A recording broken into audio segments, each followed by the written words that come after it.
Are we live or what? This app is so buggy. Holy shit. Wait, did I bring the... Where's my sunshades? I have them here? No. Okay, whatever. Are we live or what? I'm not sure.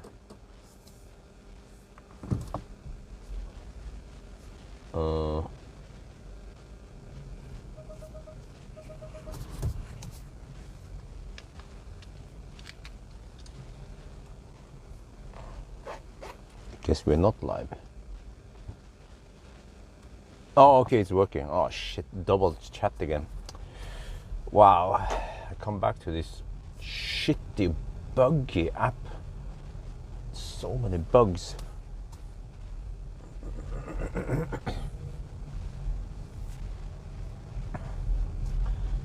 Well, but yo, what's up? Hey, what the heck? What's up with these idiots in my neighborhood?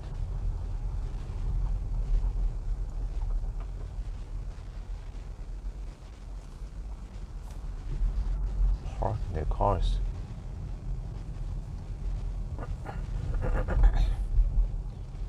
Hey, what's up with this traffic in my neighborhood? What? It's so early in the morning.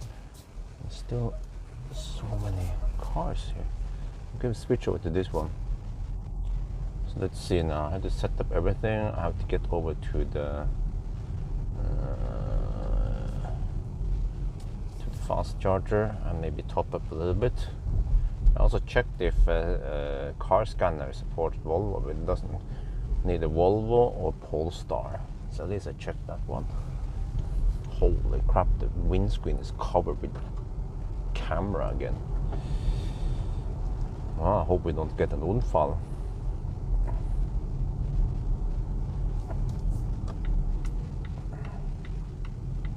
Well, it's nice to see you guys also. Hey, what the heck? There's some stuff in the back there. Maybe I need to move it. Yeah. Oh yeah, by the way. Let me see. I need to adjust the...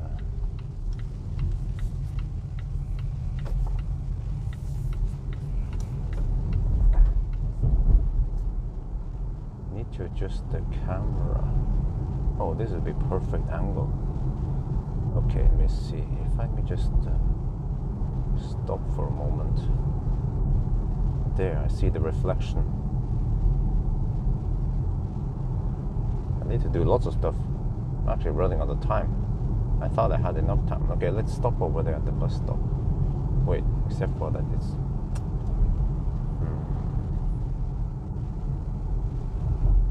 not possible. It's in the shade. I need that sun so I can line up the camera. And also, okay, we are down to 99%, so I just had to plug it in quickly. Wow, I thought I had more time than this, but let me hurry. I also have to clean the windscreen. It's that time of the year now.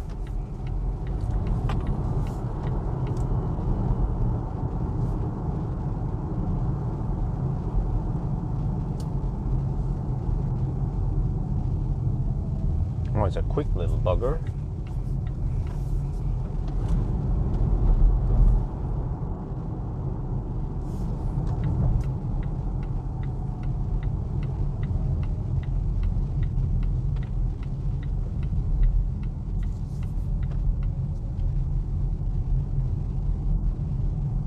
Maybe I should make an episode ranting about how shitty Streamlabs is. So full of bugs and bad features. Okay, let me see. If I can just stop here. Yeah. Oh yeah, that way. Okay, if I can just stop here for a bit. Stop hammer time. Then I can line up the camera. Okay, let me see. If I just adjust the CPL. Right. Can't really see which one is the best. Yeah. Okay, let me take it out. here, I guess.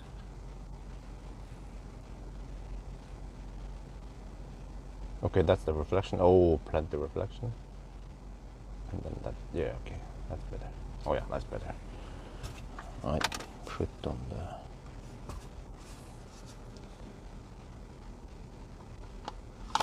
There we go. Alright, mounting the camera. Yeah. Alright, plug in the power. Oh, come on, there. Okay, I guess that kind of works. Alright. Now let's see, we just have to top up 1%. And then where's the cleaning equipment? It's over there. What's up with this? Is it kaput? Seems like it's kaput. Well, tritium chargers are always broken. Always be kaput.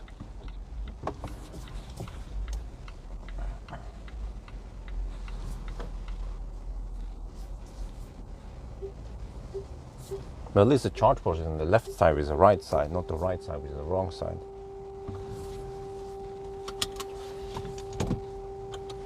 Oh shit, we will get some overheat.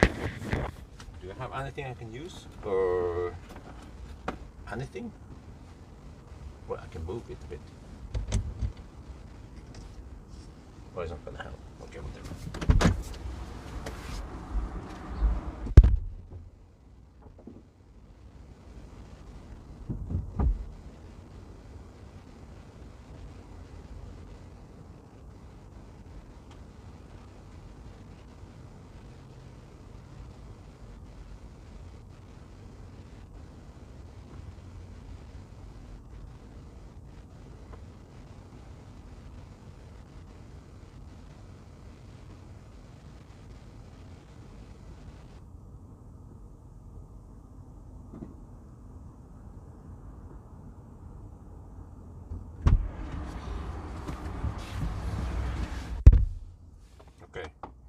We should be good there. We're charging now. Oh, are we at 98% already? Do my little intro here. Okay, let's see. Map. Can we go Speculating? Let's try. Let me try to find Ionity Speculating with the balance there. Okay. Oh, let me see where.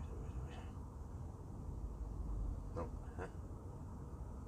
Oh, it's pants with the balance. Oh yeah, I forgot it's pants with the balance. This one's Speculating. Isn't that Speculating? There. Wait, Ionity doesn't show up. Shit. Okay, mer. Oh, that's good enough. Start. Hopefully it will heat the akku. Oh, that's a good question. Ich weiß nicht. 16 kilowatt. Oh shit, we will start with 98% maybe. Maybe I should have come here earlier. Where's the shaft? Okay.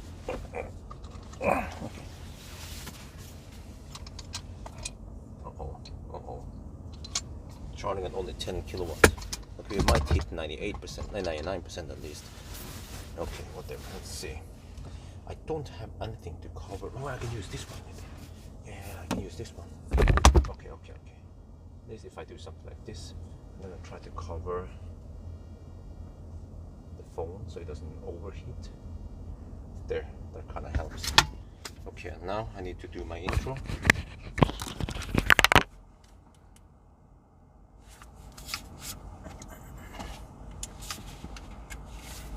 Oh, it says 15% arrival. That's not gonna happen. Okay, let's go.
I estimate. So this time we are live streaming. We're covering the whole windscreen with cameras. Yes, why not? At least we're not in Switzerland. Okay, and anyway, so this car has the wonderful Google Maps.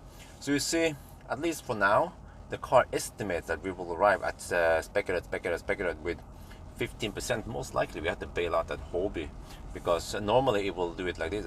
I think it estimates this based on that I follow the speed limit, but you know, I always add VAT when I drive, because we pay VAT, then of course we add VAT when we drive. So right now we are taking 12 kilowatts hour per hour at 98%, and we will start exactly at 10 in 10 minutes. So we might start at 99%, but I think it doesn't matter. Okay, anyway, yes, now we'll do the final preparation and then off we go.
จะเร็วนะไม่รู้จะเร็วแค่ไหนนะครับวันนี้เราก็จะไลฟ์สตรีมนะเนี่ยกล้องเต็มกระจกนะครับ ถ้าโดนตำรวจปรับนี่คงจะโดนปรับเยอะแล้วนะ โอเคแล้วก็ในนี้นะมันมี Google Maps แล้วก็รถก็คำนวณว่าถ้าเราขับจากนี่ไป Speculating นะมันจะเหลือ 14%เมื่อกี้มันเป็น 15% ทำไมมันอยู่ที่เป็น 14% นะผมก็ไม่เชื่อนะเพราะว่าส่วนใหญ่นะถ้ามันคำนวณอย่างนี้นะมันกะว่าเราจะขับตามลิมิตแต่ว่าเราจะขับเกินลิมิตนิดหน่อยนะครับเราต้องบวก VAT นะตอนเราขับ เราจ่าย VAT เราก็ต้องบวก VAT สิตอนเราขับนั่นน่ะสิแต่ว่าเราอาจจะต้องจอดก่อนนะอาจจะเป็นที่โฮบนะดูก่อนแล้วก็ตอนนี้เราก็รับ12 กิโลวัตต์นะที่ 98% นะครับเราจะเริ่ม 10 โมงนะอีก 7 นาทีก็คงไม่ได้เริ่มที่ 100% แต่ว่าอาจจะเป็น 99% ก็โอเคดีนะครับโอเคเดี๋ยวเราต้องเตรียมตัวทุกอย่างนะแล้วก็ไปแอลนะจะให้คนดูนะว่า Volvo มันดีแค่ไหนมืดโอเค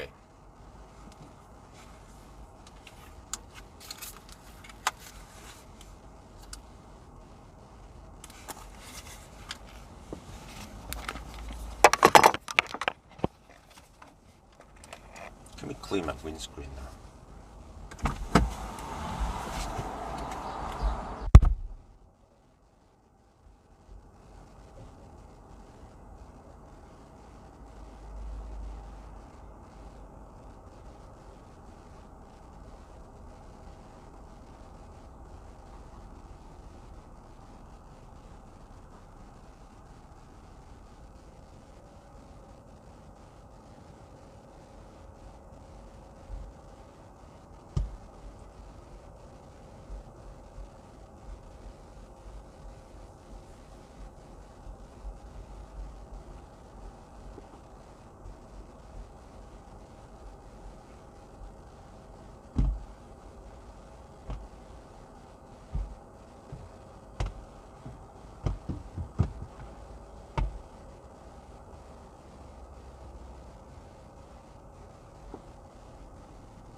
Well, this is kind of interesting. It's been charging now for a while. We're supposed to leave in 2 minutes, but it's still at 98%. How the heck can it be 98%? We just drove a couple of kilometers to get here. I've been charging at 10 kilowatt for a while.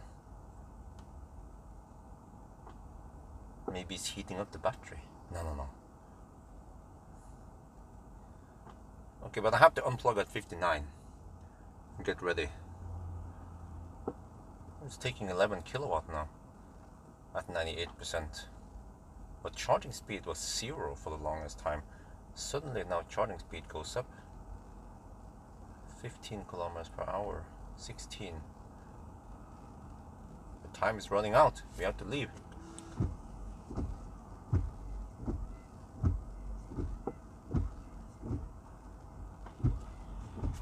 $59 now. Scheiße.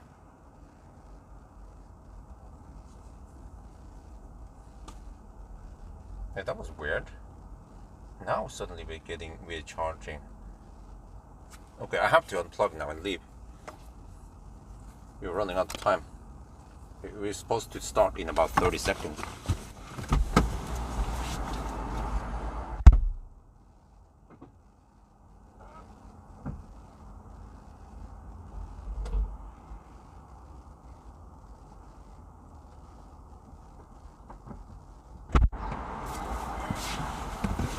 The charger delivered 2 kilowatt hour, and we are still at 98%. Okay.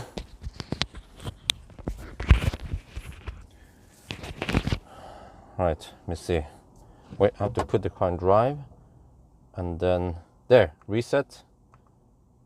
Click reset. Yes, confirm. Alles good. Let's go.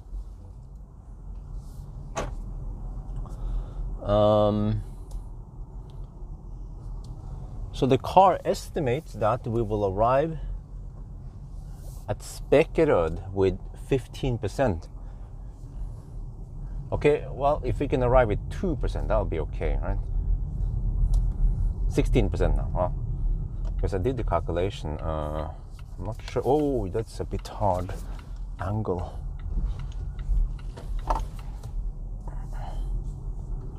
Always get stuck behind a leaf. Have you guys noticed that the Leaf drivers always drive slow for some reason? I don't know what's up with that. No, sorry, not Leaf. E-Golf, but they basically see. Hey, go. Hey, dude, what the heck? Don't you know yielding rules? That BMW. I mean, okay, well, the E-Golf had the yield for the other car coming, of course, but still. Many people, they tend to forget about yielding rules over there. Well, I have some regen.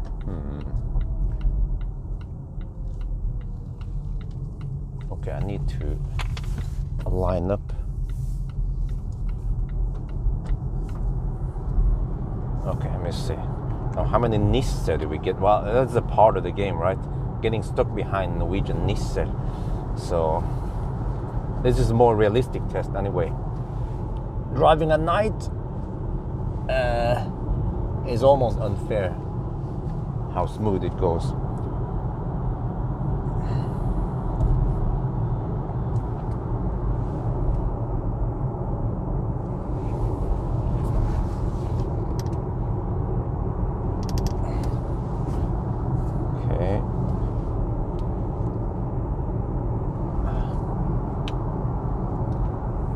Onboard charger, wow.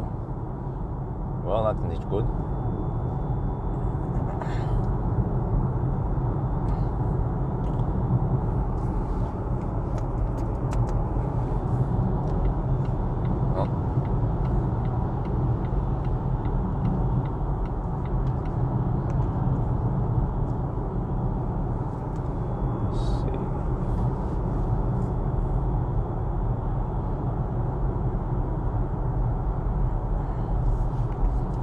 See what I'm saying? Okay, let me just use some super Volvo powers here.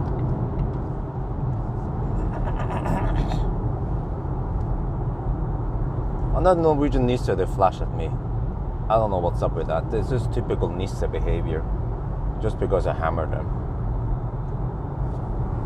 Happens so many times.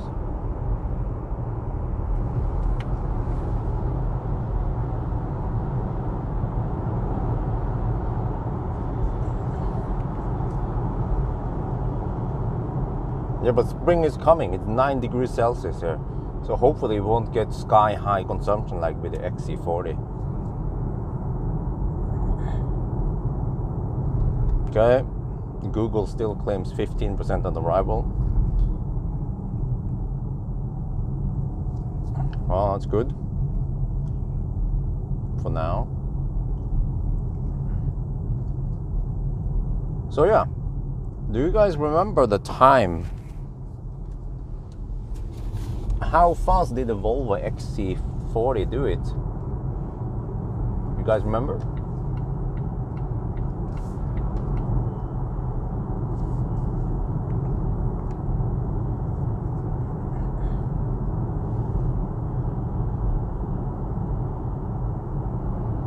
Summer tires, nope.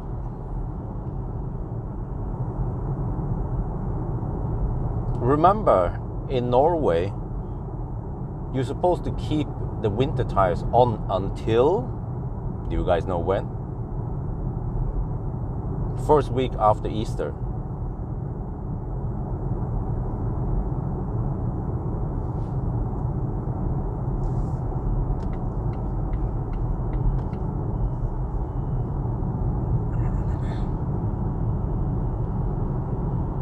Yes, correct. 12 hours and 15 minutes. That was kind of slow.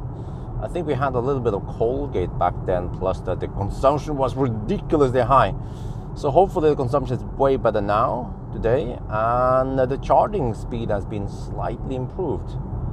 At least until around 60%. And then the car also preheats before fast charging. I tested it. I should make a video of how to figure it out. Well, what the heck is going on here? Is this, yeah, is this one Nissan? And then, okay, let me see. I have to get ready here.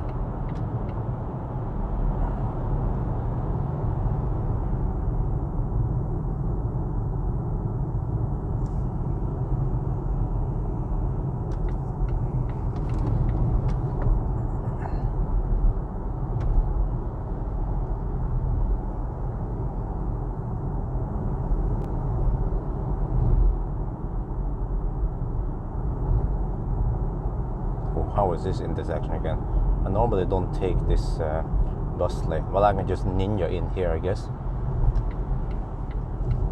And then get back over there.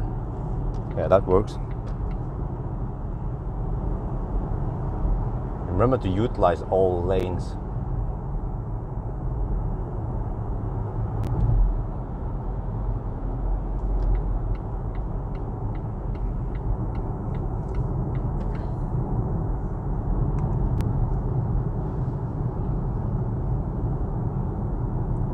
My estimation is 11 hours 20 minutes.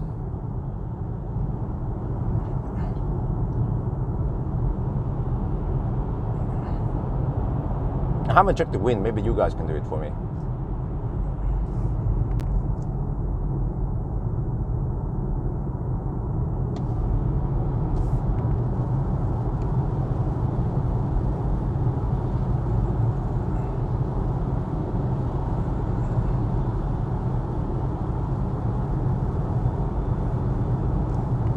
Maybe that guy wants to hammer it. Okay, let's go. Come on, I'm gonna let you pass.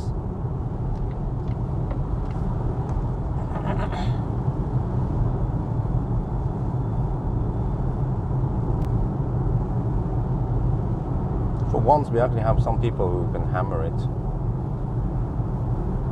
Well, then he slows down. Well, seems like he was in a rush, but maybe he wasn't that much in a rush anyway. Direct tailwind. Well, that's actually good. Ooh. Maybe I can make it to Speculating. So one unknown is that I don't know how many kilowatt hour I have. I mean, I measured 72.9-ish, or at least 72 kilowatt hour. But then when I did the recent charging session, it seems like at least the charger delivered more. So why was that? Was it because the battery heater was active? But there could be indication that maybe we have more available capacity.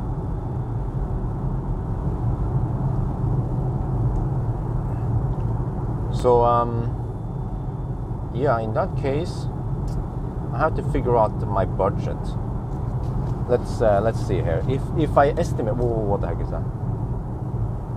Freaking debris on the road. Okay, so if I estimate 72 kilowatt hour, and then we have, oh, what the heck? And then we have 258 kilometers to Speculating. Then, I have a budget of 279 watt-hour per kilometer. That is possible with tailwind. Yeah. That would be great. And I just need a quick top-up at Speculating, maybe the 40%. But according to my calculation, even topping up to 40% is fine.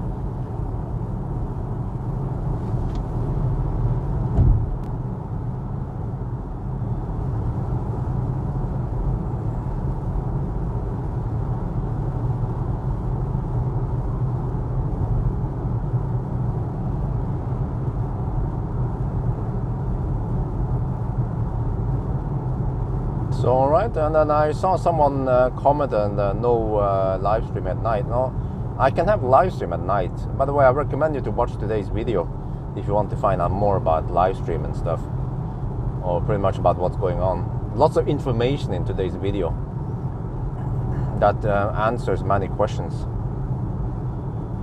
But yeah, so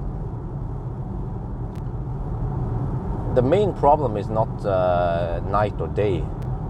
It's just the fact that we are covering up half the windscreen, and also because I went through COVID, and it would be very uncomfortable to chat for 10 hours. But at least now it's better. I'm not 100% recovered, maybe 99.9% recovered.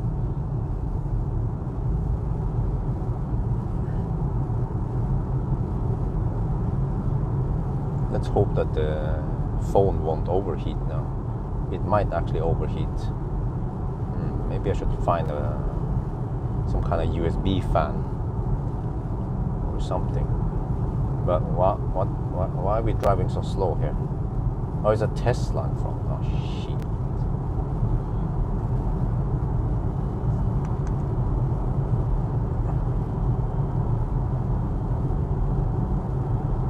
But also, lately, as I've been enjoying some night runs. But the problem with night runs is that very few people are on. Or maybe eventually there will be more people on in other regions, but at least Europeans are not on. But mostly Europeans subscribe to my live stream channel, so it will take a long time for the community to learn that I might be live streaming at night instead, because night live streaming is super. I mean, driving 1,000 kilometer challenge at night is just super comfortable. I don't know if you guys noticed when I did the previous 1,000 kilometer challenges. I did them at night, and it was such a breeze in comparison to this shit right now. We have a freaking Tesla boy hugging the left lane, and all the other guys are just stuck behind.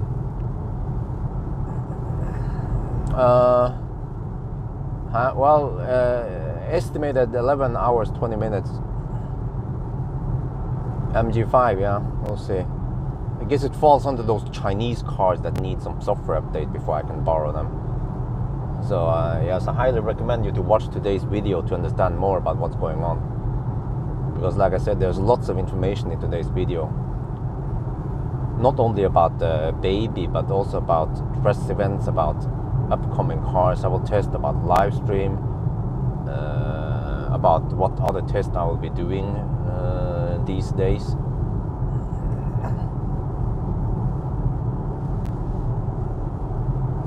Well, seriously guys, I mean, how long are you going to camp here? How about you move a little bit over so I can hammer it? Oh shit, what's that? Stone chip. Giga Berlin. Well, again, today's video will explain why I wasn't at Giga Berlin. So I highly recommend people to watch today's video.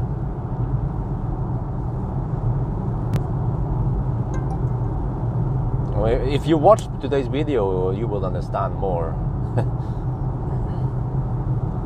C40, okay. Yeah. I like the C40 way better than the XC40.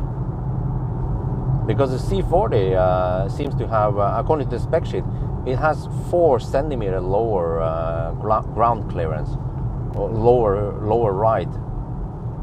And I immediately noticed that it was feeling way sporty. It wasn't feeling like an SUV. It's feeling more like a more like a sedan, more towards a sedan.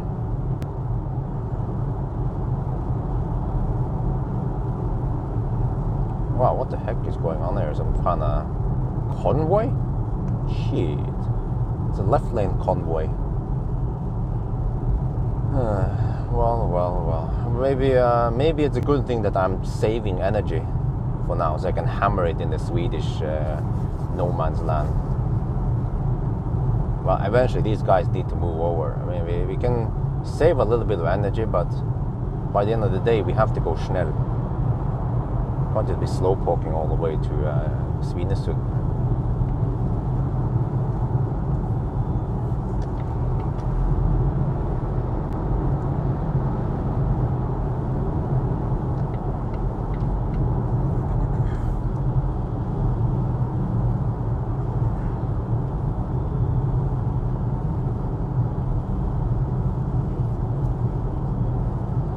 And then the Nisse behind me also flashed at me. I don't know what's up with that. Maybe I'm missing something.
Okay, consumption is 217 watt-hour per kilometer. 215 actually, for now.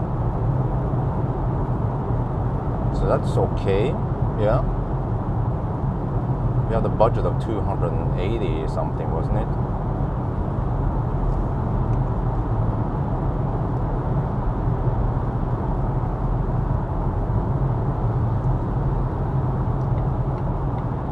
Guess we'll see.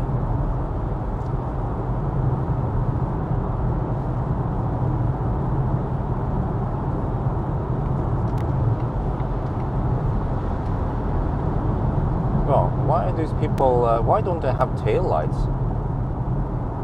Like this car here. It's driving around without tail lights. What's up with that?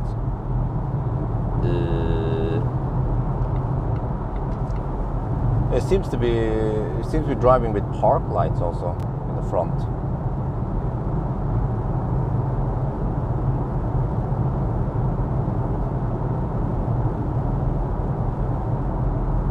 Well, the car still claims 16% at arrival, but we are 230 kilometers away. I guess once we hit the Swedish highways, then yeah, the estimate might change.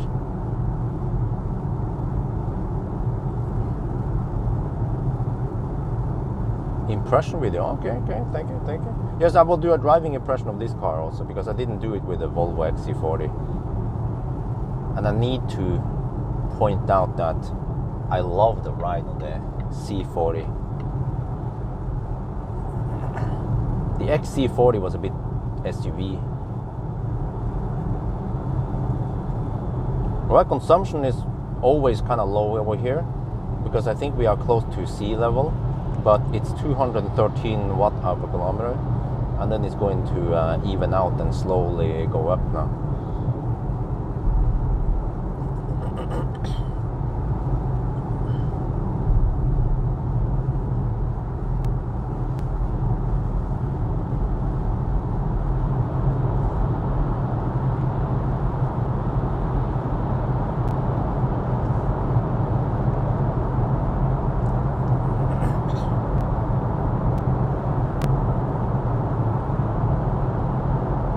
Wow, the auto steer is kind of wacky. People say, well, but did you get the software update 1 or whatever it's called? Let me check here. What software update do I have? What system? Software update. No, I'm not updating it now. It says up to date. System, about. I have Android. I have Cornwall. What the heck? I don't know which version, but at least I have the latest software.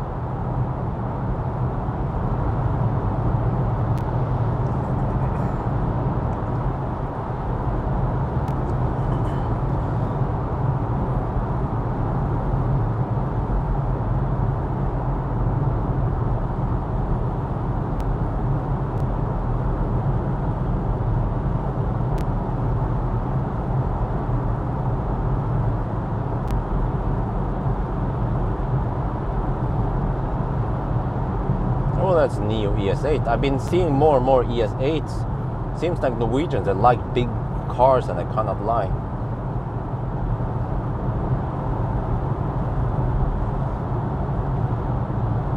Here we are behind an ES8 right now.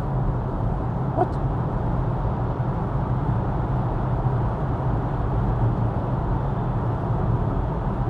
That's a pretty fast car. Actually, the ES8 is roughly as fast as this one, which is just crazy. It's a way bigger car.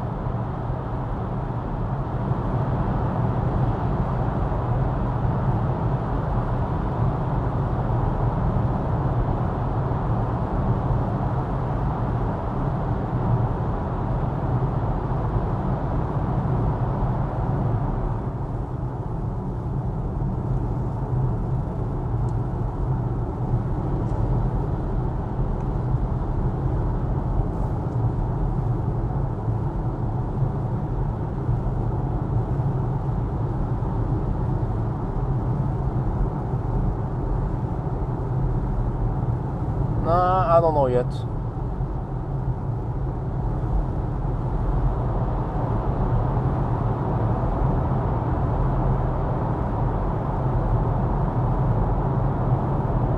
Well, it's good consumption so far. 213 watt-hour per kilometer. I guess that tailwind helps.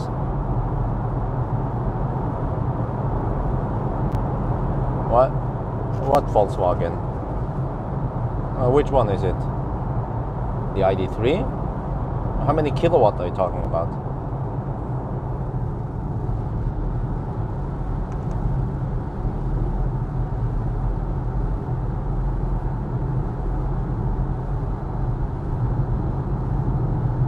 Oh, it's still 100 zone here.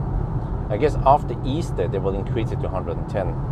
It's in this section it's usually 110 zone during summer, and then during winter it's 100 zone. We are behind a Fiat 500e, the one that comes with ID5. Wait, what about existing cars? Don't they get it?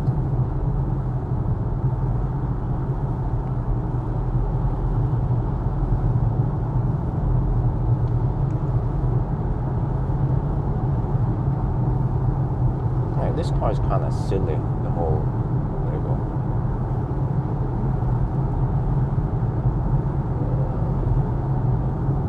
New buttonless? I have no idea.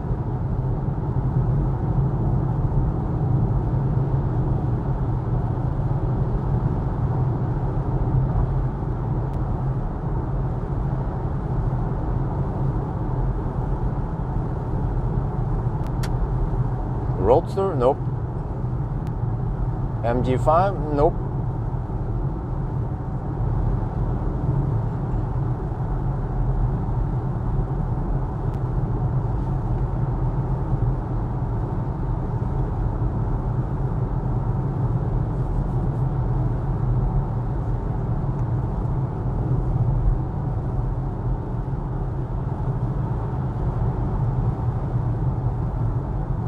Oh, that's kind of weird. Why don't we get the software OTA like Tesla?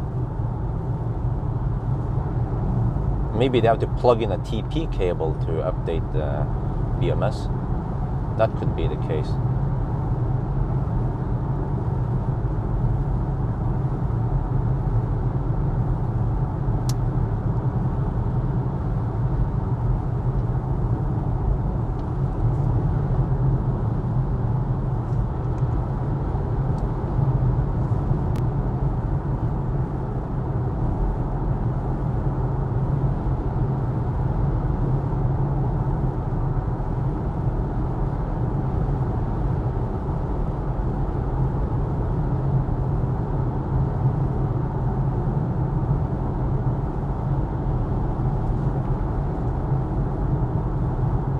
Wow, what the heck is on that roof?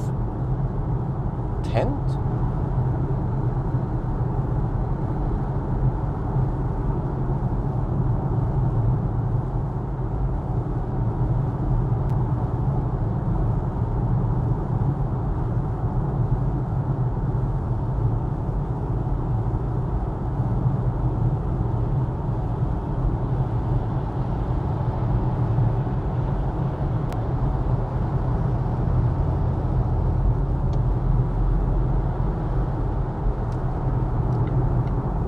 See if that Beamer boy wants to hammer it. Yeah, let the Beamer boy tailgate. You gonna see how the Beamer boys tailgate?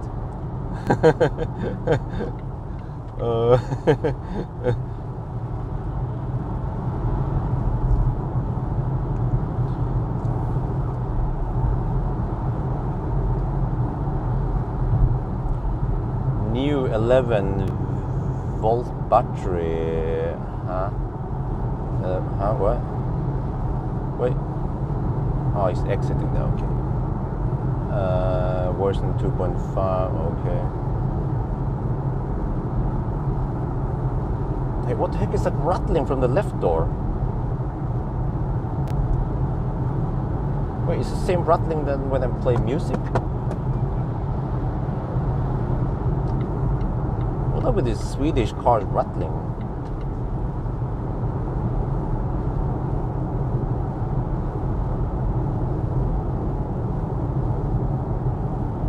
There's some kind of rattle noise from the left door or somewhere.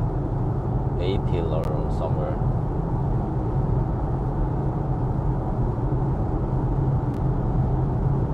It was a bummer when I listened to the music and there was some resonance in the left door, ruining the music experience. So I was like, ooh, Harman Kardon, oh yeah, I want to listen to some shit. But no. Yeah, now it comes again, the rattling. Wait, why didn't I notice it during range test? Maybe it depends on temperature. Maybe some kind of thermal expansion and then hits the right frequency and then rattles.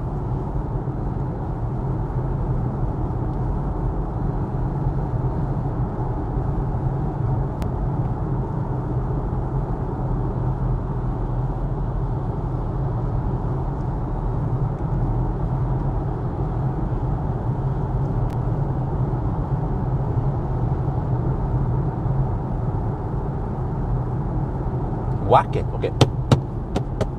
Yeah, I also tend to do that. Sometimes the Tesla rattle disappears. I also whacked Optimus Prime and Millennium Falcon many times. It's like, that's what you have to do, you know. If your wife is being too noisy, just slap wife a little bit, and then she'll be quiet. But only for a while. Then the noise comes back. You just have to keep slapping, you know, like, silent. Oi. Yeah.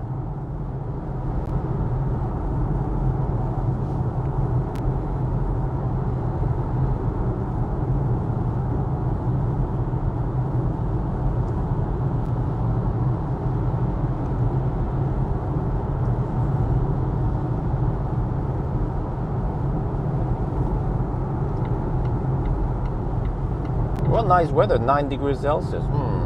It was supposed to not be that hot today.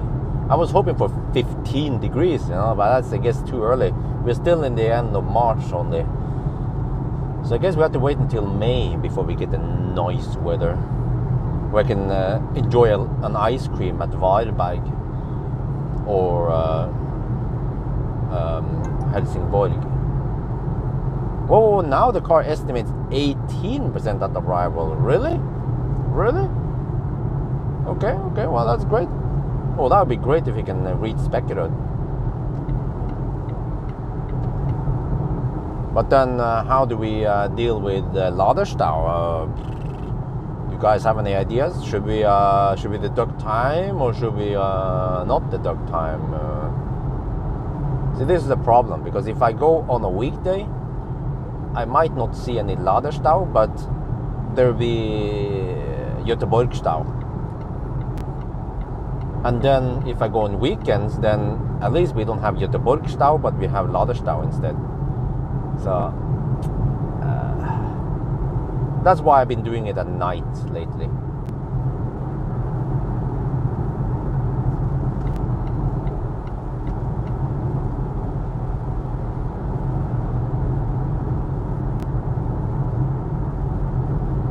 Well, at least the traffic is better over here. It's just the worst outside of Oslo, right side outside of Oslo. Then it kind of calms down a bit, which is noise. So did we lose too much time? Let me see, what is the average speed now? From Oslo, 99 kilometers per hour. All the Germans be laughing at that average speed. But the fact is that that might be higher than an average trip through Germany.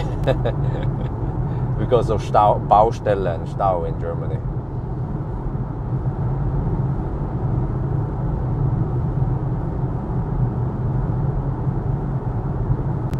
Try whacking all the doors when we stop because noise comes from the road. Or, huh? No, I know it comes from speakers.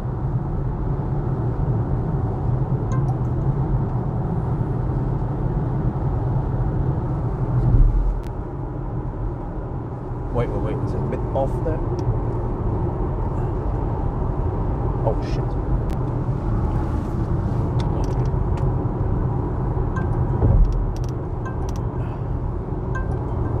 There, kind of. I have to adjust the camera a bit.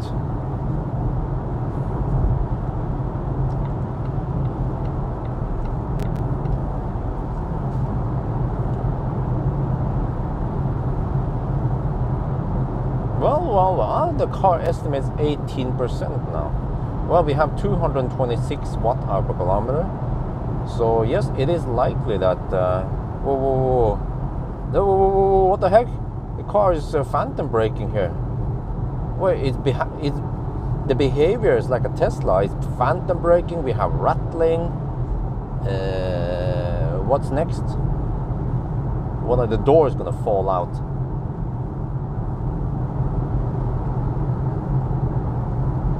ET7 coming off production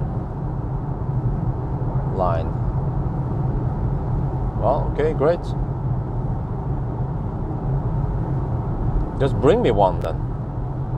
Please don't. I hope I don't get the same reply that well, we are fixing the software, so we just want to make sure that the software is up to date. Whoa! What the heck? I was that far away from that fossil. Still hit me with a rock. the fucks, man? It's danger zone over here. This is also why I want to drive at night. I don't want to deal with people. Other drivers, they are annoying. Oh, at all? Yeah, I heard about them. Bigger charging network and Ionity. Okay, cool.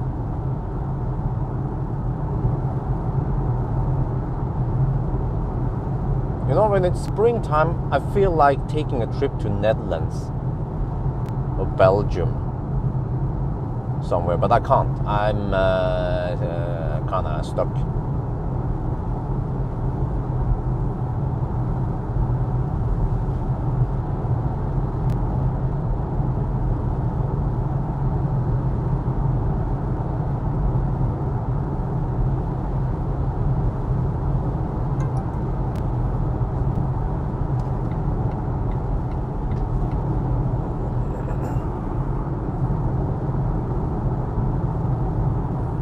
Correct.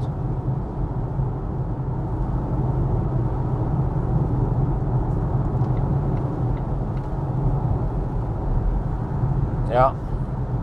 Now my consumption is 229 watt per kilometer. That Model 3 over there probably has around 180 watt per kilometer right now, with 10 degrees Celsius outside. Yeah, around 170, 180 watt per kilometer. On that Model 3 is a dual motor.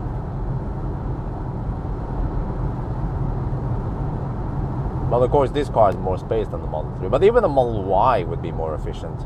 And the Model Y has way more space than this Volvo.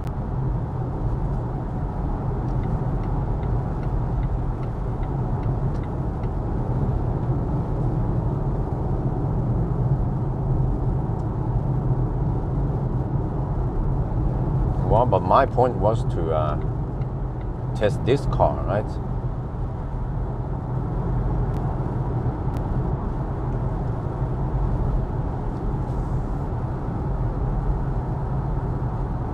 Yes, exactly.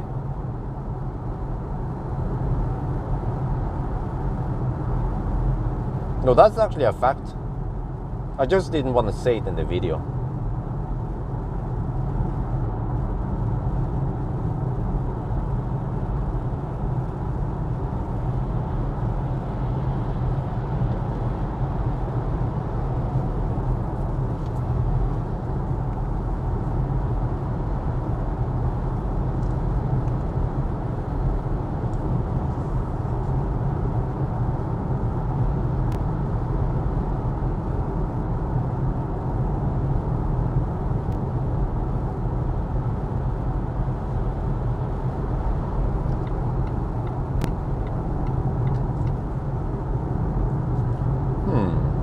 Interestingly, the phone has not overheated yet. I think the sun is still too weak, or the sun's angle is too low still.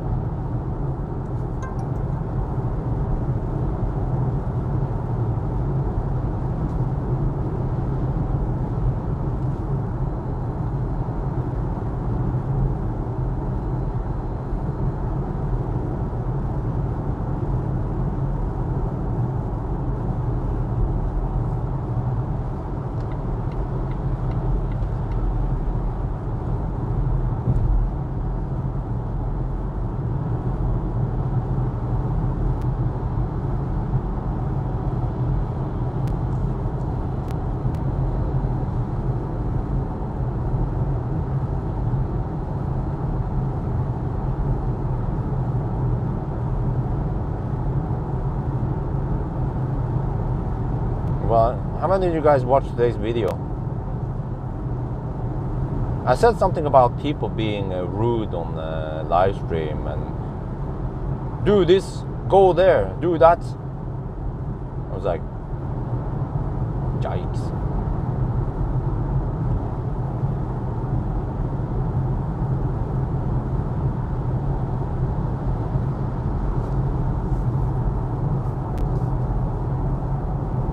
Well, whatever. I'll just ignore those comments.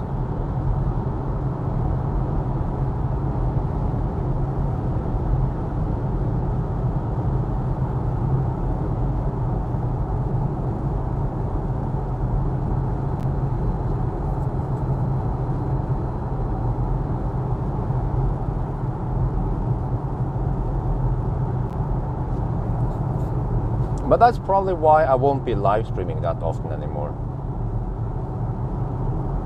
It will be less frequent, like I mentioned in today's video.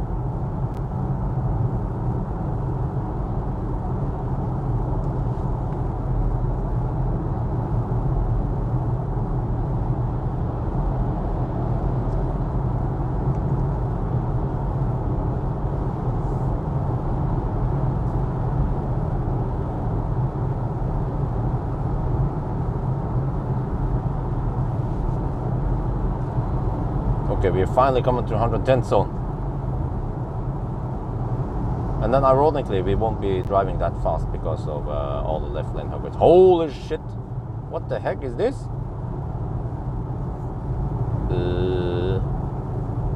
So much traffic here.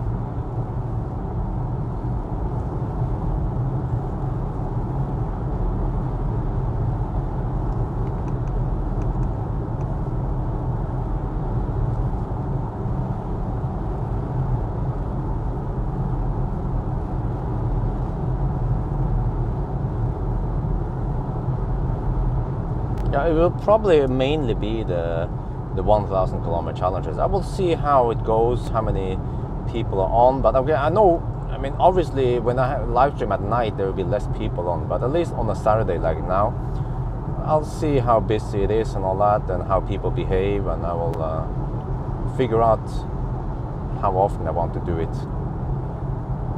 Because for me, nowadays, it's actually more hassle than fun. Just like I explained in the video today.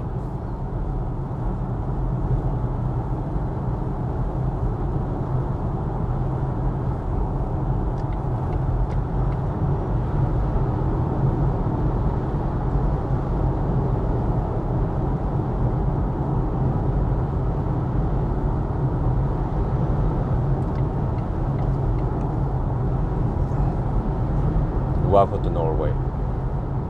And also, one thing I just literally hate are those backseat drivers. That's also another reason to not live stream.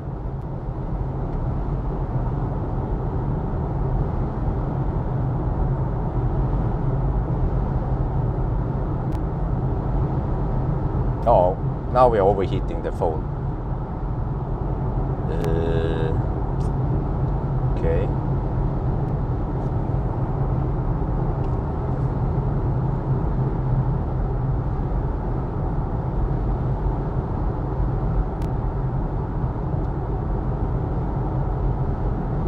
Our consumption is still 234 watt-hour per kilometer. Well, that's okay for now. See what happens when we reach Sweden. 19% at arrival now. Well, that's a good sign.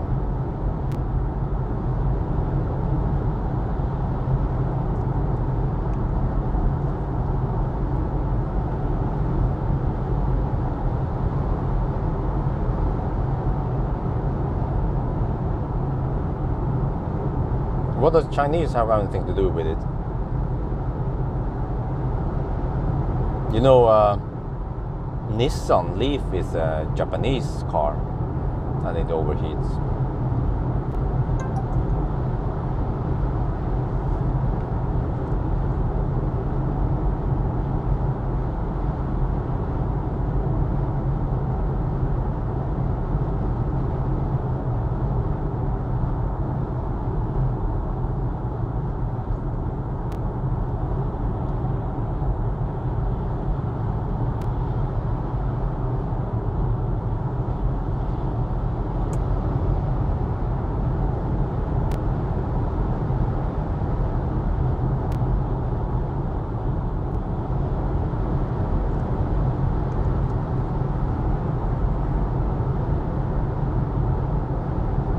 That's a weird looking BMW.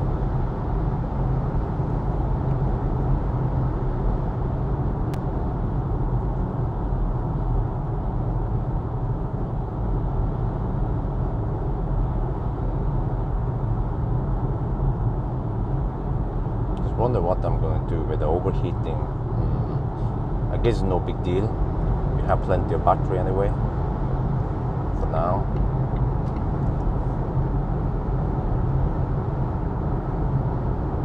Range optimizer not enabled.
That means that on the return we'll get headwind in the evening. Ooh, that's gonna be rough.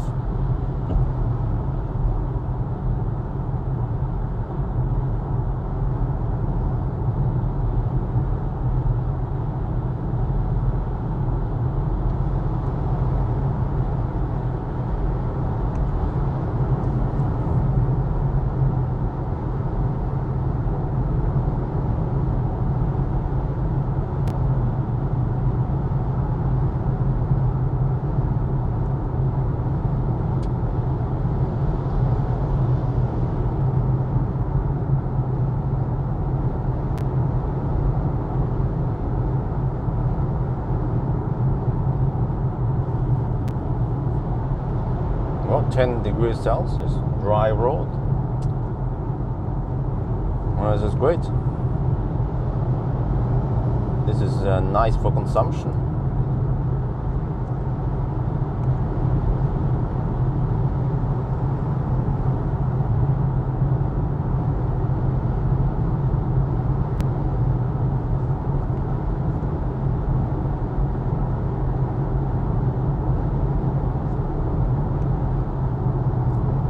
For a thirsty car, yeah. For a Tesla, it doesn't matter, especially nowadays. I mean, in the old days, yes, with the PTC, but nowadays, winter, summer, almost doesn't matter for consumption and charging speed. It's very consistent.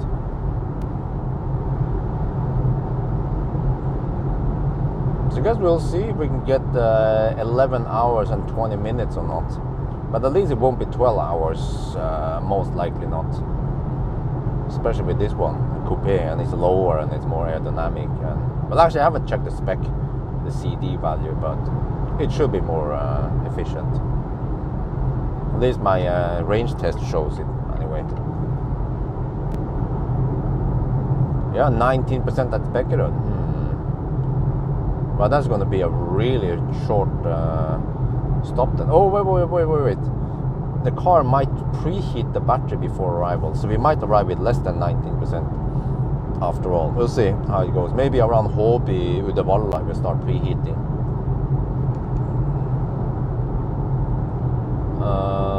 Giga Berlin, I don't know. Usually when I know something, I will inform people anyway.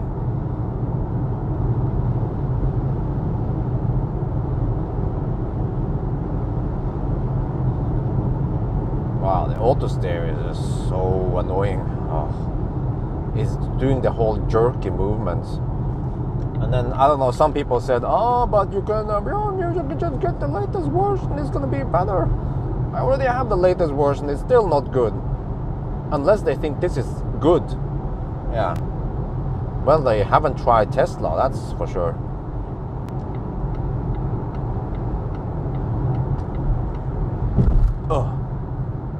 CD 0.28. Oh, that's That's actually pretty good for a legacy automaker. Wait, let me see. Do I have to go on that lane? I have to check here. Oh, we have trucks over there. Oh, shit. Okay, let's take this one. Yeah, anything below 0.033 on a legacy automaker is good.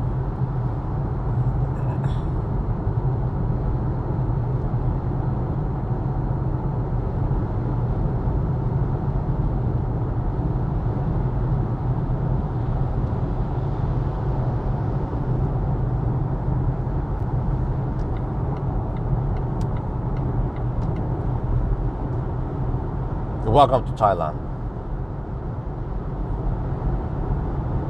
Well, except for that in Thailand, you'll be overtaking people in the left lane. Yeah, that's right. Forgot about that one.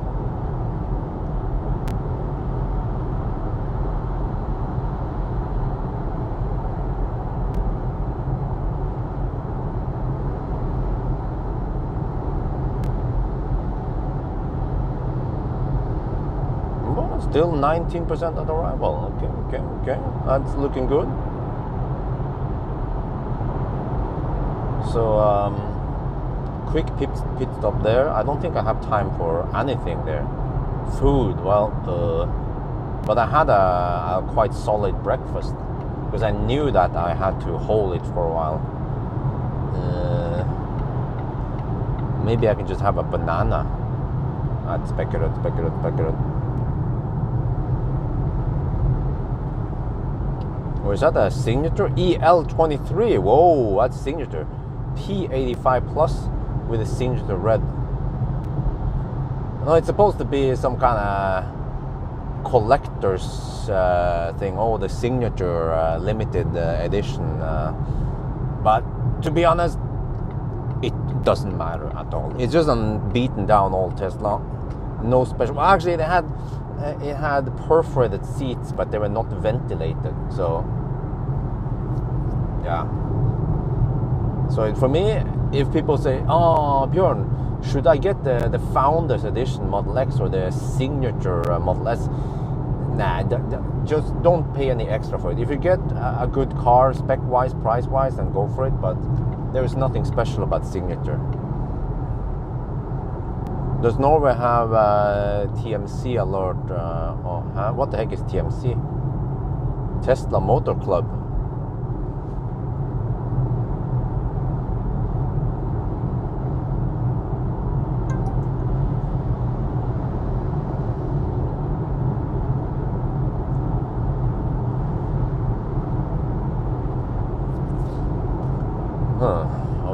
Okay, I guess we will get sun in our face. That's also actually a slight disadvantage.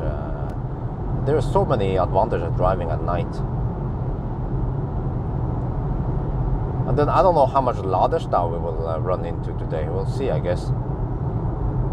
So, but I guess I can use some Eon chargers, at least at the Varberg.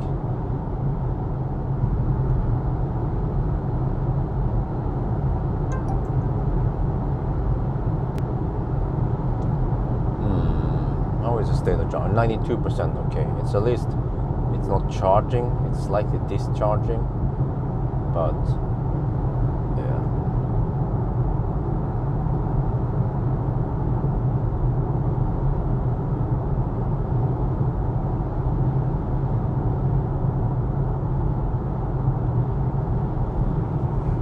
Getting a bit hot in here.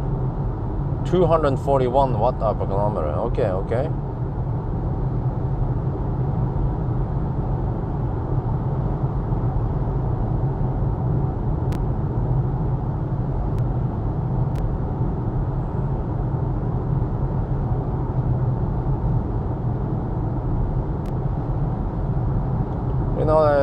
I think it was yesterday, was some woman asking in the Kona group, the Hyundai Kona group, like,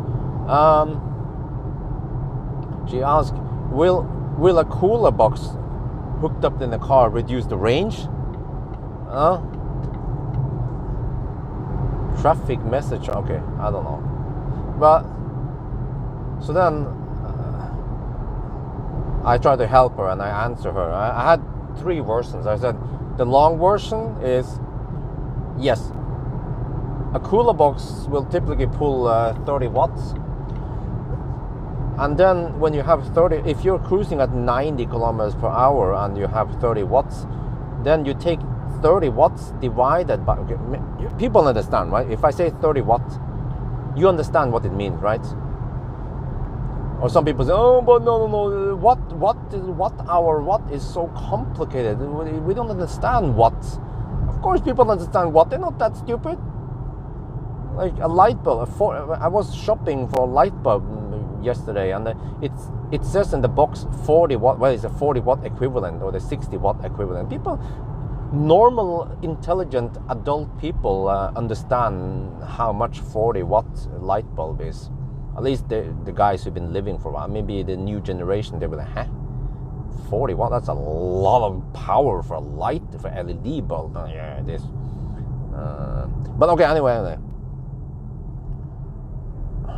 No, but so if a cooler box pulls 30 watts and you're cruising at 90 kilometers per hour, then you can take 30 watts divided by 90 kilometers per hour, and you will get 0.033 watt hour per kilometer, and it totally lines up with the watt hour per kilometer that the car. Wait, dude, woman,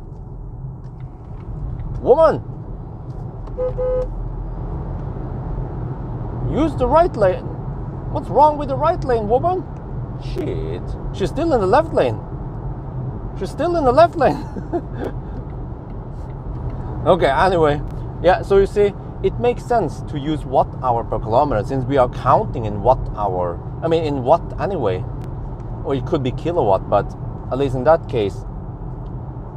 But then, if I want to display it in kilowatt hour per 100 kilometers, I have to then add an extra set of calculation just to get kilowatt hour per 100 kilometer. So yeah, that was my point.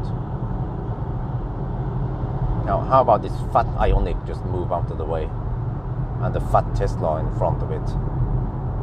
Well, it's not a fat Tesla, it's a, yeah.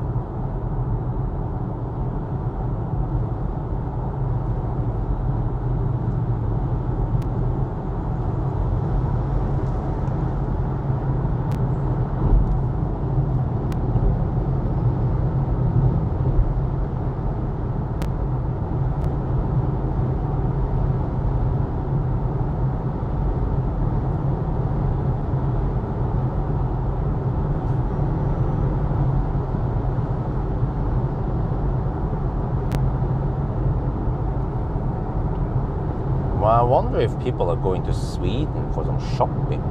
Could be that one. Harry Handel.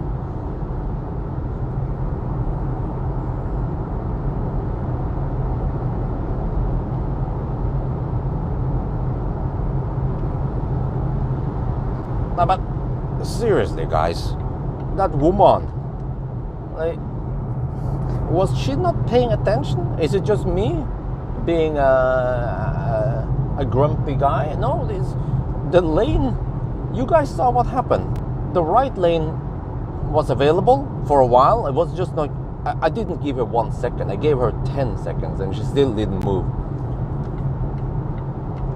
How about paying a little bit attention when you're driving? No wonder why we have so many unfall. Even just yesterday, no wait, a couple of days ago when they did the range test, on the way back was massive unfall. Some car was rear-ended on the E6, but it was some old Volvo rear-ending some other car. So I guess they don't use cruise control. If they have adaptive cruise control, they would have avoided that.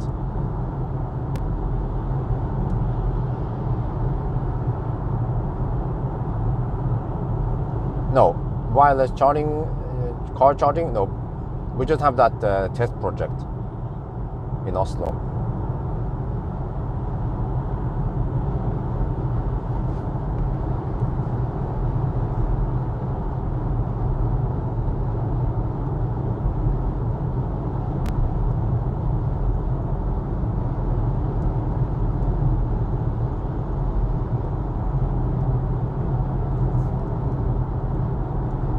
that sounds like warp brakes.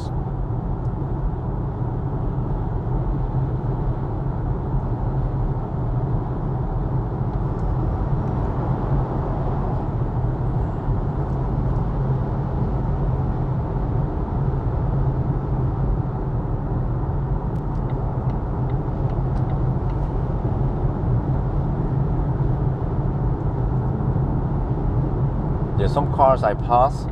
When I pass them, I hear this. Okay. Just wonder how loud it must be for them driving.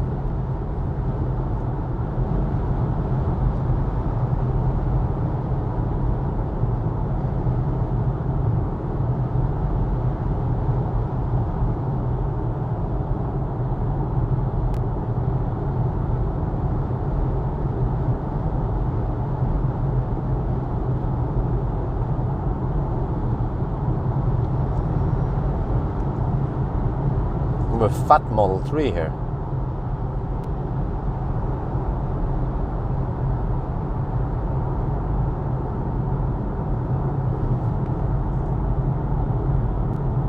So it happened about a week ago that in Norway, total number of Teslas has passed Volkswagen. Volkswagen been selling EVs for a long time. Well, they had e-Golf that sold a lot, e-up. But now there are more Teslas than Volkswagens in Norway. Electric ones, of course, I'm talking about. Fully electric. Not those wannabe electrics. They call it PHEV.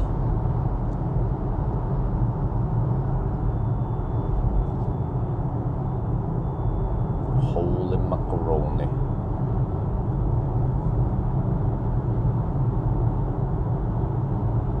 I wonder why the consumption is so low. I'm being constrained here. Consumption is 242 watt per kilometer right now. What is the average speed? 109 kilometers per hour. Come on, dude. Shit.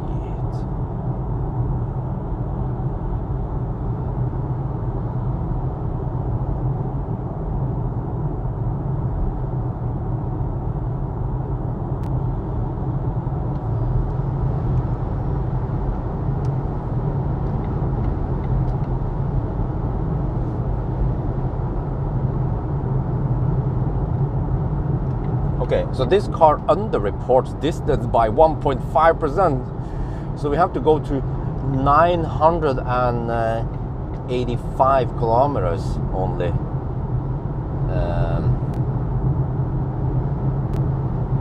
Yeah.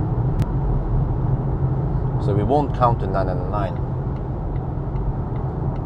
Well, let's see then. It should happen around Tusenfryd as always. Well, another Model Y, huh? So many fat Model 3s here. No, it's a GTX. Wait, is that GTX? No, that's not GTX. This is an ID4.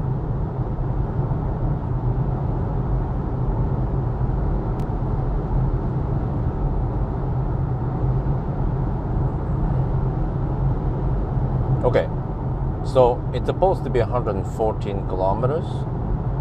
But again, this one is a bit inaccurate to measure it here because it's only 114 kilometers. Yeah.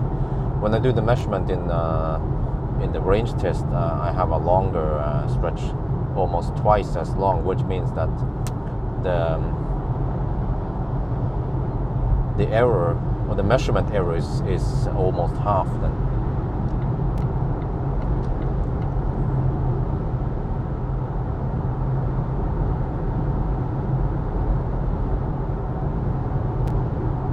Still not green over here.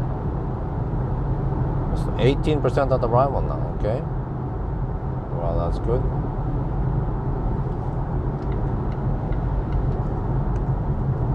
Okay, let me see.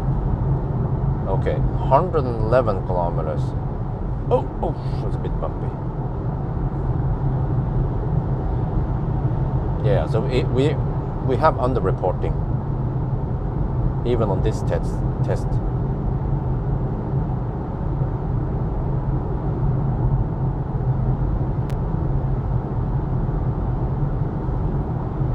Okay, let's see. 112. Okay. Well, you can see how many percent we get now. 112.4. There you go. 112.4. Wait, is that another? Yeah.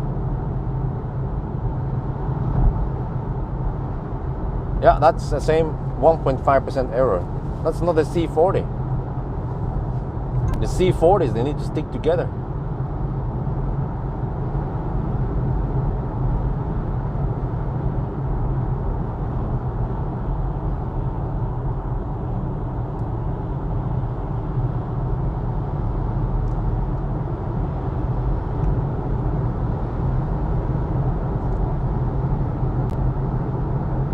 Yeah, the Swedish car will be home soon. Oh yeah, made in Sweden, your home country. This is where you were born.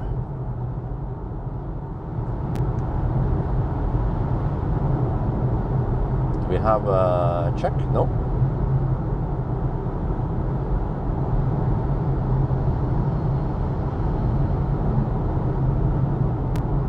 Okay, well, let's see then if we might be able to hammer through back in. We'll see.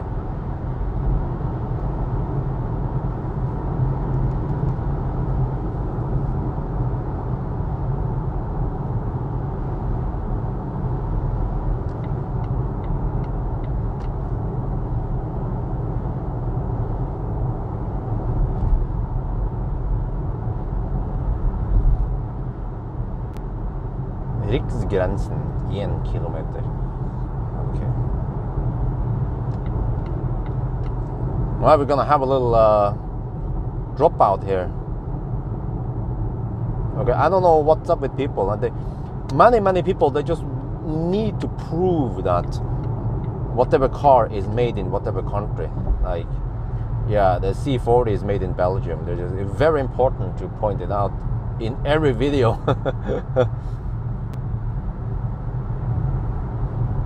Okay, we're gonna have a dropout, so I see you guys on the other side.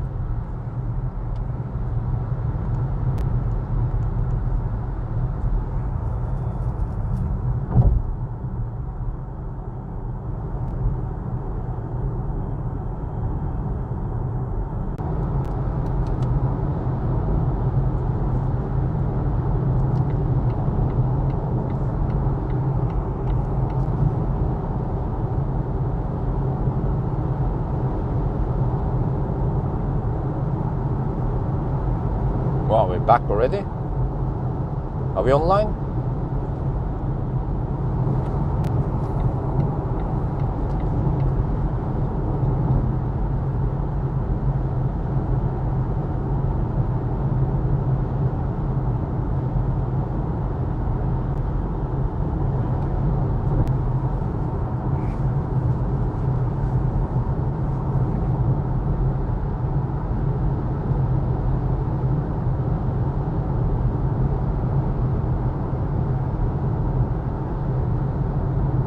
Oh yeah, welcome to the Volvo's home country.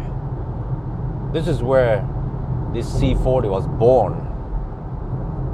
It was forged and born over here. Made in Sweden. Made by Swedish steel.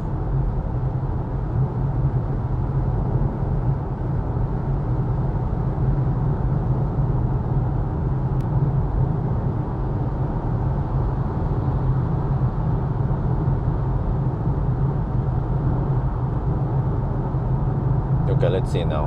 We're getting close to the exit to Svinesund. Holy shit, no, not Svinesund, Strömstad. Look at those, lots and lots of Norwegian cars. Lots of EVs also. Okay, let's see how much traffic we get after this exit.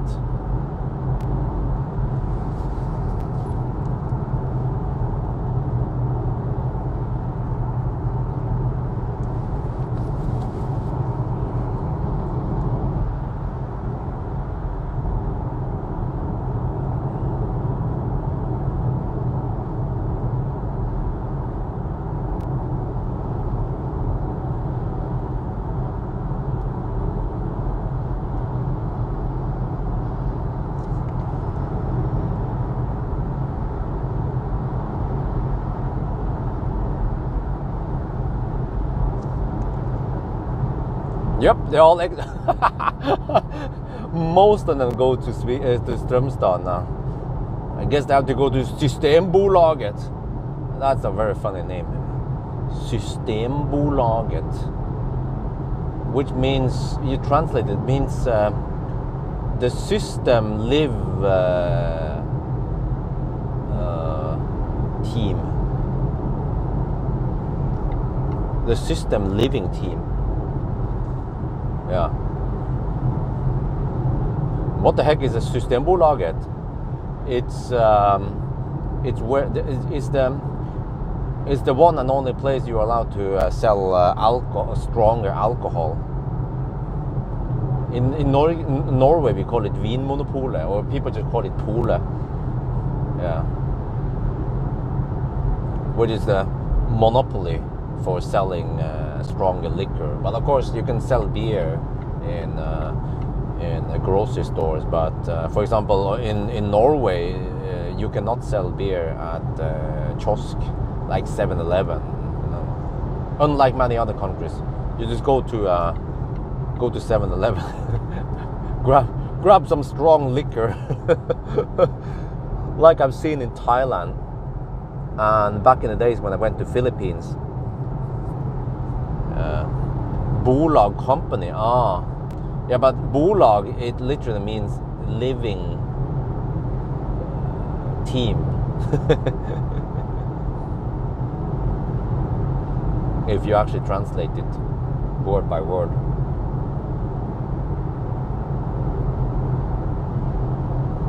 %, right? Yeah, I've seen it in the Philippines. 80% something, I don't remember what it was called. Strong alcohol at 7-Eleven. Like, what the heck? I wonder if it's the same in Thailand. I never noticed in Thailand.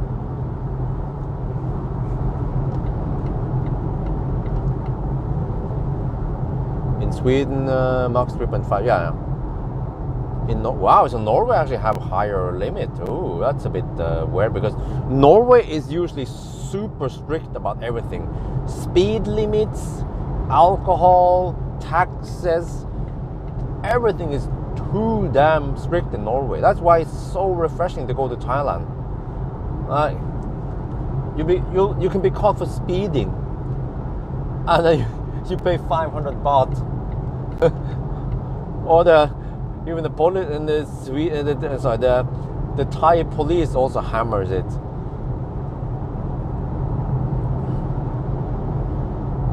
The coconut police, that's a good word.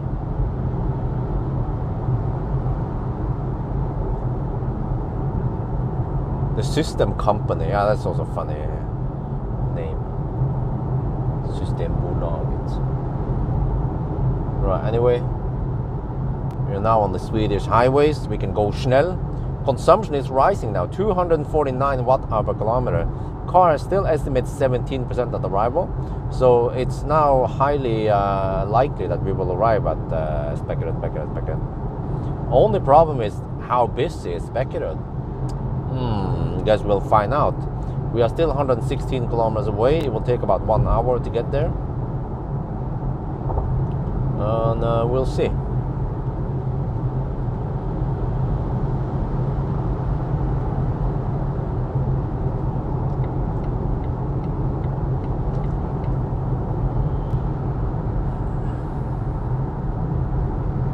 Last Soviet state, yeah, something like that.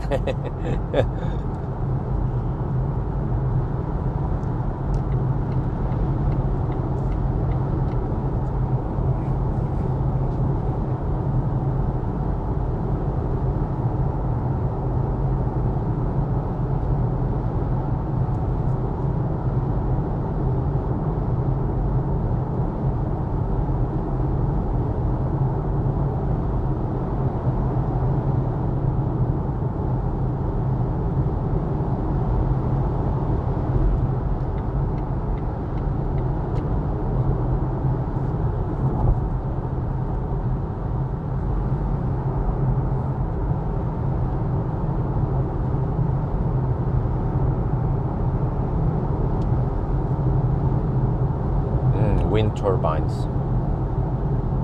Wonder why we don't have more wind turbines in Norway. We have a lot of wind in Norway.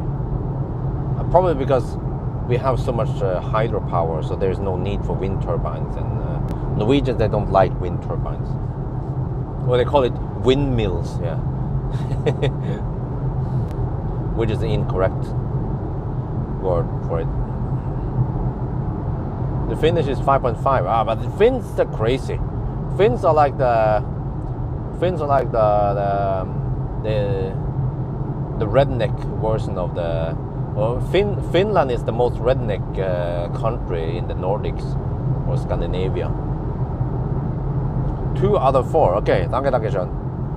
Alright, let's see then. In about 1 hour, how it'll be.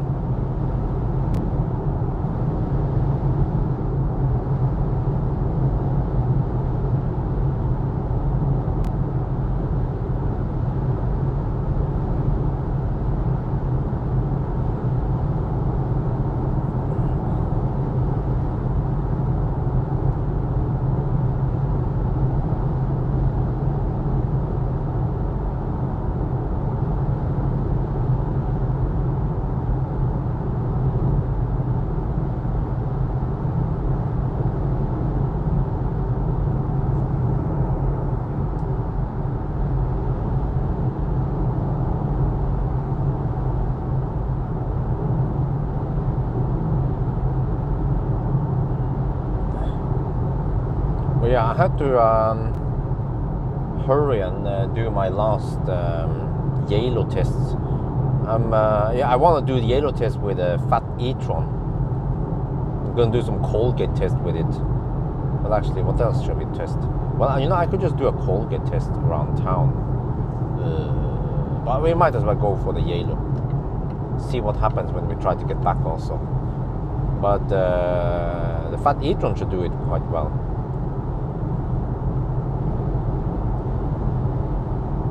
And then I will eventually stop doing Yellow tests for this year, or at least for this winter. But then I will see how popular the Arctic Circle trip is. But now it's going to be interesting now that we finally have a high power charger in motion.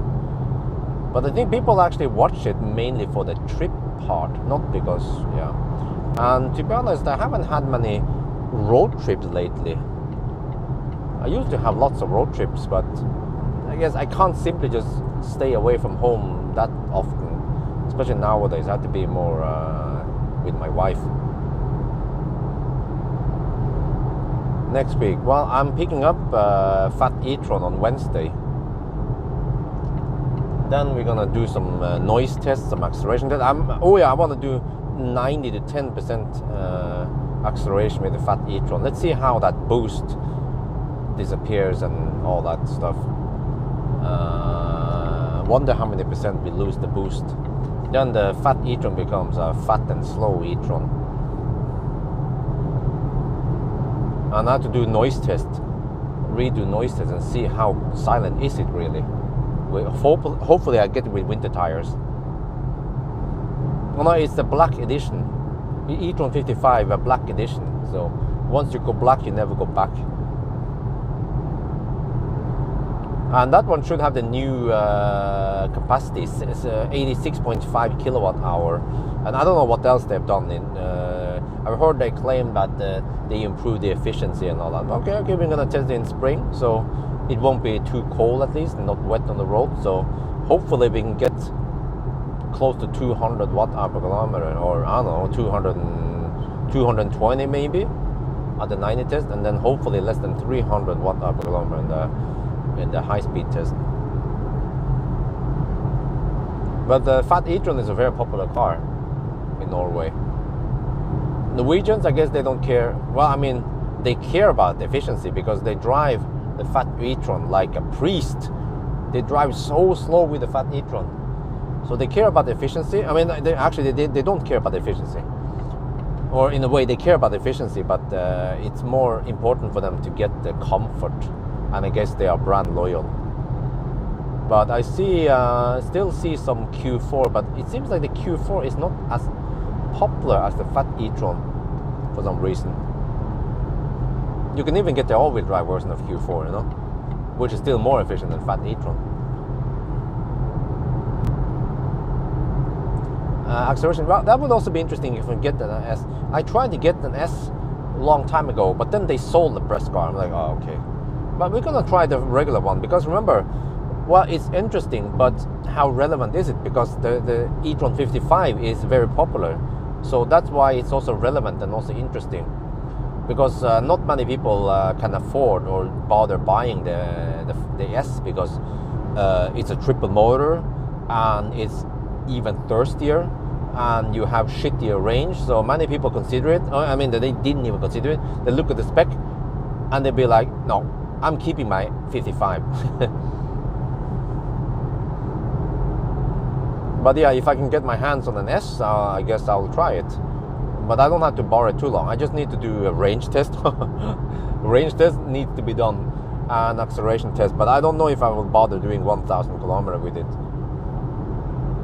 Well, so that means I only need to borrow it for a couple of days.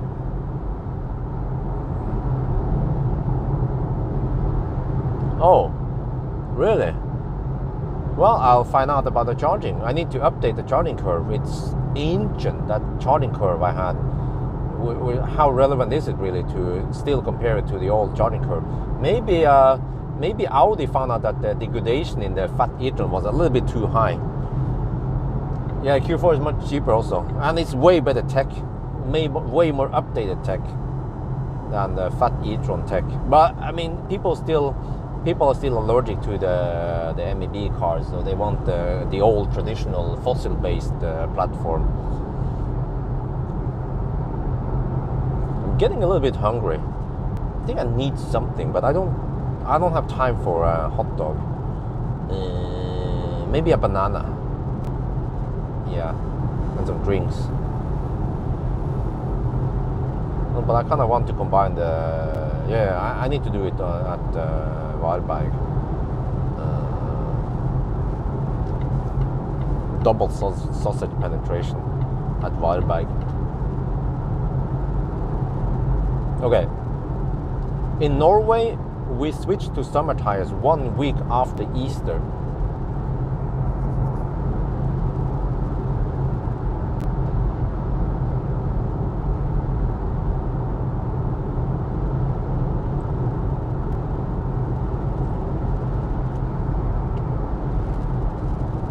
Well, 11 degrees Celsius. Consumption is 253 watt-hour per kilometer. Well, actually, it's lower than that. I forgot. You have to deduct 1.5%, so it's around 250-ish, 248, I think. But now we can finally go a little bit faster, since we don't have a Norwegian Nisser blocking our lane. Yeah, man, Enya Coupe looks so nice and sexy. Holy shit, I have to email Møllebil and ask them if they have it available. It's probably not coming yet.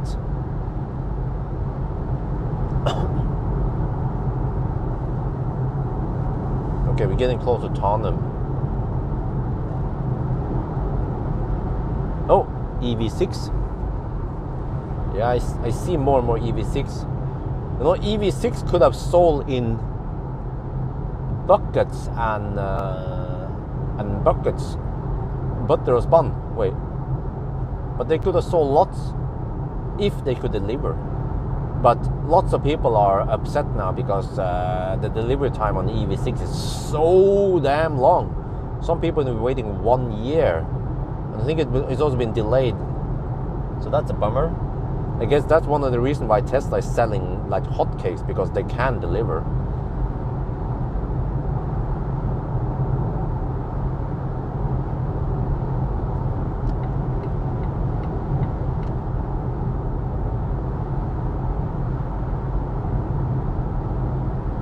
But the EV6 is a very nice car. The only problem is that it doesn't preheat before fast charging, but they should fix it. Once they fix it, it will be even more perfect. And in a way, I'm just wondering, how the heck could they just design the car and release it without that feature, because it's such a nice feature.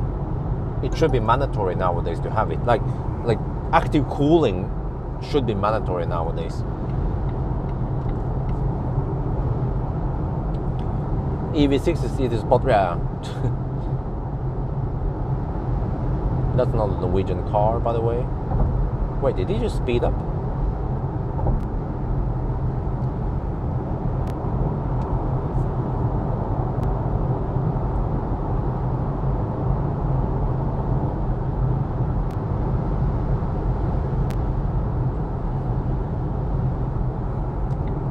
No, I will get whatever I get from Møller Bil.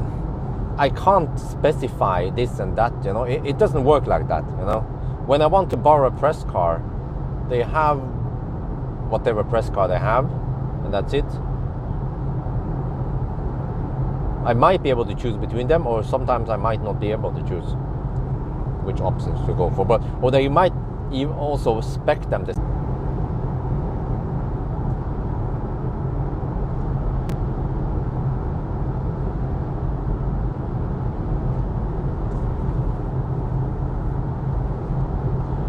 Okay, 16% at arrival.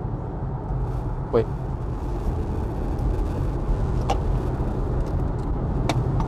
Yeah, I need something over there. Some banana or something.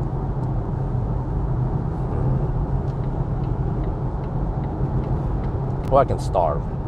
But then, no, I should always eat when I have time. Uh-oh, I'm down to 77%. EQXX, what the heck is that?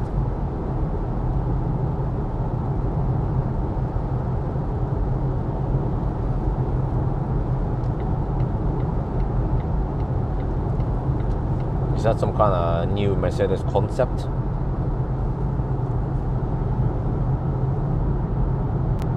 Okay, consumption is 258 watt-hour per kilometer. Oh, what is the average speed now since Oslo? 115 kilometers per hour. We have tailwind, we have head-on tailwind. Nope.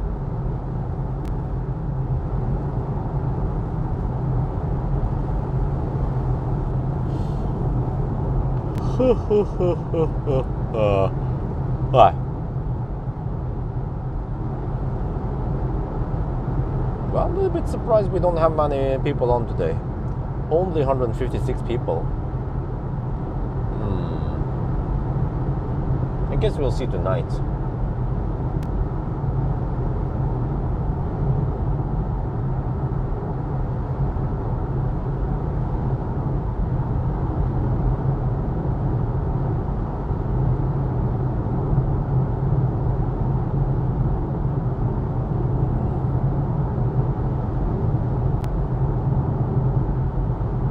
Yeah, this is so strange that I don't see GOM in the screen here.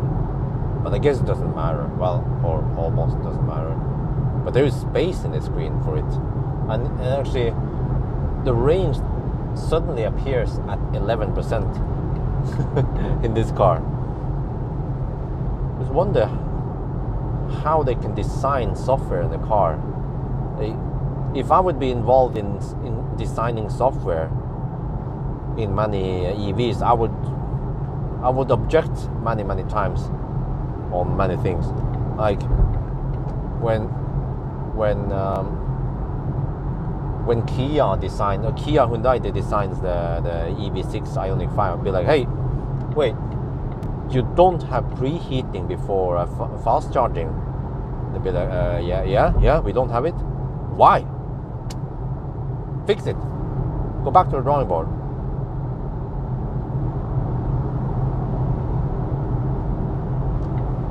And what else was it? I don't remember. Yeah, and also when car manufacturers try to put the charge port on the right side with the wrong side, they have to put it on the left side with the right side. So they'd be like, go back to the drawing board. Put the charge port on the right side, which is the left side. And then what else? Yeah, when car manufacturers put the charge port in the front, I'd be like, what the front? Are you crazy? Have you ever driven in Norway? During winter, you get so much Salzschmutzfest, and it's manual, it's not automatic. If it's automatic, I can kind of understand it, so you don't have to touch it, but if the front is full of schmutz, and then you have to touch it to open it and close it. So you have to bring gloves with you just to open and close the chart port, unless you want to be dirty in your hands, and then you transfer that dirt to the steering wheel and all over the place. So I'm like, shit. Nope. Sorry, Mac, you won't hear 999 today. Well, my eyes are a little bit itchy, and I've been sneezing a bit nowadays, which means that spring is coming. The Berk is spreading its sperm, the Berk sperm, and I get it in my face. Oh, Morten is here. Yo, what's up? Haven't seen you in a while.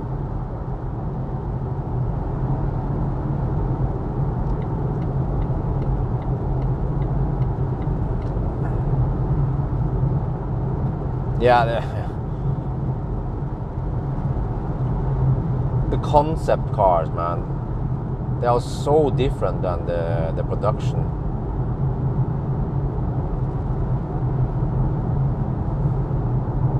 Like Ioniq 5. The concept looks so weird inside, and then the Ioniq 5 ended up being very traditional inside. But actually I have to say that the iX is more spaced out than many other cars.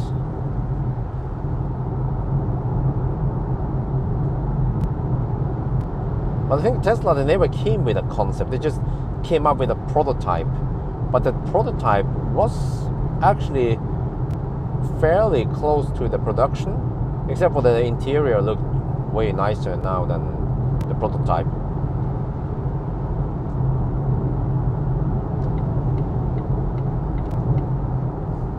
Yes, we are live streaming again.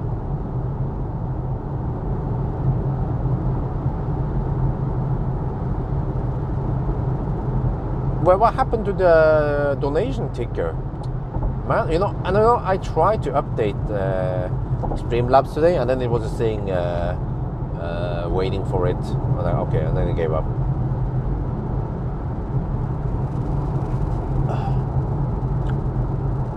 Right, 15% on arrival. Oh, now the percentage is not dropping. Okay. Wonder if I can catch some headlight test tonight. I'm not sure, because I think it won't be dark enough. I might have to go another trip somewhere at night just to catch some headlight tests. Can someone tell me, do we have some kind of pixel light here, or is it the same as the Polestar?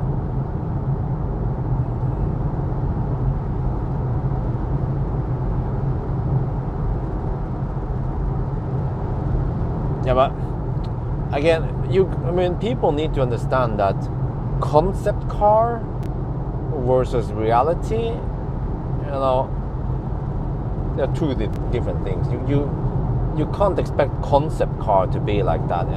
They normally have no.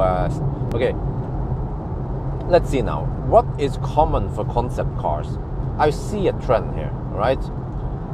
They usually don't have any side mirrors, or they have some kind of camera mirror. They will have humongous wheels, and then in the interior, it looks like a sofa. It looks like they toss in an IKEA sofa there. Way too open seat configuration, and also like a front bench. Like the front two seats are stuck together, and the back is stuck together. You can't adjust anything. It's a sofa after all. And what else? Yeah, and also the screen stuff is totally spaced out, and also the steering wheel might be some kind of yoke wheel, but then all that stuff never gets in production. Yeah, 24-inch rims, you know.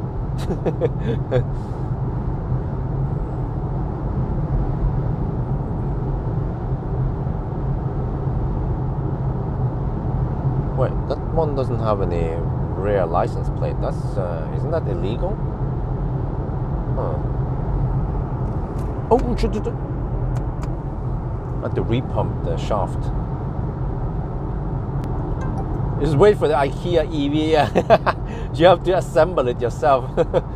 It comes, the wheels are not mounted, and you have to mount the doors and the glass and everything.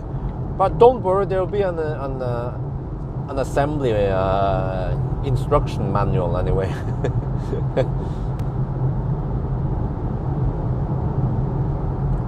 Right, 15% arrival. Okay. I have no idea how hot the battery is. Just have to hope for the best, I guess. Hydrogen, no, almost non-existent. And also many of them are not open for the public. You have to have a special appointment to be able to refuel there. Okay, Marcus Bil Model Y, nope. If he has one, I'll be driving it right now.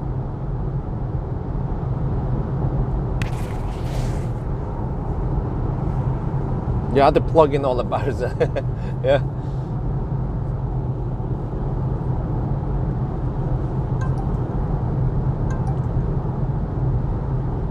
Well, consumption is 259 watt-hour per kilometer and rising. It's like the Bitcoin right now. It's rising and rising. Well, or is it rising? I'm not sure. C4 has pixel LED, but not sure. Okay. Not sure if this one has it. But I have Continental Viking Contact 7, by the way.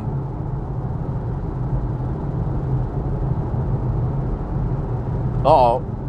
One charger available, but 91%. Okay, so one car will most likely leave soon with 91%. And I'm still half an hour away.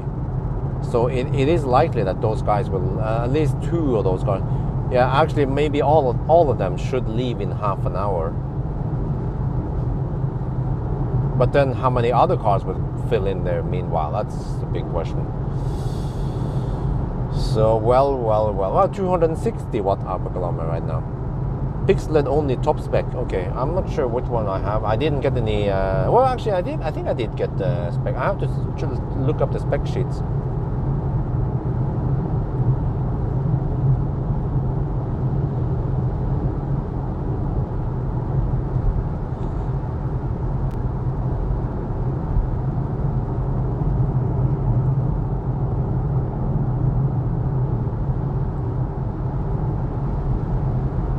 Yeah, of course, no door handles, correct? That's also another thing. Yeah, seat flip around, yes. Super low, yeah, exactly. Well, why do they even make those concept cars like that when they know that it's not going to look like that? You know, it's like let's say you're trying to date this woman. You find this woman on Tinder, and she just looks perfect. You know, like not good looking, super slim. I mean, not super fit, big boobs, big booty. Everything is just perfect. You'll be like, damn, let's have a date. And then you go to the date, which is reality, and you'll be like, what the heck is this shit? You don't look like the picture. No, it was heavily photoshopped. It's concept versus reality.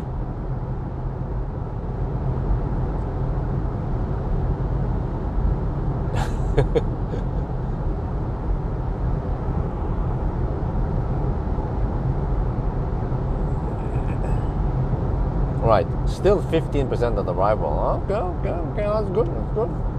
Let's see, are we getting close to Hobby? Yeah, this is the exit to Hobby. Yeah, but I have 33%, so it would be way too early to go Hobby. But that means that pit stop at Speculating. Which means I don't know if I even have time to move the camera.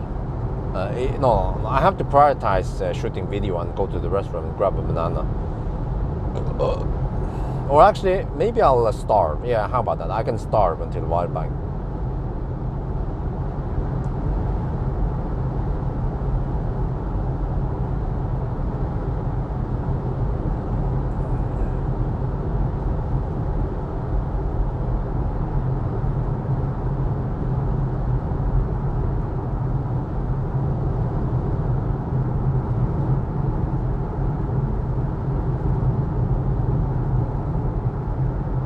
What is the P6 then? Oh, is that the rear-wheel drive? I think, I think they have the rear-wheel drive, and it's supposed to have way lower consumption, as expected. I saw the spec sheet. According to the spec sheet, the XC40 all-wheel drive has 240 watt-hour per kilometer consumption. And then the rear-wheel drive has 186. 186 and 240? That's quite a big difference. Just all-wheel drive versus rear-wheel drive.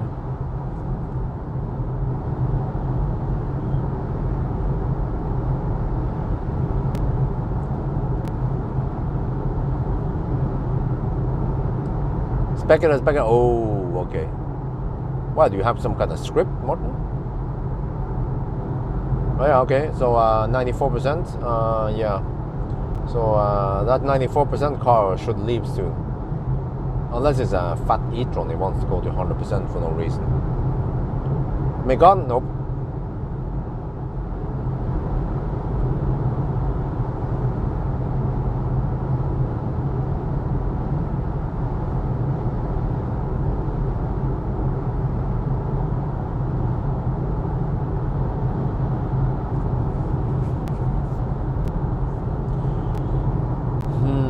Okay, next one is Utavalla soon. I just wonder what kind of food I will eat today. Now I will mostly eat just junk food. I don't have time for proper meal. Okay, I'm planning on doing some van tests, but then I don't have to rush it that hard because I have. I will hopefully be able to test ID Bus later this year, the Q2. Ow! Ow! So in Q2, I don't know when, August, September, I should be able to borrow the ID Bus. And then I will definitely do 1,000 kilometer challenge with it. But then I want to test other vans also to see how they perform.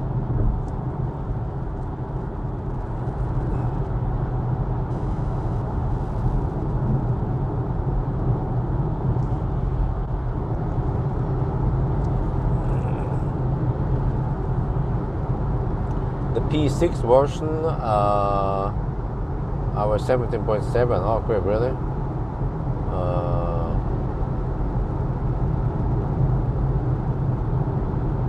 Not as fast, okay.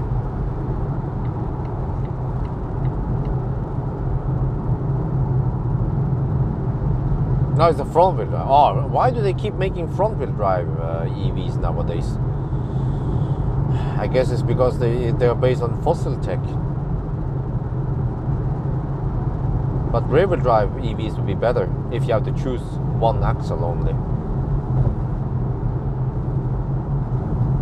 I should make a video explaining why rear wheel drive EVs are better than front wheel drive. Or actually, why rear wheel drive EVs make sense.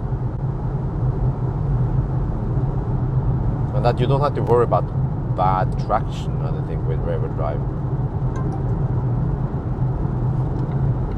in an EV. We have lots of proof with Tesla and with MEB cars and i3 even. Oh, 76 kilometers per hour. Well, you're driving like a typical Volvo driver, that's for sure. A race? Nah, I don't do any races nowadays. But I can have a trip maybe. But I want to do 1,000 kilometer challenge with a van. I have to plan it Should be able to borrow that Fiat. There's some kind of Fiat van, Dublo, whatever it's called. Well, no, it's not Dublo. Fiat. There's some big ass Fiat that is about as big as E-Crafter. So I was like, oh, I need to test that. I wonder what kind of battery it has and how fast it charges and all that. Fiat? What the heck? Yeah, what kind of tech do they use? Renault tech? Charging test, yes.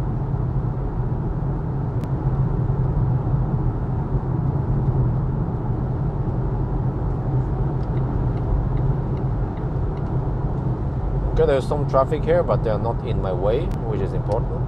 But then eventually when you get closer to Göteborg, we will have some traffic. Yeah, this is Högstorp.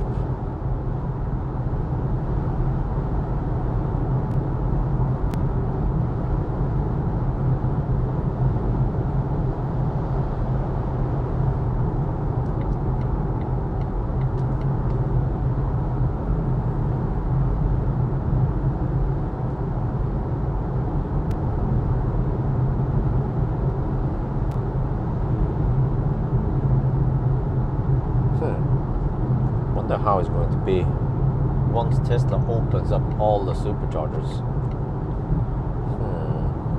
I actually canceled the supercharger subscription because I haven't been charging that much on V3, and the few times I do it, it's mostly just for some testing purposes. So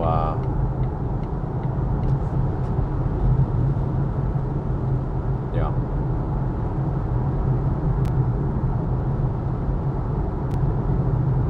Ducato, really?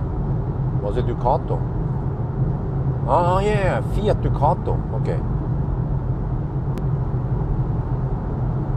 You know, that name is almost like Ducati. I just wonder why. Wait, Ducati is that motorcycle from. Wait, which manufacturer was it again? Was it Honda Ducati? I don't remember which manufacturer. But those names are so similar, Ducato and Ducati. Why didn't they sue Fiat? No, you can't call it Ducato. It's almost the same name.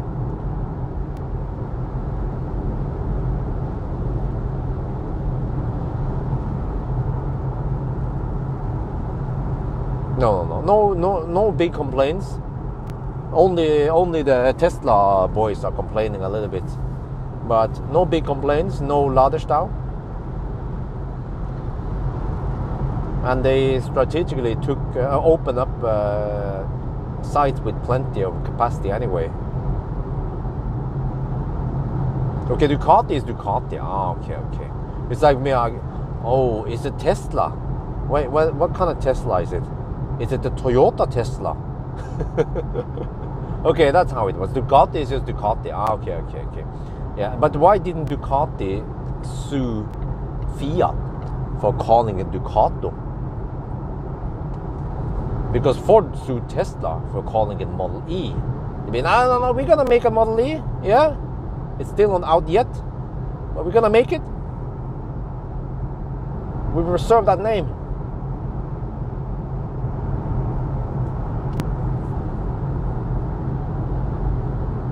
Okay, passing by Uddevalla. Well, it's technically not Uddevalla. Uddevalla is to the left of us, to the west of us. No, sorry, east. That's Uddevalla. Okay, I'm down to 25% now. Oh, now it says 13% at arrival. Well, that's fine. Hopefully we get 150 kilowatt hour per hour. VAG owns Ducati now. Okay.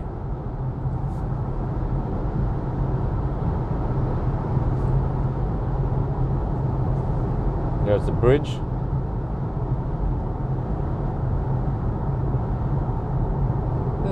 Maybe I can estimate how many kilowatt hour we have.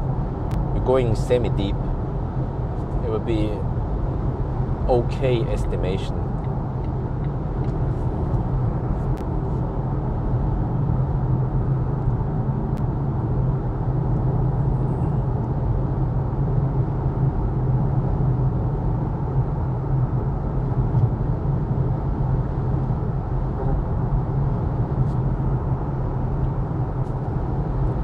Oh, every time we have springtime, I always go to the south. I go to Netherlands, Belgium, around April, but not this year. Wife also feels like traveling, but no, we can't do it. We have to stay put. 100% guide Speculating left. Wow. Uh-oh. Ladestau kommer. But that must be a fat e-tron boy.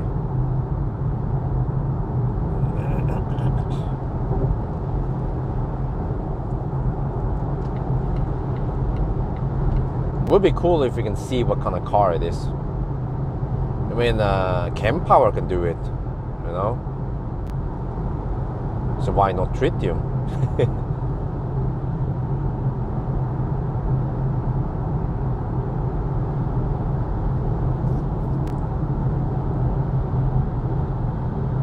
Right, 35 kilometers left. We should be there in about 17 minutes then.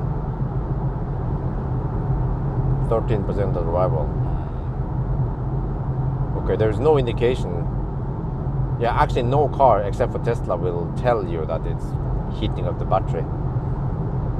Like, why not?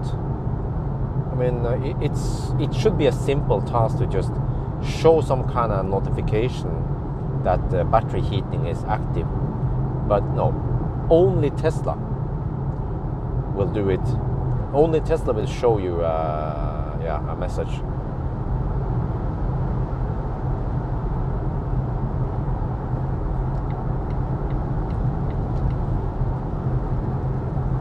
And that's why Tesla is the best when it comes to software.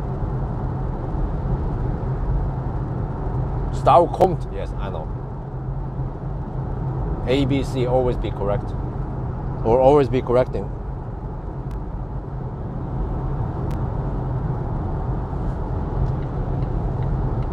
Yeah, but I started watching this channel, I think it's called Johnny Harris.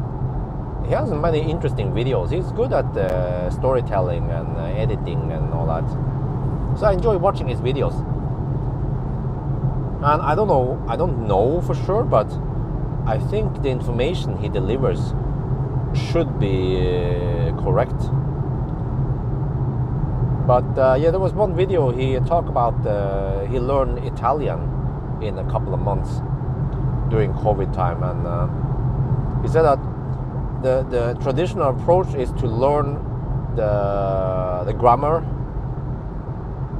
like you do in school, and then you can start speaking the language. But he went a different approach, which was to pick the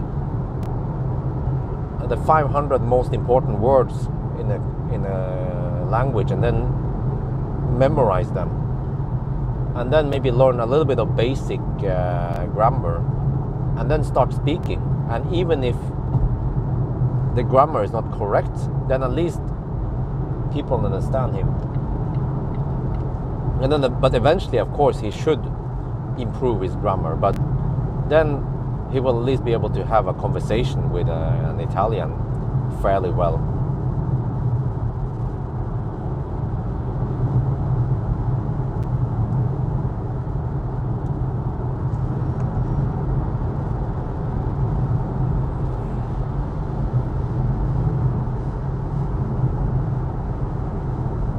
Oh yeah, maybe Neo shows preheating. Yeah, I forgot about that one. I know that Neo, if you try to preheat, but the battery is hot enough, there will be some notification that no, it's fine, we are hot enough now. So maybe Neo is the only exception then. But all the other cars I tried, there is no indication. I can figure it out. I have some ways to figure it out. I think I'll make a video about it. I can figure it out in the Volvo and also in the Deutsche Autos, because they show kilowatt hour per hour when stationary.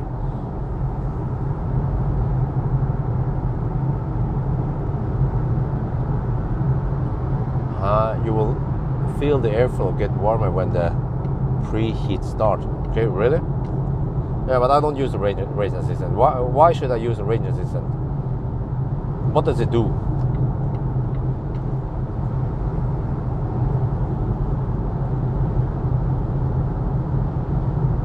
Yeah, but I also need to borrow Neo soon and do the 1,000 kilometer challenge. Hey, that's a Cupra Born. Yeah, I need to do that 1,000 kilometer challenge battery swap thing. And now it's better. Now it's not that hot. I mean, it's not that cold anymore. So hopefully the car won't be spending a lot of energy, and we might be getting okay distance between the swaps. But I still want to do it at night, which is a bit yeah, because they have opening hours, and they close the swap station at 10 in the evening. But I kind of want to do it maybe after 8 on a Saturday night. So then just have to organize something special with Neo. They have to actually have a guy working overtime there. So it's just for the PR, but I think they will benefit from it greatly if they have to do a small investment for labor and shit, but the PR benefit from it should be. Now there suddenly 19%. Oh no, it's when you have 50 kilometers range, then suddenly it appears. Yeah, that's how it was. So 19% now, 50 kilometers range. But I don't want to compromise comfort. I don't know about you guys, but I don't. When I drive, I want to have it nice and comfy. That means no Ninja running the seat heater with the HVAC off or some shit. No. We're driving EV here. We don't have to make any compromises.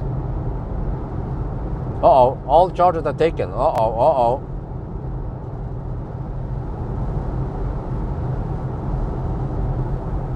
Well, we are still 10 minutes away, so let's hope for. Oh, there could be a car queuing up also now. Well. I guess I'll just document when we arrive, and then we can see. Yeah. I mean, Tesla fanboys will disagree. They'll be, no, don't deduct anything. This is a part of the inconvenience of having a non-Tesla. It's your own fault that you didn't buy a Tesla. Then you want to go on a road trip. Well, too bad for you, buddy. Okay, now it says 10% at arrival. Maybe it's doing some battery heating now. Consumption is 268 watt-hour per kilometer. Holy shit! It's rising and rising.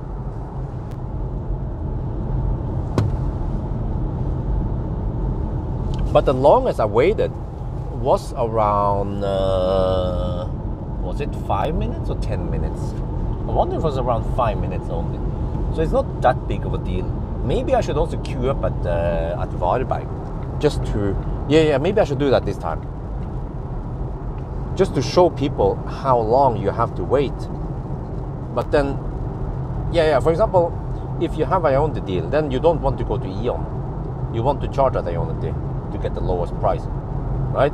So people are willing to wait 5-10 minutes to get Ionity. That's what I'm thinking. Well, they are kind of semi-high-ish state of charge. Actually, the guy with the 86% should leave by the time I get there, or soon. So we have a good chance that even if there is some Laderstau, then I don't have to wait too long.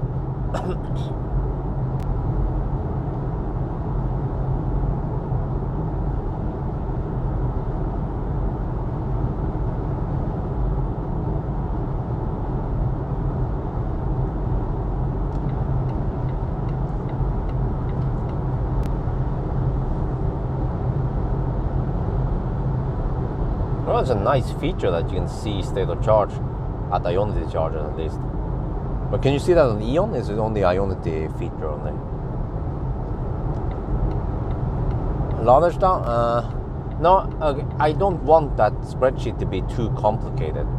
I mean, it's already kind of complicated as it is.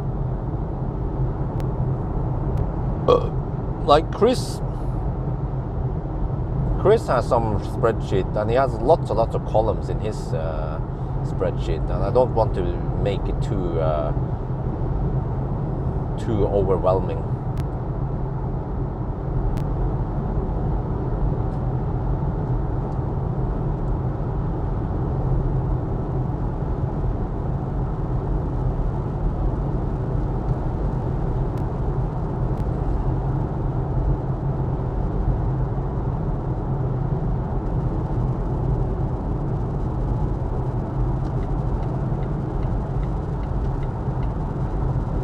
Right, 15 kilometers left, 11% of the drive. Oh, at least I will get a pretty good estimation on the battery capacity now. Yeah, we spent. Oh no, I started with 98%. I also had to remember that one. Didn't start with 100%, but it could have been 98.5%. It should be. Could have been almost 99%, but the display showed 98 when I unplugged.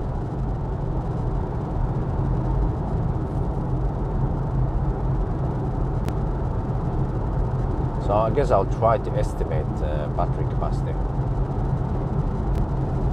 Well, I have to say there is some traffic today. Where you guys going? Where you guys going? The Swedes are heading north. The Norwegians are heading south.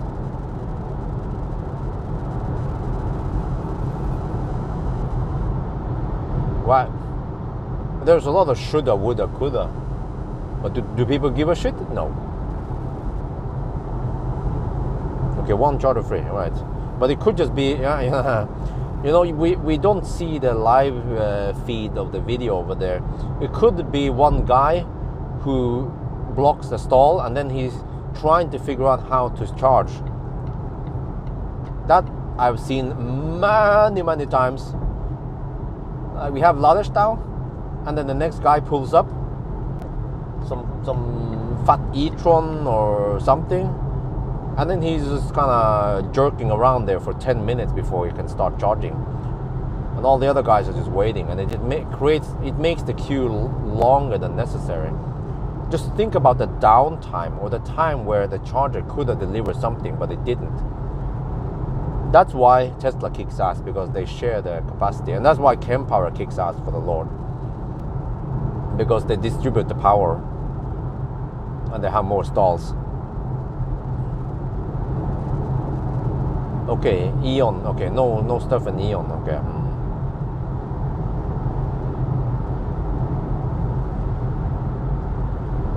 But also Delta charger. I forgot Delta charger. They also have the split, but it's at least a half split, which also helps. Just like Tesla V2.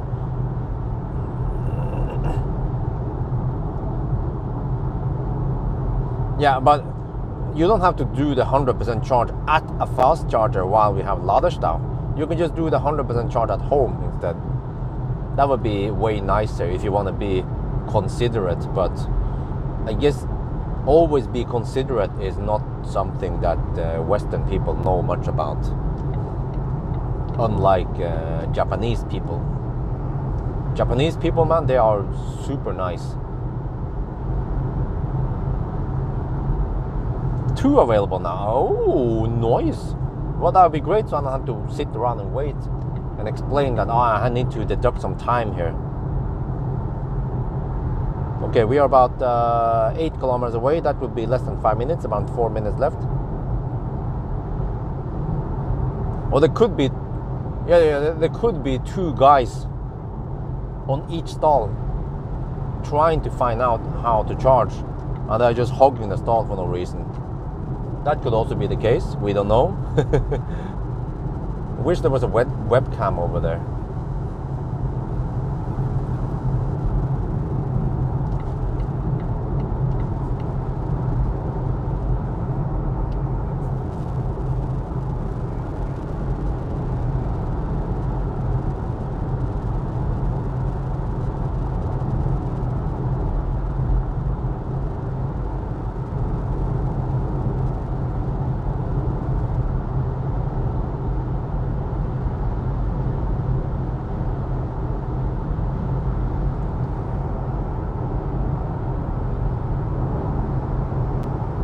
Not unlikely. Whoa, wow, ooh, that is a double negation.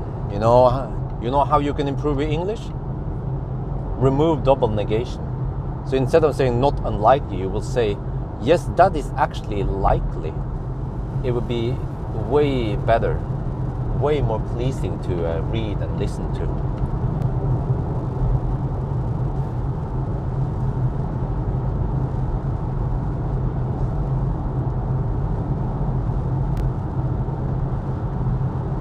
All right, 4 kilometers left, coming in hot. But I mean, if we have to wait, we probably don't have to wait that long. There was this crazy mofo behind me. Just came behind me fast, so I just speeded up a little bit. Yeah, and then we go behind. BG, what? That's not the Europe, right? Is that not a Nordic, a Scandinavian? BG. Which country is BG again? The Bee Gees? Not unlikely. Yeah, exactly.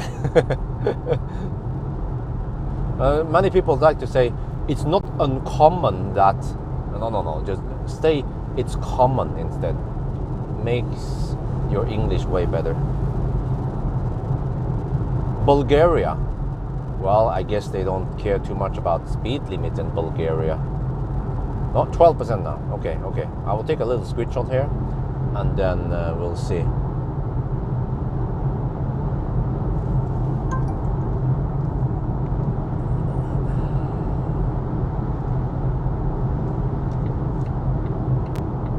Okay, what is Ukraine, by the way? Ukraine must be UK, right? The country code. Okay, it's still a Volvo. It's still 2,280 kilograms. Oh, and I still have winter tires on. Okay. Region. Oh, it allows a little bit of slip. I like it. I like the way this car is set up.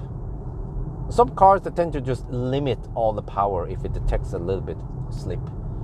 But here you can have a bit of fun. Okay. Oh, we have 2 stalls available. All right. Just have to get past this hypermiling Swede. But it's a Toyota hybrid. Holy shit, he's slow. The Toyotas are notoriously slow, no matter which model they use. All right. Let me see. Charge port is on the left side, with the right side. Oh, there's not a Volvo. Yo, what's up? You got the wrong Volvo. Wait, no, you have the right Volvo. Sorry. You have the right Volvo. It's my buddy, huh? Yo, bro. Okay, get over here. Let's put it in. Wait, I have to kind of be like this-ish. Okay. Let me see. I'll take a screenshot. 11% left. Okay.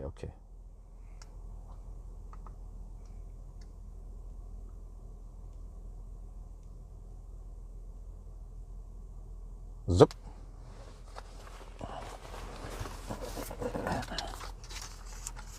UA. Oh, it's UA. Yeah. My bad, man. I should know that. Okay, here are the stats. 266 watt-hour per kilometer.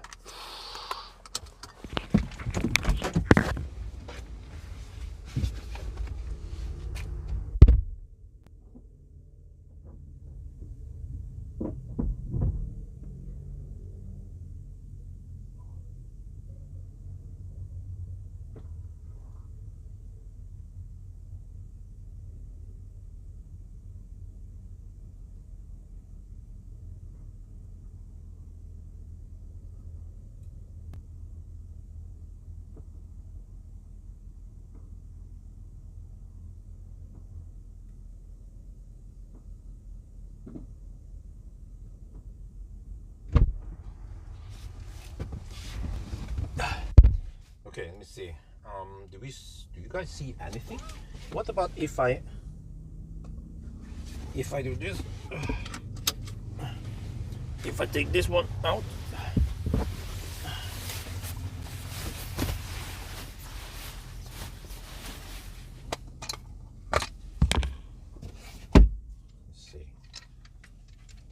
me get some.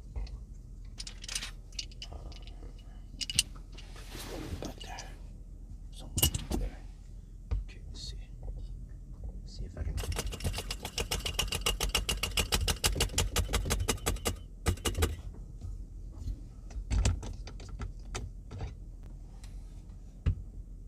Oh shit. It's two. Okay. Oh, you guys see something there. This is exactly what I'm talking about. That have to pay a little bit attention to the live stream also. But let me do the calculation. I need to know this. I want to know this. Okay, so we arrive with 11%. So we spend 98 plus. Okay, let's see. 98 minus 11. We spent 87%, or 87%. Let me see. What was the consumption? Oh, that's speed.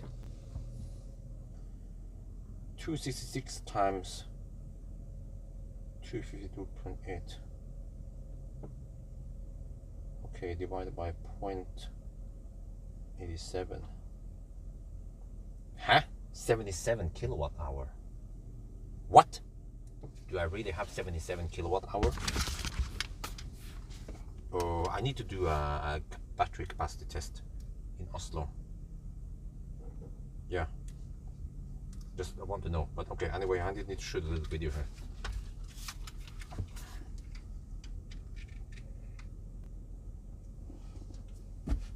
We are now at Speculating, charging at decent speed. เรามาถึง Speculating นะแล้วก็ชาร์จเร็วนะเนี่ย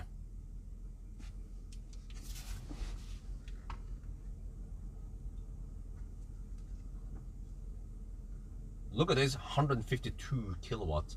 So we arrived with 11%, and most likely the battery heated up because prior to arriving here, let me see, the car estimated we would arrive with 16% for the longest time, and then suddenly it changed. So I suspect that it was spending a little bit of energy heating up the battery. But okay, anyway, no, stop. What? Are you serious? Dude, stop it. Maybe no. Okay, how about now? What the? Stop it! Stop! I don't know what the heck is wrong with this shit, but come on, stop playing with me. Okay. What the heck is wrong with the navigation? Okay, let me search for it instead. Ionity Varberg. Man, legacy automakers and shitty software.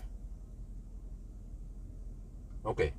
Alright, now, okay, we don't have enough yet, but I better hurry and go to the restroom.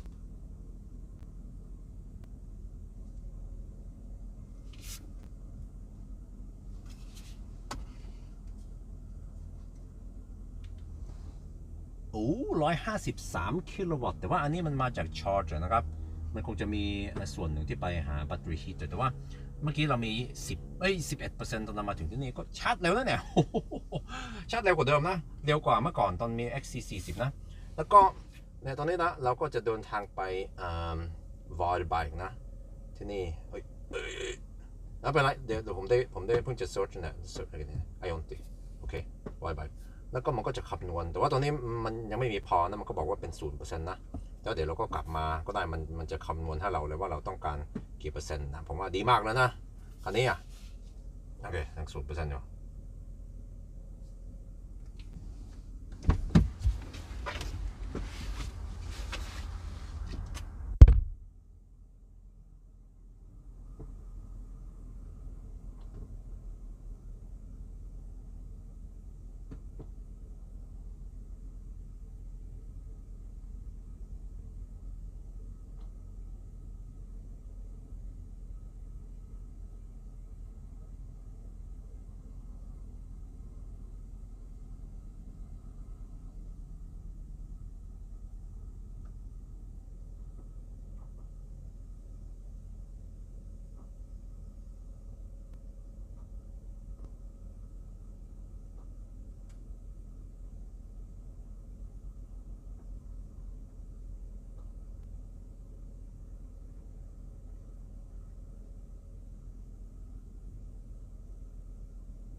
Oh shit! Sorry guys, I forgot about this one.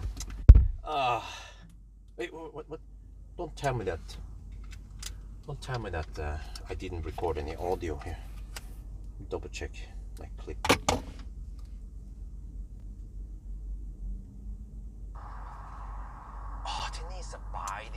Okay, we have audio. Okay. But anyway, guys, I have to hurry because we're actually running out of time on this charging stop. What the heck? Huh? What's?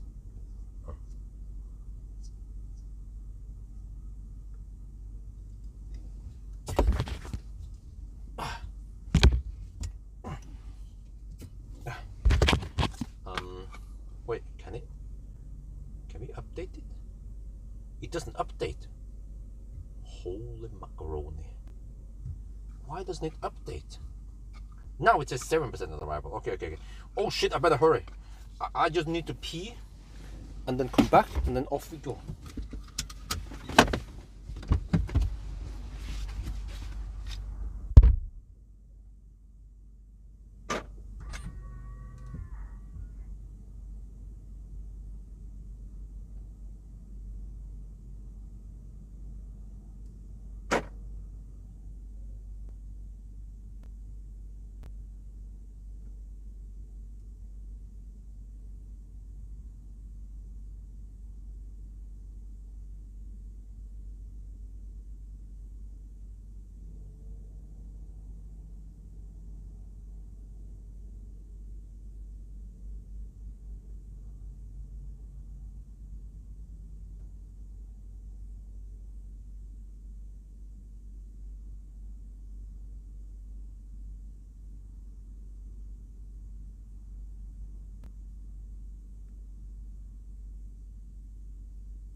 What? 14 minutes stop.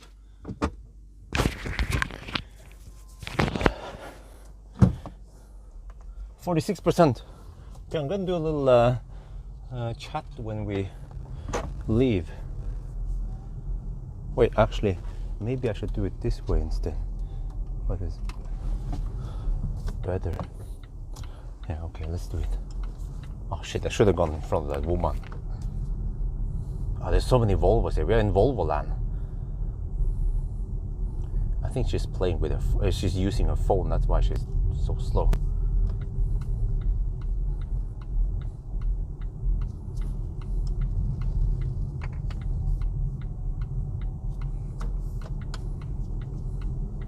That was 14-minute charging stop from 11% to 46%. So I'm going to shoot a little video now. And the car estimates I will arrive at 8%. I estimate we might arrive with more than 8%, but whatever. Can I just... Yeah, I can. Nice, but Well, she was the slowest poke ever, and then yeah. And then when I want to hammer, I hesitate a bit, and then she decided to change lane. Okay, whatever. I'm not that much of a rush. Should probably not enter the highway. No, okay, that's fine. Okay.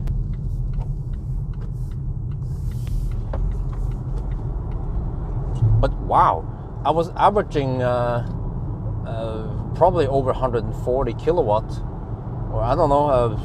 I guess I can estimate the actual. Yeah. Let's just get in here first. So let me see. In 14 minutes, if I went from 46 minus, okay, so 35%.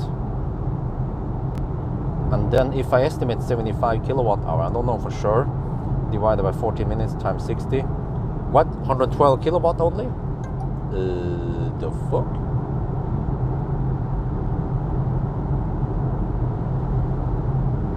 Why is it so low? That doesn't make sense. Wait a minute.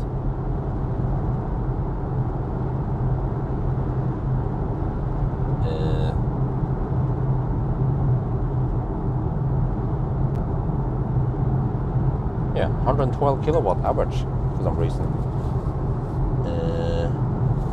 No, it wasn't 42%, it was 46%. The screen you guys saw was not updated.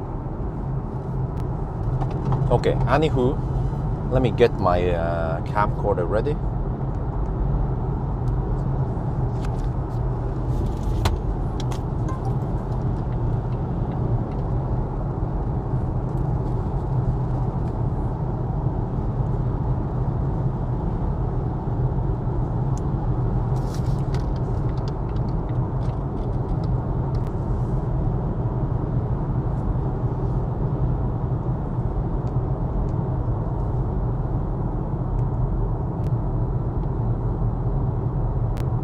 Right, we are on the move. That was quick.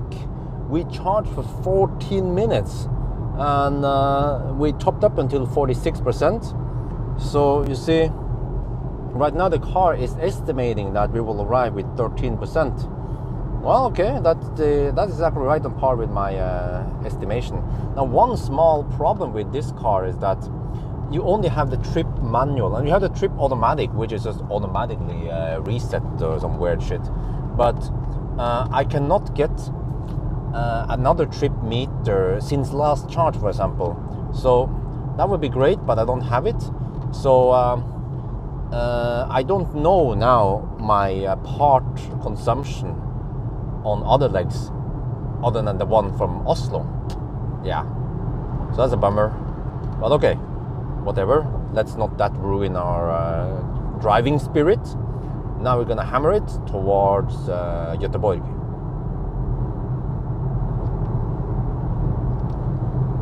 Okay, เนี่ยเมื่อกี้นี้นะเราชาร์จ14 นาทีนะจาก 11% ไปถึง 46% นะแป๊บเดียวเลยนะ พิทสต็อปนะครับแล้วก็ตอนนี้นะเราก็จะขับไปวอยบากแล้วก็รถก็คำนวณว่ามันจะไปถึงแล้วก็เหลือ 13% ผมก็กะเหมือนกันนะกะเหมือนกับเว็บแล้วนะข้อเสียนิดหน่อยนะครับของVolvo นะคือมันมีทริปแค่นี้นะครับเนี่ยมันไม่มี since last charge หรือว่าอย่างอื่นนะจริงๆมันน่าจะมีเราจะได้รู้ว่าโอเคจากSpeculating ไป Volvo มันใช้ไฟฟ้าเยอะแค่ไหนเราจะได้คำนวณได้อันนี้เราไม่รู้มันมีแค่ทริป total แล้วก็มีออโต้แต่ว่าเราก็ reset ออโต้ไม่ได้นั่นแหละแต่ว่าก็ช่างมันเราก็คงจะกะได้อยู่นะเพราะว่ารถมันช่วยกะให้เราก็ดีนะตอนนี้เราจะขับผ่านยูเทโบร์ก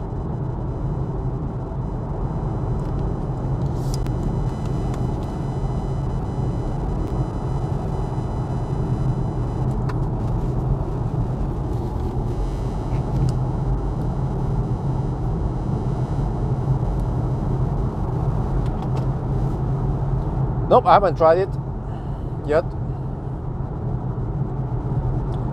But it's always like this, you know. When I try to estimate the capacity, it gives me some weird numbers. But like I said, there are some indications that we might have more kilowatt hour. But I can test this tomorrow. I just have to charge to 100%. Or wait, I won't be able to do that overnight. Okay, I have to go to Circle K and top up a little bit after the challenge is done. Wait, or I could go to Kempower, Mortensrud even.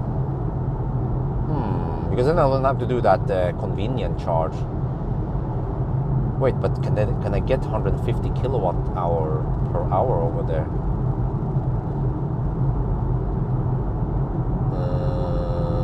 Maybe I'll stop at Mortensrud.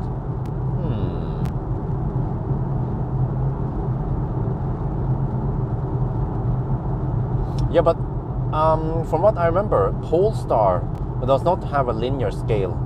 So that actually makes sense, because it means that when we calculate now, it was weird because it was, according to my calculation, we only gain 114 kilowatt hours. That doesn't, no, that doesn't make sense. Wait, how does that? I saw we were getting 150 kilowatts for a while, and then 130, 140. So the average charging speed must be more like 130 now, which means that the 35% we added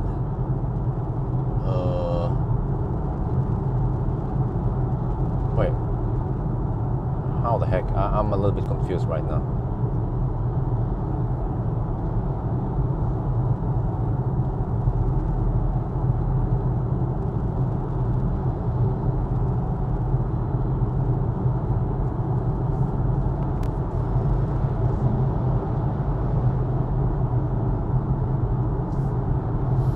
Okay, well, I'll figure it out. But yes, it means I need to do some kind of battery capacity test. Okay, maybe I should have done a full... When I was already there doing range test, I could have done it. But I was assuming that the battery capacity doesn't really change between cars. And I've seen it over and over again that it does in fact not change. Until I start doing their charging test, and there could be indication that they might have increased the usable capacity, but I'm not sure. I could be tricked by non-linear state of charge scale also. Man, these campers, holy crap, they were camping long.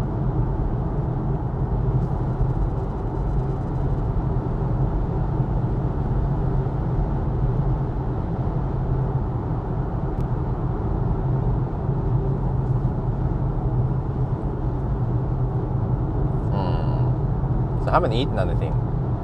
I guess I will have some double sausage penetration at Varberg.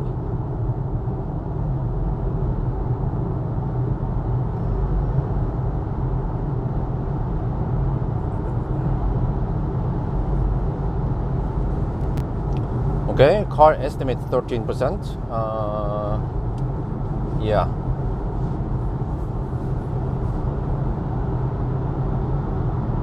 See the next one. So since we have tailwind, then it will be easy to reach what's it called again, Helsingborg. But on the return, no. The return is going to be hard. Headwind and 120 soul with this brick.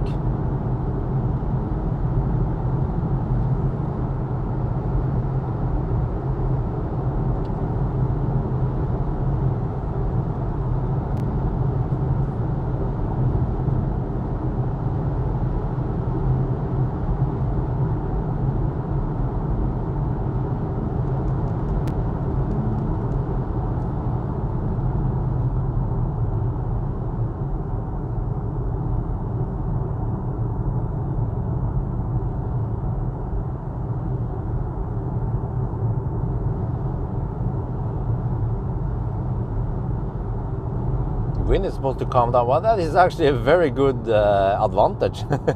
So we ride on the tailwind on the way south, and then we get less wind on the way north. Almost unfair advantage.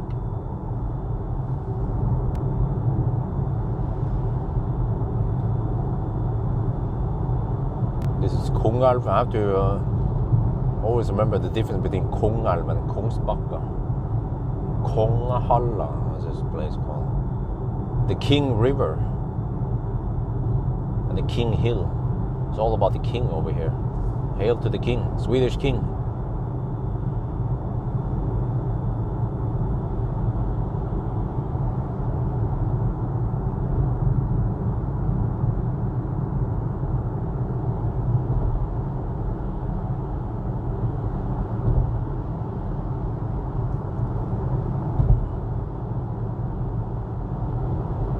Yes.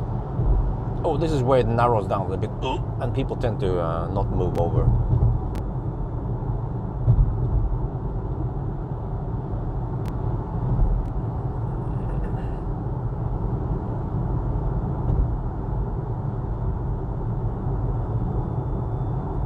No, there's a normal traffic at least.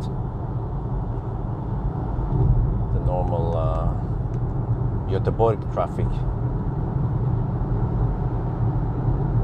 Wow, but it feels like spring, finally. The dark and the depressing, yeah, the depressing winter is over.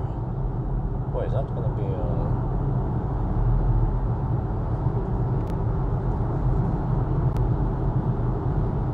Just like the depressing breaks.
Oh, 14 degrees Celsius. It's like an average summer day in Bodø. Yeah, that's depressing. How cold it is in Bodø during summer.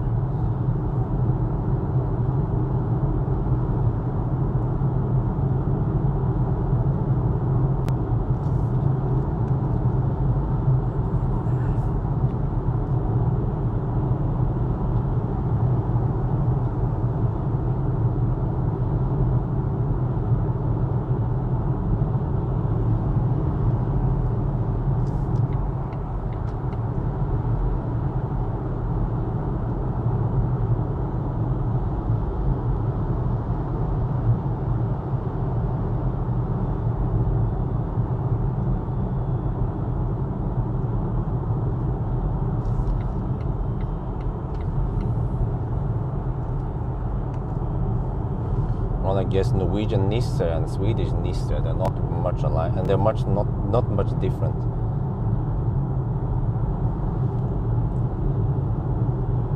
Uh-oh, phone is overheating again. Shit.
better interior quality? Not sure about that one. I guess it depends how you define as interior quality.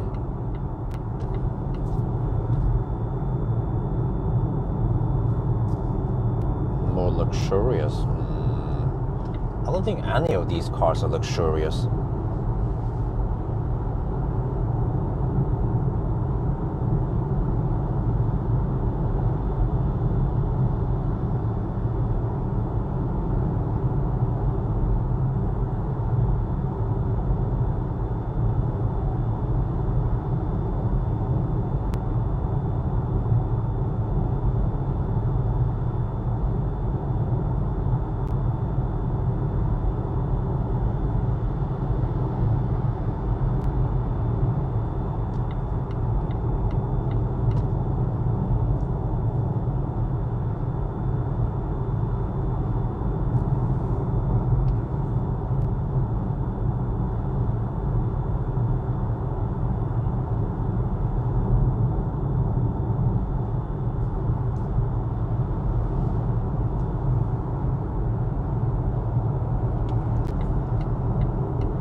E-tron has a... Which e-tron? There are so many e-trons here, you know. You have the A3 e-tron, the Q7 e-tron, the e-tron 55, e-tron 50, e-tron 60, Q4 e-tron.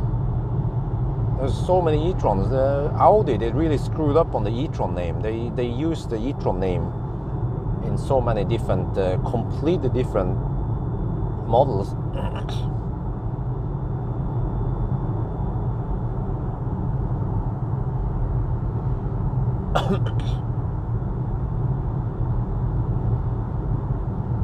It's almost like saying, well, have you tried the new Tesla model? Model what? We have Model S, Model X, Model Y, Model 3. Which model are you talking about? Oh, it's a Tesla model. Yeah. Well, oh, you mean the fat e-tron? Yeah, okay. Yeah, I mean, I agree. It has the fat e-tron has way better interior quality and feel over the Q4 e-tron. But the problem with the fat e-tron is that it's too old-fashioned, too cramped. That's the weird part. It's a big car, but they utilize the space quite poorly.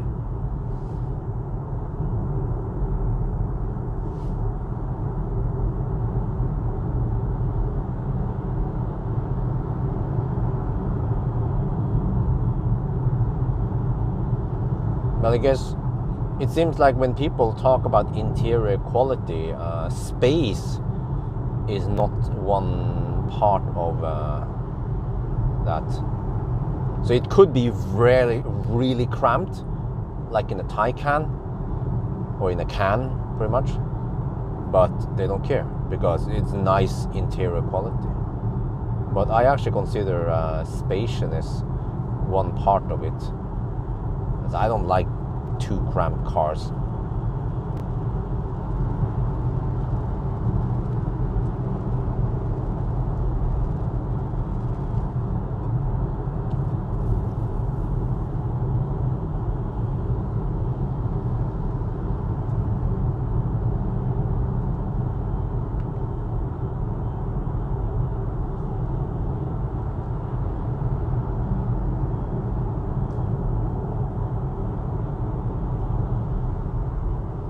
Ugh, man.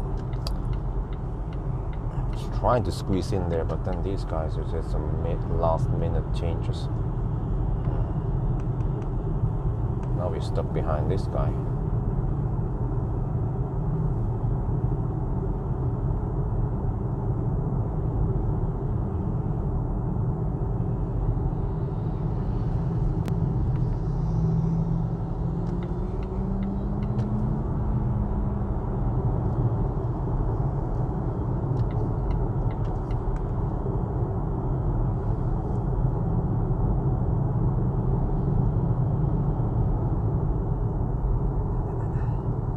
No, I forgot about the e-tron GT also.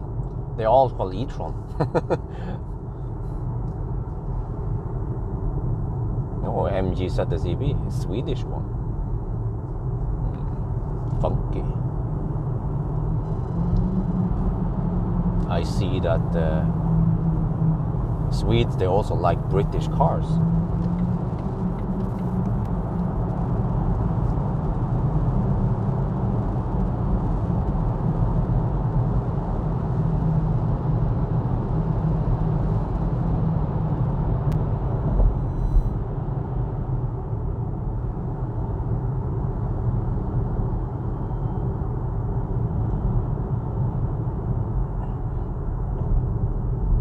Welcome to Göteborg. Wait, I wonder when Liseberg is opening. I guess we have to go to Liseberg with our baby. Well, not baby, but the kid now, eventually. Kid wants to go to amusement parks and shit. So we will suddenly visit places that we normally won't go to.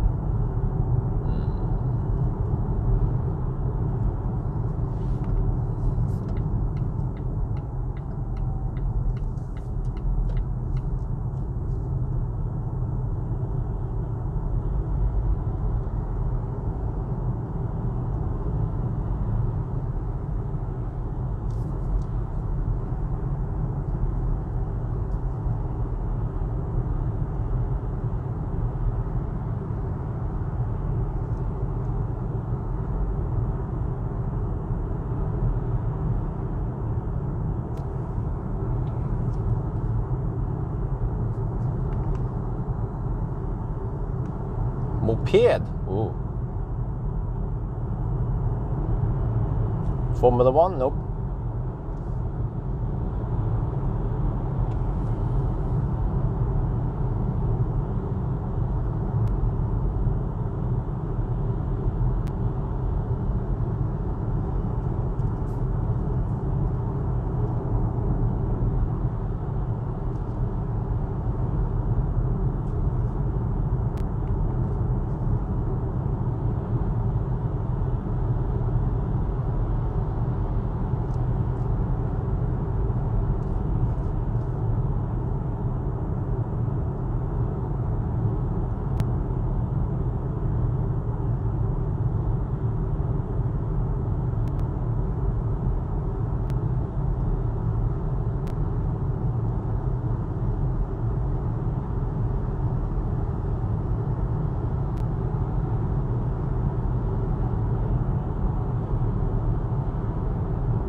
Oh yeah, there's no Trängselsskatt today.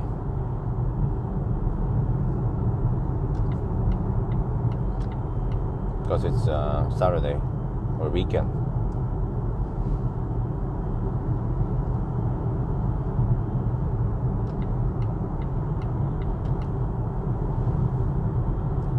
Wow, they've been digging around here for the longest time.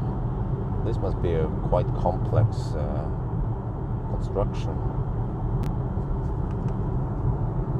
Oh, there's a tank. Swedish tank.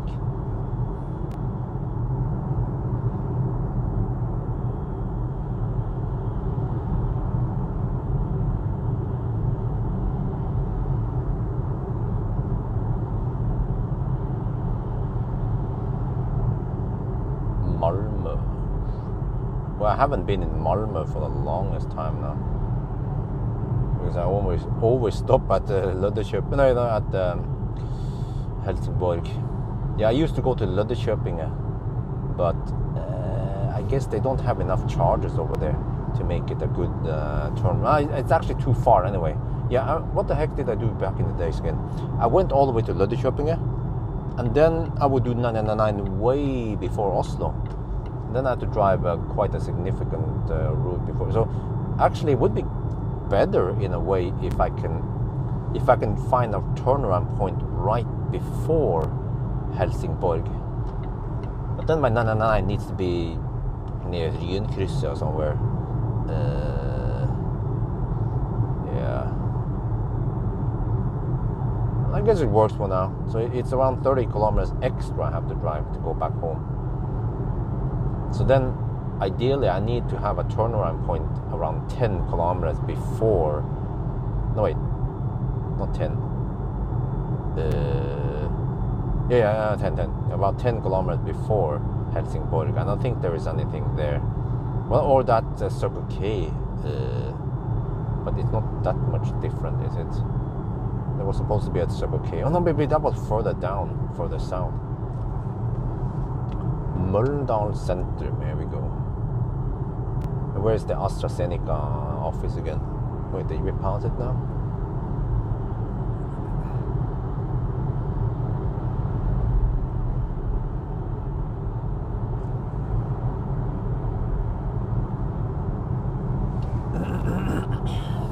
Yeah, I've been in Liseberg once.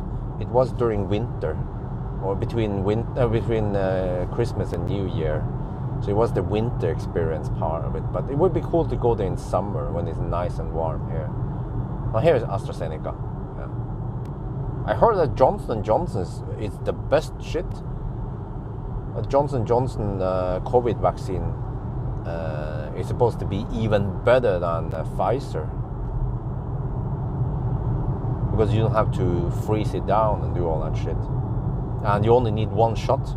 Whereas Pfizer, you have to keep getting extra shots. And even if I got the shots, I'm still not fully protected. So maybe I should go to US and get some Johnson & Johnson injection.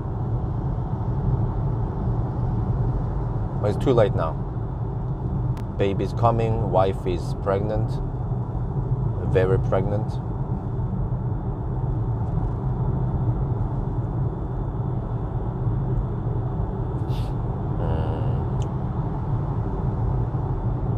Right. Consumption has dropped a little bit. I have no idea how we are cooking, but car estimates 14% at arrival, so I'll trust it. I guess maybe I should deduct around 5. If I deduct around 5% from the estimate, then that should be fine.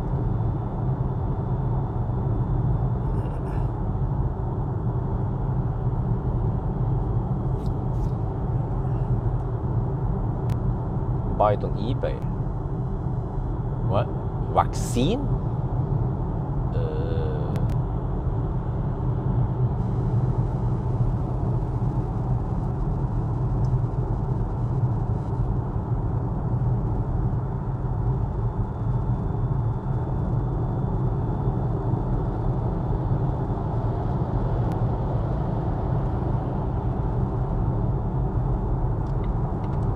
I just feel like taking a road trip, but I guess eventually I can go somewhere else, which is Thailand. Because if I think about it, where do I really want to be? Where does my heart belong? Well, it's Thailand.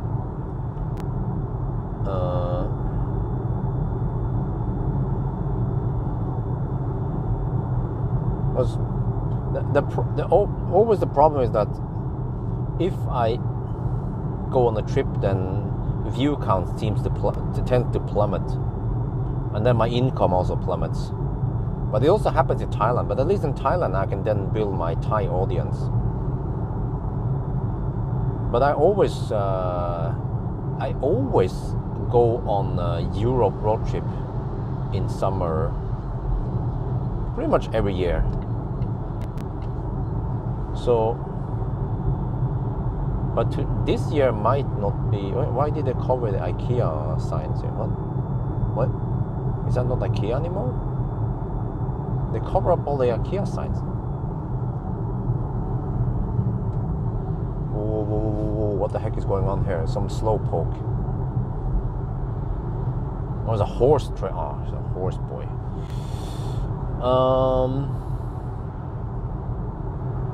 Yeah, so I tend to go to take a Europe trip, but it's the same story, and it's not that that exciting anymore or challenging anymore. It's just piece of cake.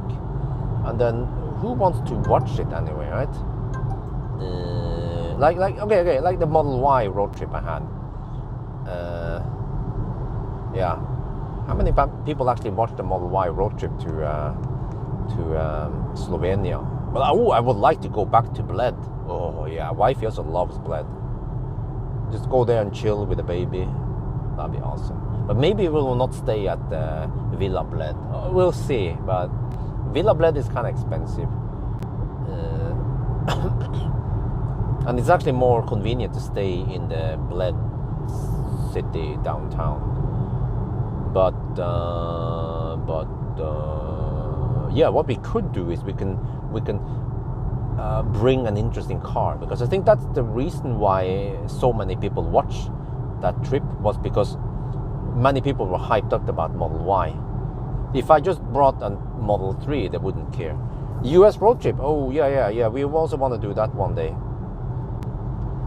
when it's convenient.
What if I lower it like this? I wonder if I can, if the air vent can hit. It kind of hits it. Are you back? Try to restart. I'll lower the phone a bit. Maybe it can hit. Maybe the air vent can hit it and cool it down.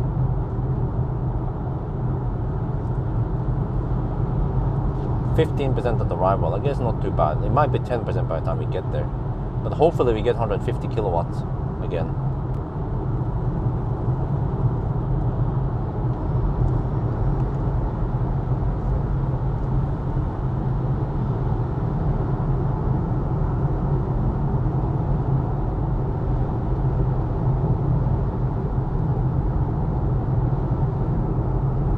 Oh, well, it's charging now. Well, that's good.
What? You gotta be kidding me.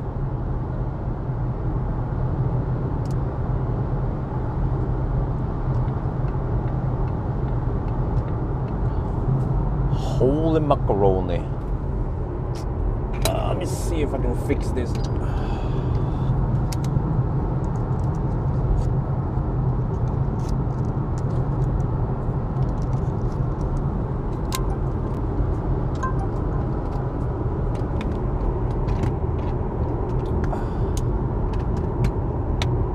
Man, rule number one. Okay, let's see.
Are we, no, sorry, I'm not hiring anyone. But, man, by mistake, let me tell you guys, this is a little bit complicated. When I record, I have a camera mounted in the windscreen, and then I record the B-rolls, the ones you guys see with the music rolling.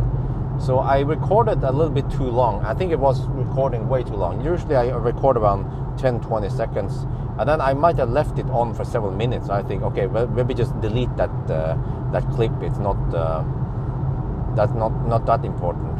And then I quickly did it while driving, which was a bad idea because I misclicked, and instead of deleting that one clip, I deleted all the clips in that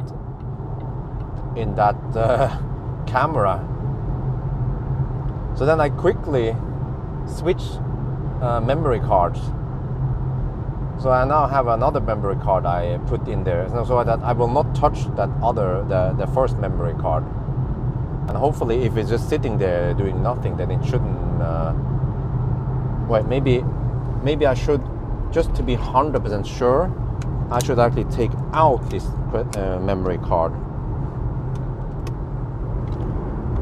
Yeah. Let me see. Oh shit! Wait, this has to go here.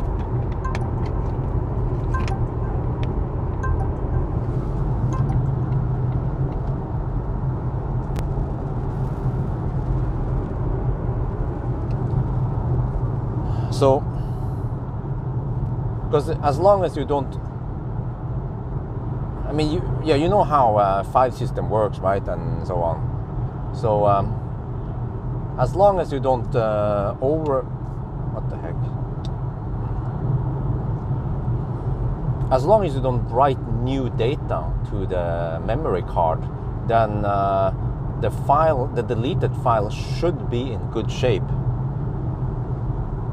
Just have to run it through some. I think I use Recuva or something. It's a program to recover lost files. Just use that one. Hopefully I can recover the files.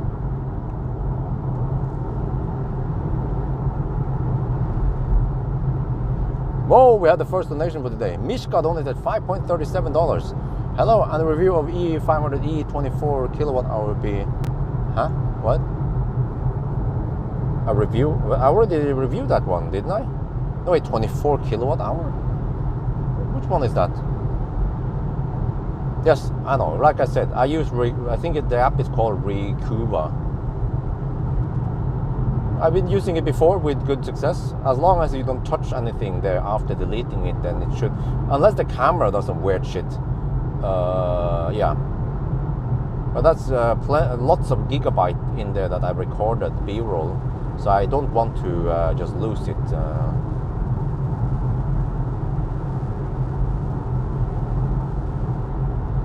Because it could be that when you put the thing in the camera, it might write some shit or do some shit there and messes up things, but hopefully not. Okay, we're 19 kilometers away. Left lane hugger finally moved over. He's been hugging left lane since Kungsbakka.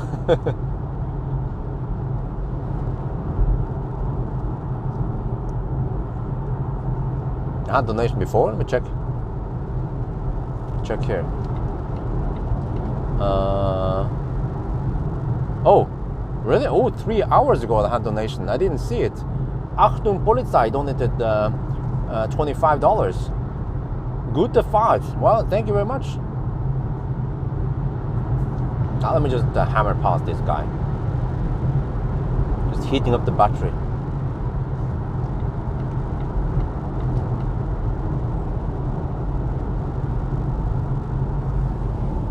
Okay, right now the car estimates 15% at arrival. I guess that's plausible.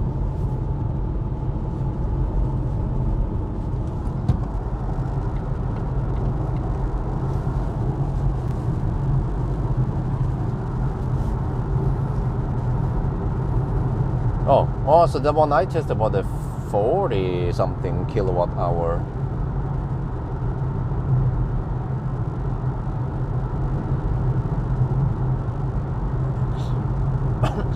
Man, I could take B-roll from the live stream, but it's kind of shitty quality.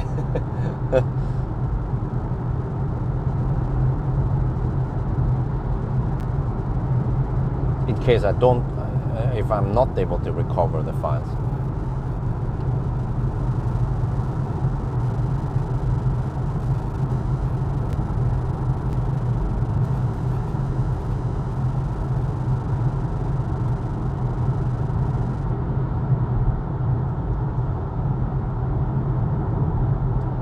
Right, can you guys check how busy is the Ionity charger right now?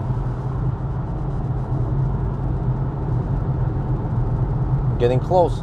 I should be there in 7 minutes. 15 kilometers left.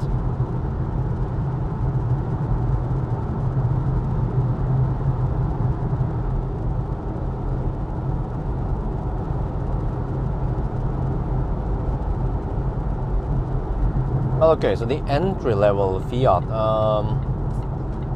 Well, is it to test then? I mean, it has shorter range, I guess.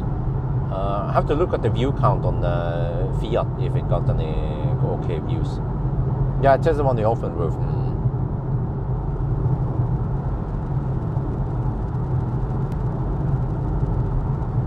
Yeah, exactly. Just use B-roll from the other cars. Nobody noticed. So I could use B-roll from, yeah. I remember when I look at Chris's videos, in my video, when I use the B-roll, I have them in exact correct chronological, in the correct order. But Chris, his B-rolls and his shots are all over the place. Because I know those routes he's been driving. And you will see that he uses B-roll somewhere forward, and then he goes back and he uses B-rolls that has passed. So it comes in the wrong order. And it kind of, to me, it's like, it triggers my OCD. Should at least have the B-rolls in the right order. But, you know, I could just find some B-roll from other... I had to find B-roll from other daytime 1,000 kilometer challenge, and then people won't notice that the color of the hood is different. Okay, I should have enough stalls at Varberg. Okay. Oh man, I can't wait to put my meat in the mouth. Put the double sausage in my mouth. Oh, getting hungry. I had breakfast at 8 this morning. I woke up a little bit early, so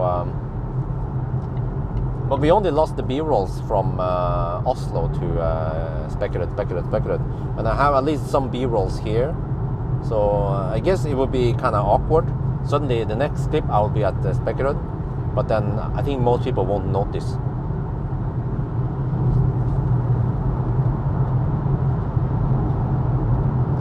39K, well that's okay. Why is that the range test? Range test tends to get money views, but I think for that one I didn't bother doing 1,000 kilometer challenge because I think the car didn't have auto steer, or I don't remember why I didn't bother doing it. And then not many people objected either, so I'm like, okay, no, nothing lost.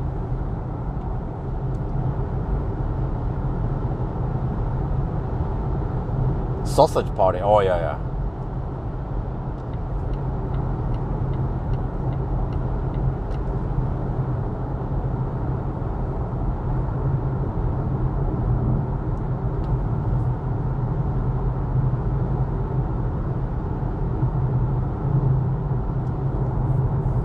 Okay, let me see. This time I should try to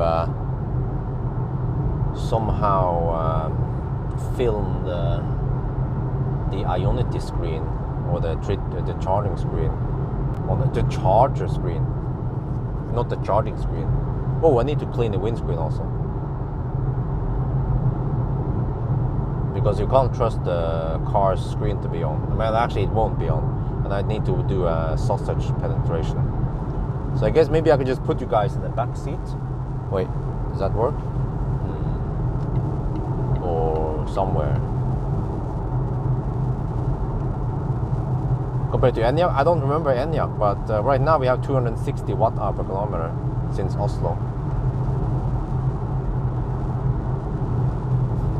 And we are 5 kilometers away. Now it says 14%. Yeah, see, it always drops towards the end.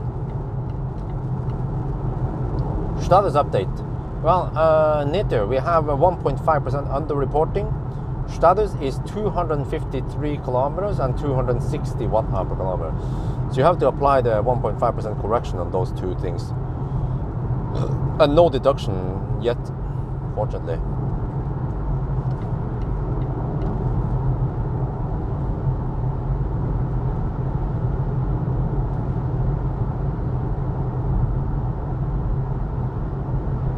But I'm pretty sure it's higher than the Enyaq. Enyaq might be something like 230 maybe. But then Enyaq was only Norway, which is slower, driving wise.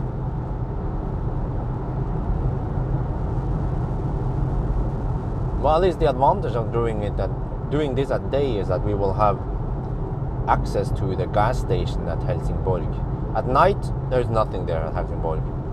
I usually just hold it because there's too much activities. I don't want to show people my tiny penis. So, but I can usually do it. It's a little bit painful. Do it at night. Wildback, here we come. Wait, is the next exit? Okay.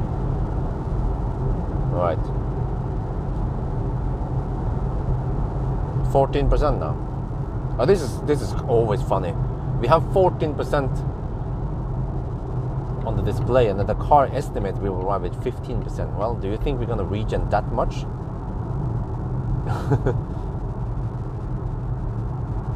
Okay, 14. All right. So I unplugged a little bit. I pull out a little bit late, but no big deal. But maybe I should try to nail the charging stops from now on if I can. The only problem is that it doesn't update. Oh, he's turning that way anyway. Jesus.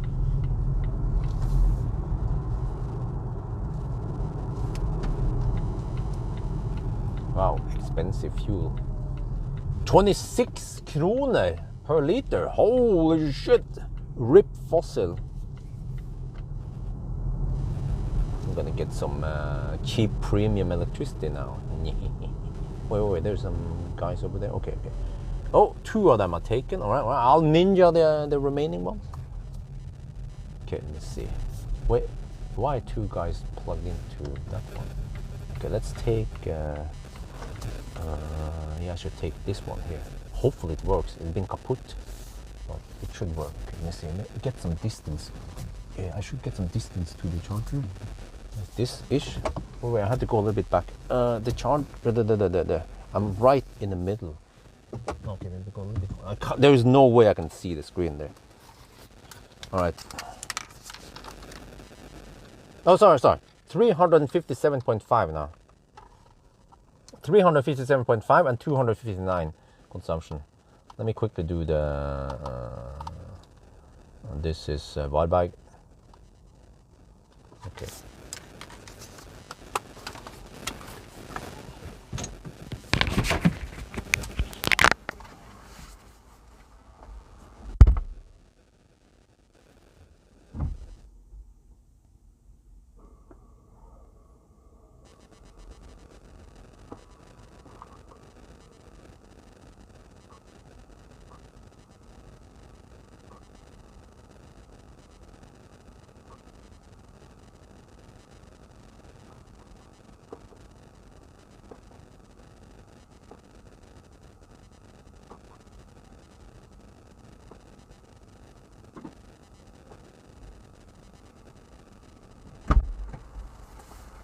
Okay, is there a tiny remote chance that you guys can... No, I don't think so. Wait, can you see that shit? Maybe? I'm not sure how to show you guys charging speed. Well, I mean, you can see... Okay, let me shoot some video here.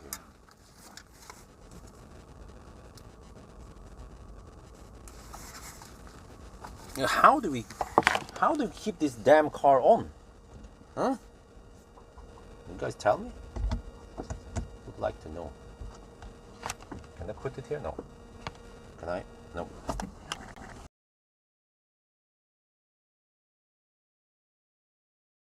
No. Wait, how about I just put it? No, okay. Okay, let me try this.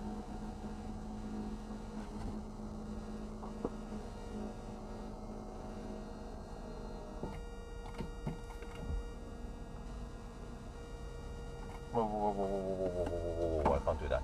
I have to go in the back seat, of course. But then, how do I stay connected here? You see, this is exactly what I've been talking about. That I have to spend time... Okay, whatever. Let's just do my thing. For now, I can't let the live stream take up precious time for eating and shooting video. So I have to just go outside and shoot my video now.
Go inside instead. You see, we're here. Wow. You know, legacy alternators, like this one. Why you want a low range? You want to find a charging station? No. See, we're getting 150 kilowatts. Ooh, nice. Okay, so now the next stop, for you guys who don't know, we're gonna do this. This is brilliant. We can say, well, can I just do this instead? Yeah, now it works. Wait, no, no, no, no. No. No, no, no, no, no. 9. Okay. Right, Helsingborg, we zoom in there. Zoom in there, zoom in a little bit more. Wait, I don't see the charging stations. Unless I go really close, even closer, then suddenly Ionity showed up. Wow. Like, you really need to know exactly where you're going. Oh, there's only one. There's only one charger available there. Oh, shit. Oh, sorry. Point it down a little bit. Okay. We're good. But look at this charging speed, huh? e-tron, go home. Fat e-tron wouldn't be able to get 154 kilowatt now. It would be hovering around 135, 100, maybe 140 kilowatt, because the voltage is lower, and then e-tron doesn't take that many amps like this one. So noise.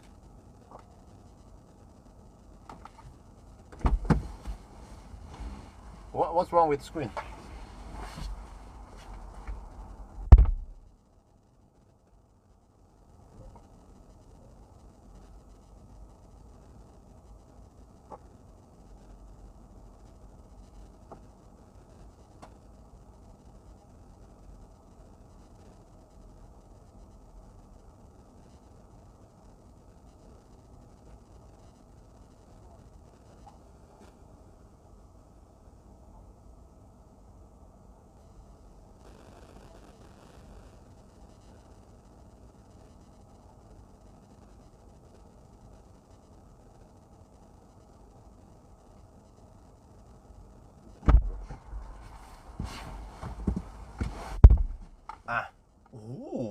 เนี่ยมันชาร์จเร็วนะเนี่ยโอ้เมื่อกี้เรามี 44% นี่ก็ยังรับ 150 กิโลวัตต์มันจะเริ่มลดลงนิดหน่อยแล้วตอนนี้ผมหิวมากแล้วนะอ๋อแล้วก็เดี๋ยวเราต้องขับไป 150 กิโลเมตรเนี่ยไปเฮลซิงบอร์กอ่ะ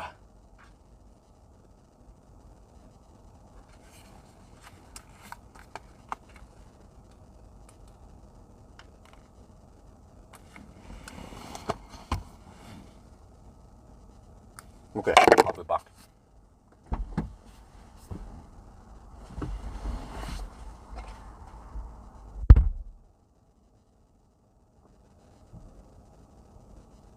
Let me see if I do this. If I do this.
down to 117 kilowatts, all right?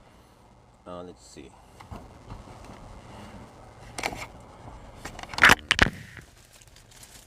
Quickly set up the camera for some double sausage penetration. Can we do it without too much hassle? Let's try. Yeah, I think we can. Just stick it in the... Oh, no, there. Okay.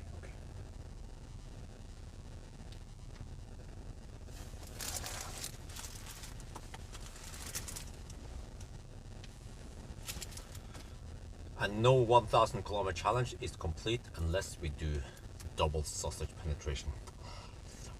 And the Herbert combo of a garlic sauce with ketchup.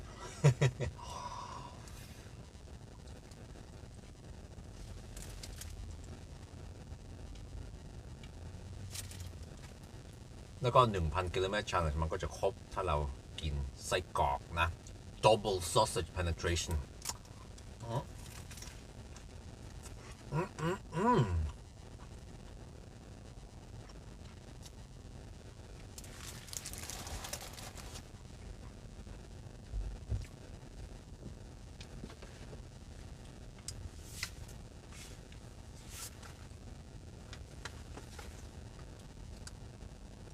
そうなんですね I calculated I might just for safety I want to go for 70% this time.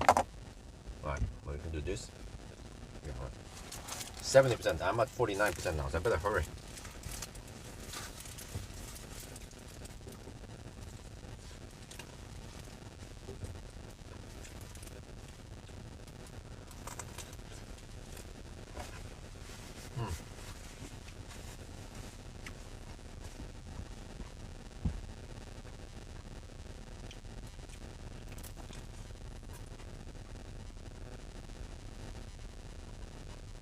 Hopefully 70% is enough.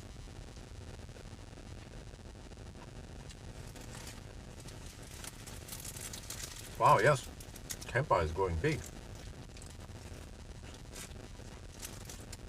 I now have a campfire just 3 kilometers away from home.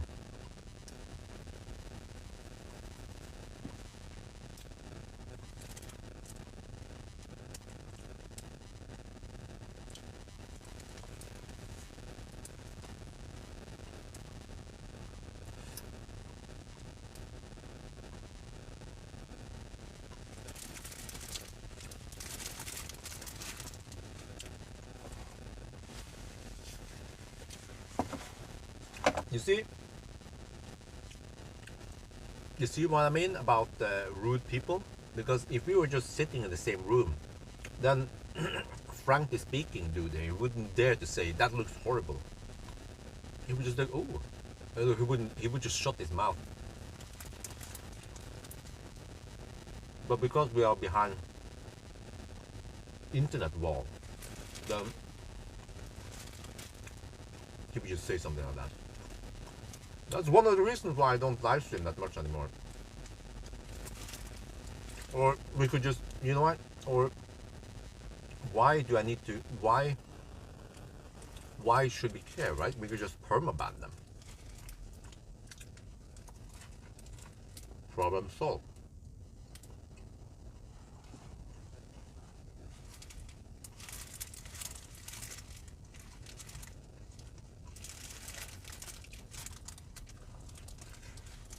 So, I don't know what's this background noises. I guess it's over here. It should be too long anyway.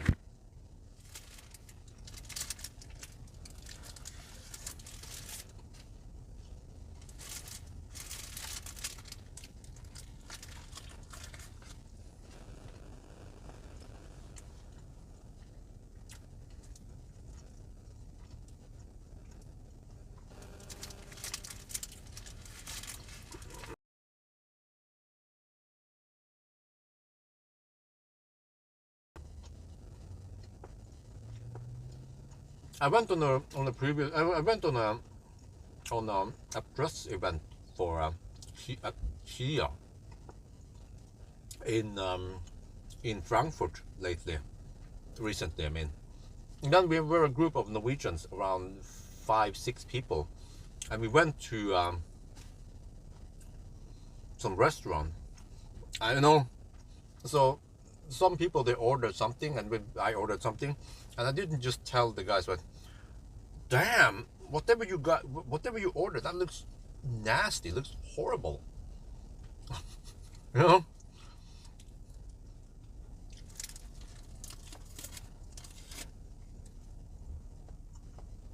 But I did complain about my own food because it wasn't good. I ordered ramen, and that was not ramen, it was bad ramen. But that was my own food, so that's different. But I didn't say negative things about other people's food for no reason. It's just courtesy, right?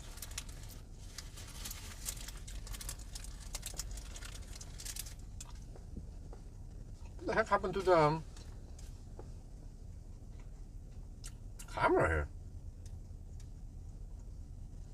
There. 58%. Okay. Yeah, I saw the donation. God donated $5. Thank you very much.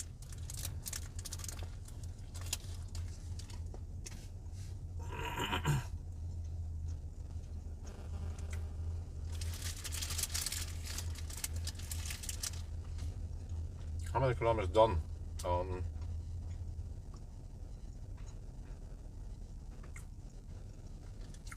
Well, I think if you type status, you will get it.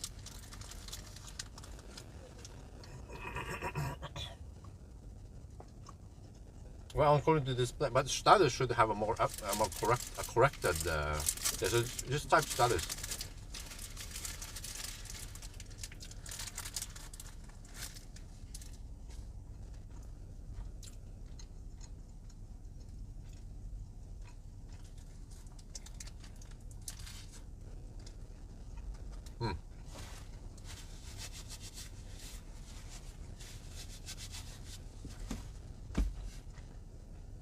All right.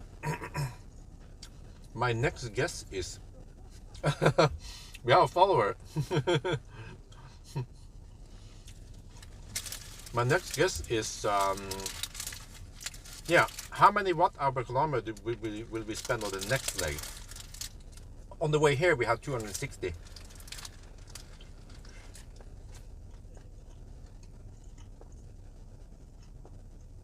Huh? Model X to Paris? The fuck? Which, huh? Why does the auto stuff suddenly go wacky here? We're taking 96 kilowatt now.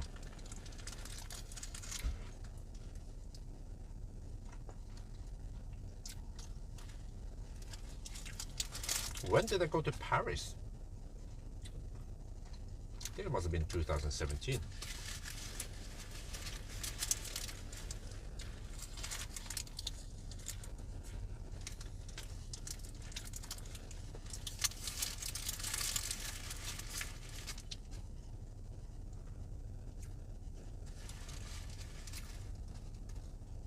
Hey, look at that.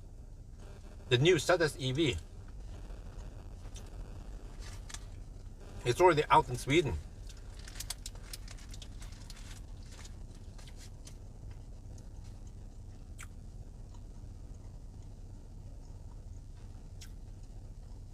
Well, that was 4 years ago. I almost don't remember how it was.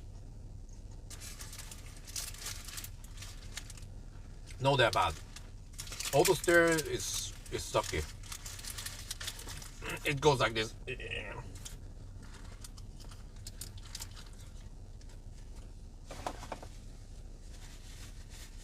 Sorry, I have to hurry. I'm going for 70%. I'm 63 now.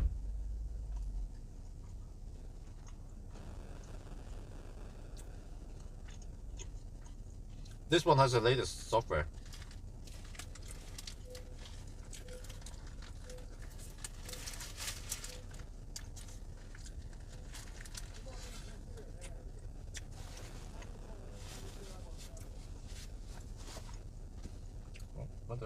What?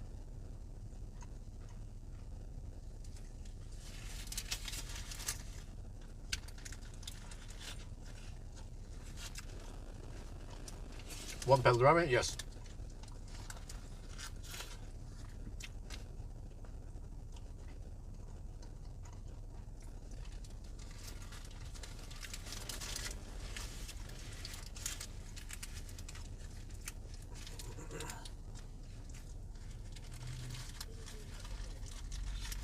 Really? I had no idea.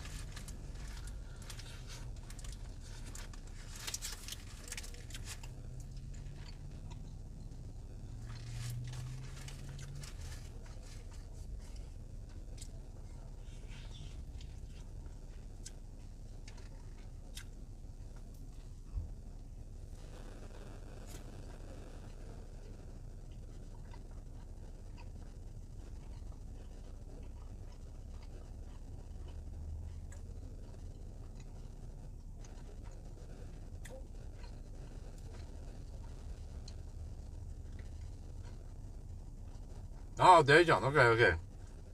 Ionic. Oh, which one? Oh, cool. iX3, that's a good car. Good car.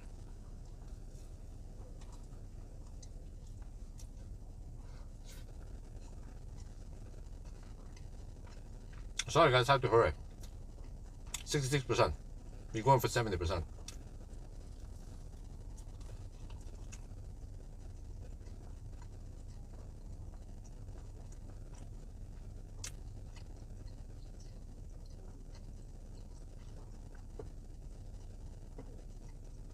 But Dejan, based on your name, Dejan Dragiewicz, are you Polish by any chance?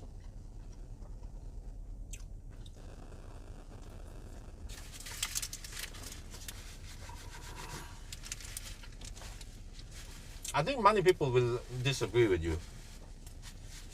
EV6 is also great for tall people.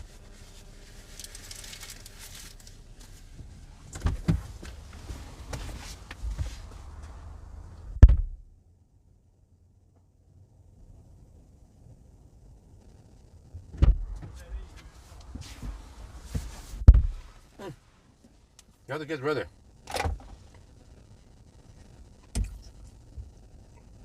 Supposedly, if I keep the camera low, I will get some cooling from the air vent.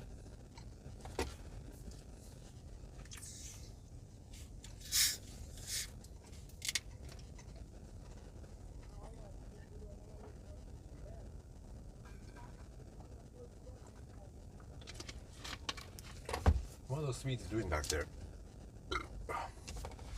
Over there.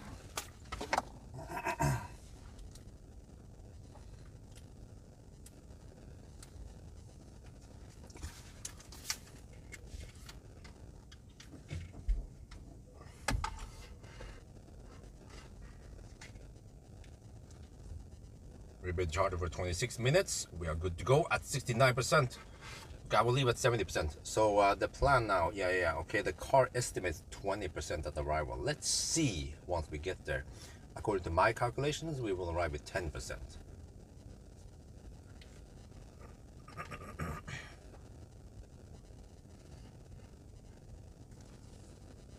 เราชาร์จได้26 นาทีนะตอนนี้เรามี 69% รับ 68 กิโลวัตต์แล้วก็ผมก็จะชาร์จถึง 70% นะลดกะว่าเราจะมี 20% ตอนเราไปถึงแต่ว่าผมคำนวณว่าเราจะมี 10% นะโอเค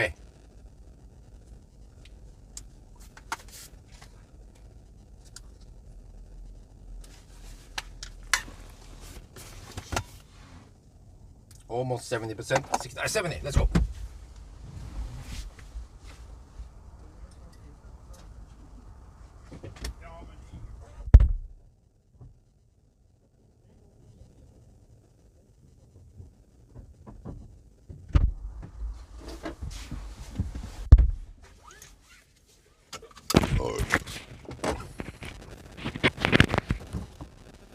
Oh, it's the guy with the.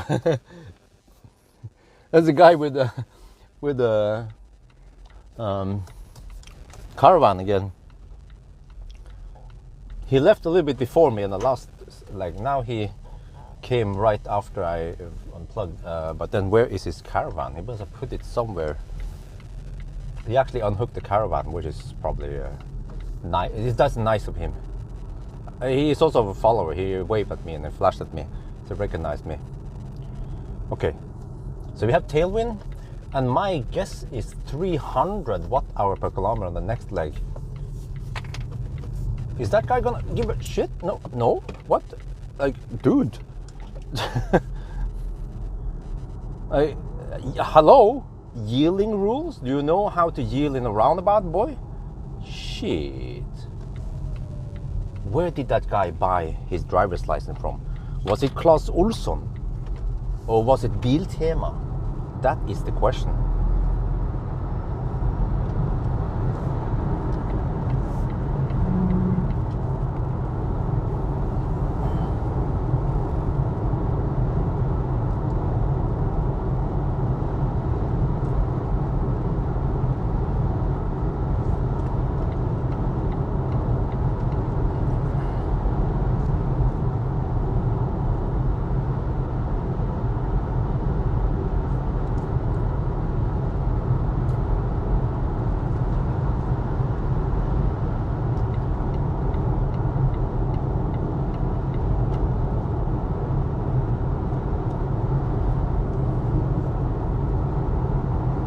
Shell or Company. Oh yeah, I forgot about that one.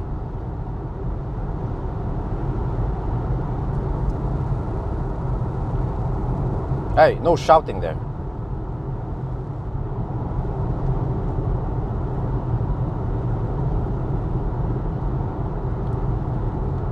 Yeah, man. Stormberg, they need to sell outside of Norway.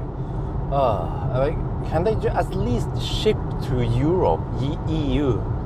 I wonder why they completely. Yeah.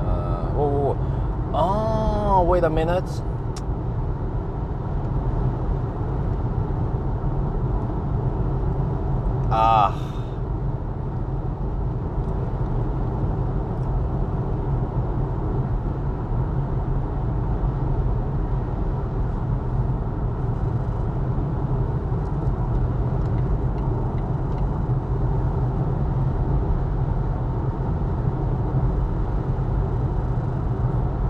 I forgot about this.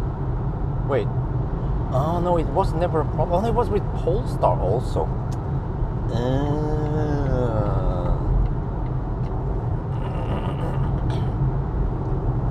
All right.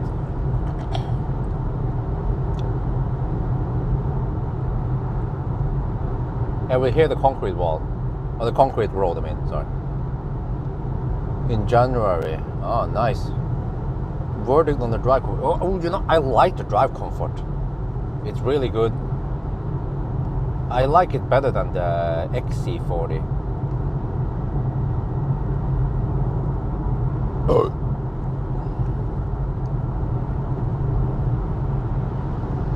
Whoa, what the heck? Some Danish dude. Yeah, it's actually just a little bit more expensive, not that big. If I can choose, I would go for the C40.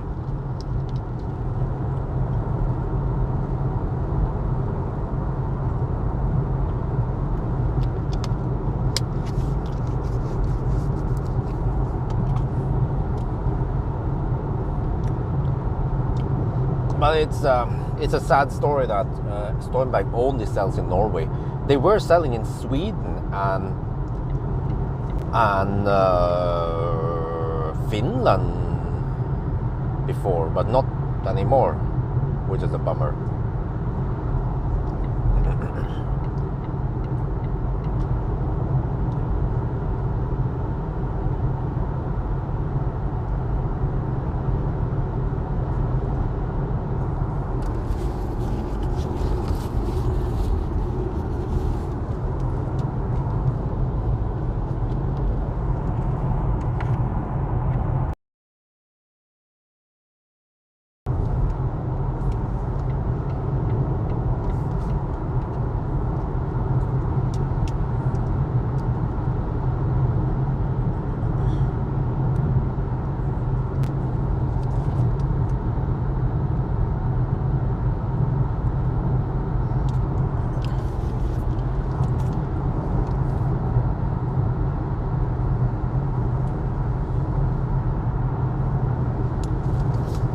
We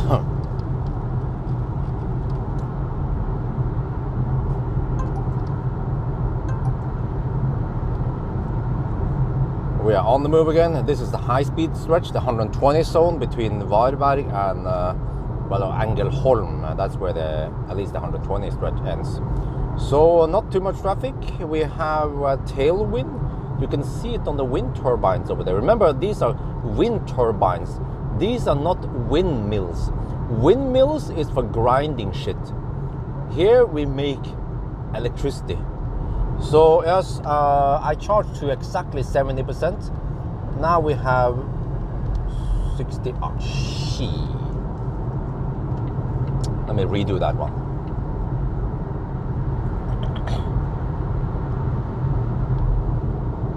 We are on the move again. That was 27-minute charging stop. We charged to 70%. Oh, nice pit stop. Actually, around 25-minute charging stop is just perfect. Oh, sorry for my burp. But you see, we have tailwind now. You can look at the wind turbines. Remember that these are wind turbines, not windmills. Windmills are for grinding shit. This is for creating electricity. So remember, guys, wind turbines. So yes, it's 14 degrees Celsius outside. Remember to always bring your passport. Yeah, 64% right now. Okay, that's good. For some reason the auto steer is not working. What the heck? Man, this car. So many limitations. Okay, 21. All right, 21%. The car is being somewhat optimistic. Well.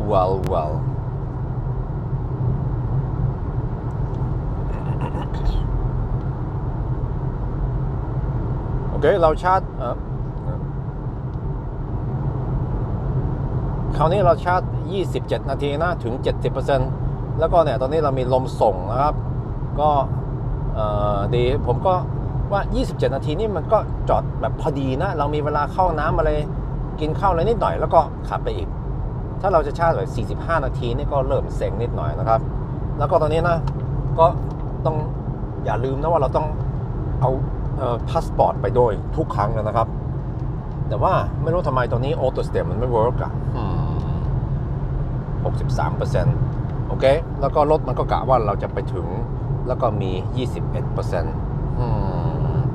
โอเคผมคิดว่ามันคงจะเปลี่ยนนะมันเป็นไปไม่ได้หรอกว่ามันจะเป็น 21% นะก็คอยดูนะนะ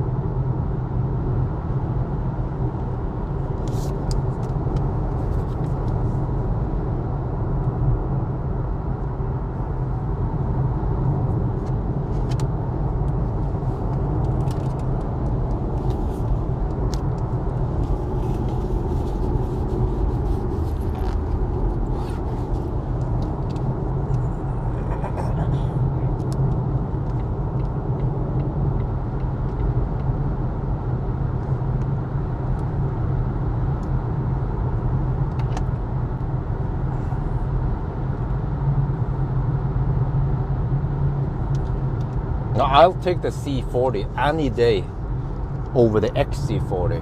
The XC40 recharge a lot. But the C40 is more efficient, also on paper, but also according to my test, it's more efficient. And the space is actually similar anyway.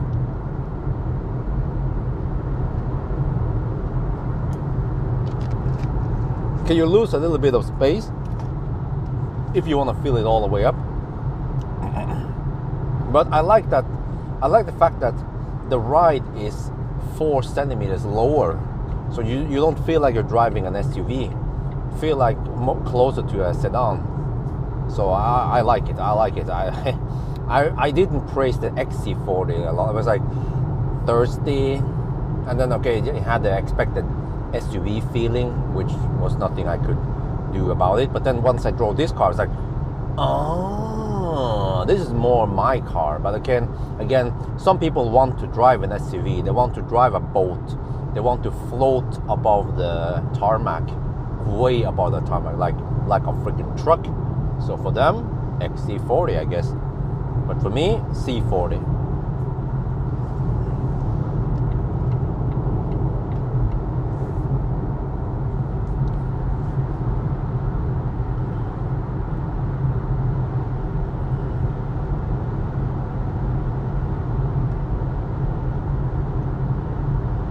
Well, we have, at least for now, pretty good charging stops.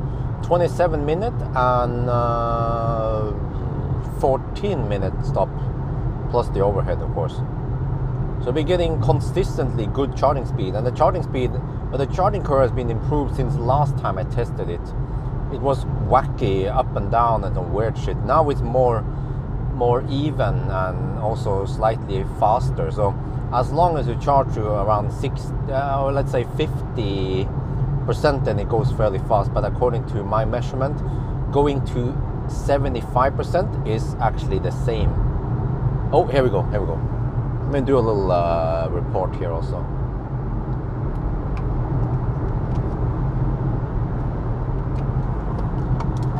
Oh, shit.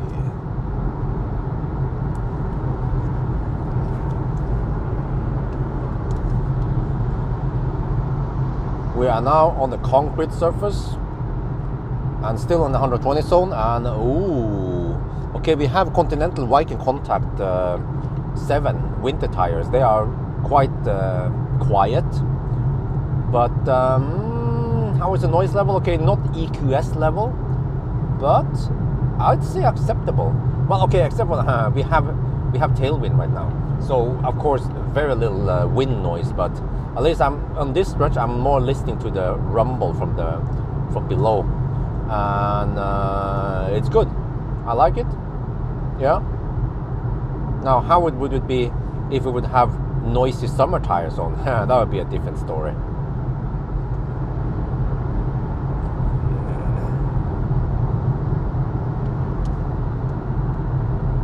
ตอนนี้เรามาถึงถนนเส้นทางที่มันเป็นซีเมนต์นะครับแล้วก็คันนี้นี่มันก็ไม่ได้เสียงดังมากนะครับอย่าลืมนะว่าเราขับ120กิโลเมตรต่อชั่วโมงบวก VAT นะครับก็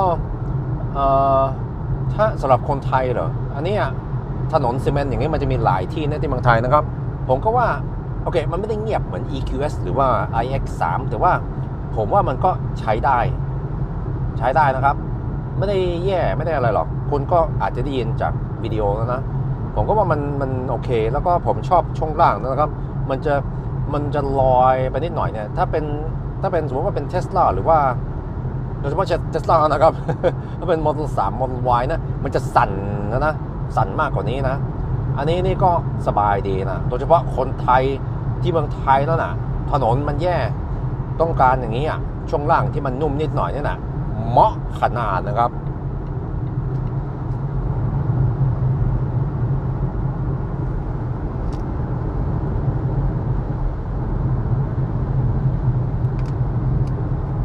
Whoa. Need to charge the microphone.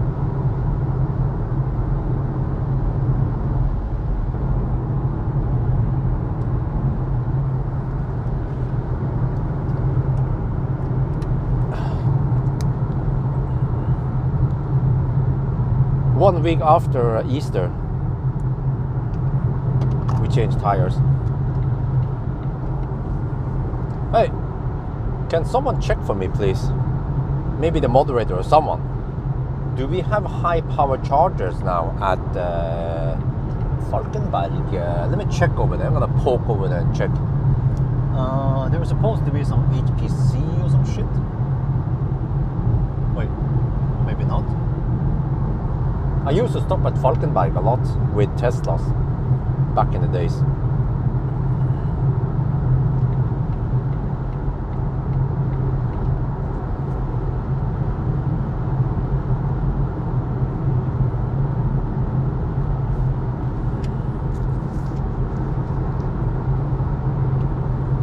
Wow, it's a nice Saab.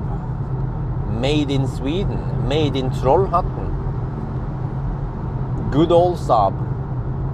Morgan used to own a Saab 95.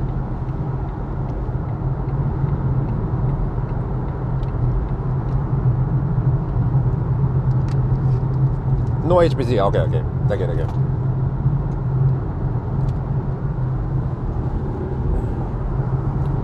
I feel like I need some fika on the next stop. Just have to eat when I can, so I can avoid eating. I have to avoid eating tonight towards Tanum, that area. And I have to avoid eating in the car here, that's what I'm saying.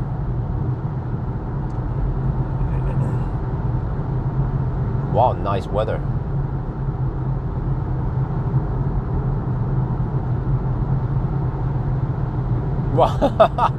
They're going to reduce the... Well, but it does, you know, that shouldn't apply to EVs. EVs can go 130 plus VAT. That's actually great. And then I guess the Swedish, the Danish police, they can enforce it, so they get more tax money.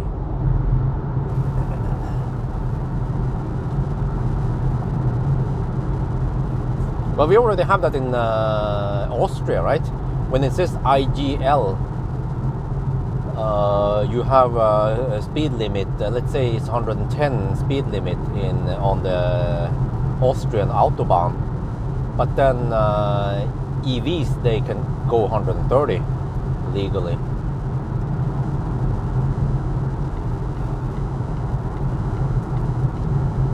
Well, it's nice to be back.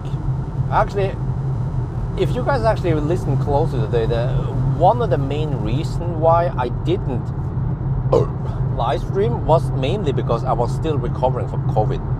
Oh, it's getting green over here. Noise. So I simply couldn't talk for 10 hours.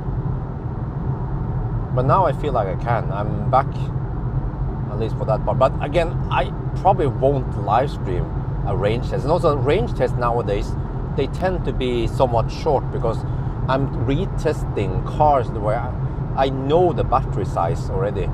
So many cars I test nowadays, they are just a coupe version or like a front wheel drive, rear wheel drive version of the all wheel drive. So sneeze.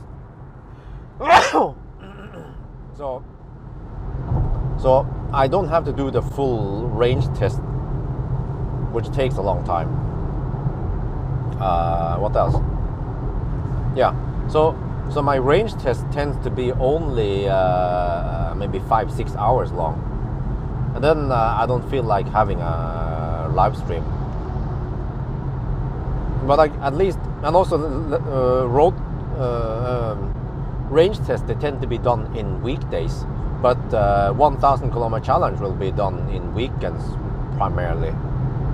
So, and nowadays I don't stress too hard, so I just do it on Saturdays. It's very pleasant.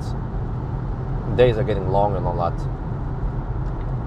and then I can just try to do other stuff. I don't have to squeeze in many cars. I space out and I do one car per week, so I don't have to stress too hard. And then I can also squeeze in some Model 3 action from Marcus Bil or something else in between. No. Actually, 96% of the electricity in Norway comes from hydropower, and then 2% comes from wind, and I think that the remaining 2% is something else. So 98% of Norway's electricity is renewable. That is just simply amazing.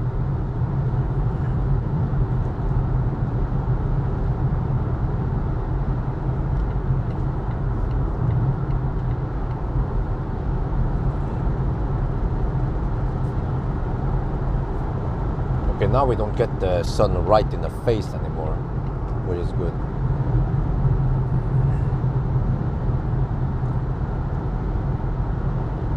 But Norway could also increase the electricity production even further, because from what I heard, many of the hydropower plants are made kind of poorly and inefficient. So by redesigning the hydro station thing, they can increase production or increase the yield. Well, I guess they don't care, right? It's just it works. Oh, is that an M something? Hey, what the heck? That was annoying, that guy.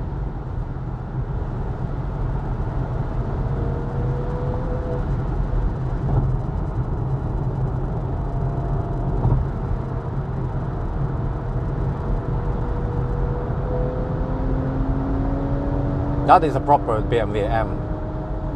You can hear it on the sound. It's not some fake exhaust or anything. I have to block this guy. He tends to throw himself right in front of other cars behind.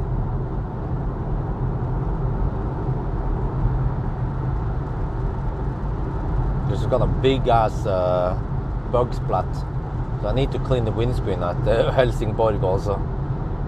So let's see now. 19% now, eh? Initially it said 21% at arrival. Now it says 19. Well, I'm happy as long as we arrive with 5% or something. But I'm guessing 10%. Wait, why is it suddenly slowing down? Oh, you wanna hump it? Huh? You and me? Huh? What the heck is that? Some what kind is this? M4? M2? It's an M2. What? It has weird proportions. Should be at least M3 or M4 or M5, of course. Wait. That sound, was that a V8? BMW, they stopped making V8, right? Must be some V and some it's straight 6 or something. The V8 is just politically incorrect nowadays.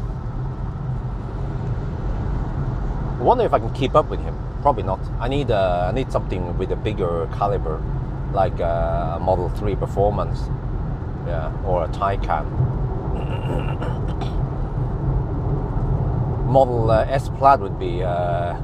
It would be like beating kindergarten kids with a bat. Yeah, that would be one-sided. There's not many fossil cars that can stand up against Model S Plaid. Not even electric cars can't stand up against it.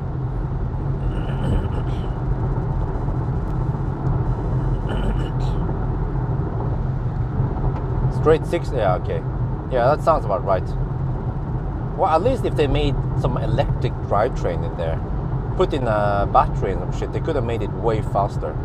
Some kind of boost mode, right? You get 20-30 second boost. Well, actually, maybe more. But it depends how big battery you put in there.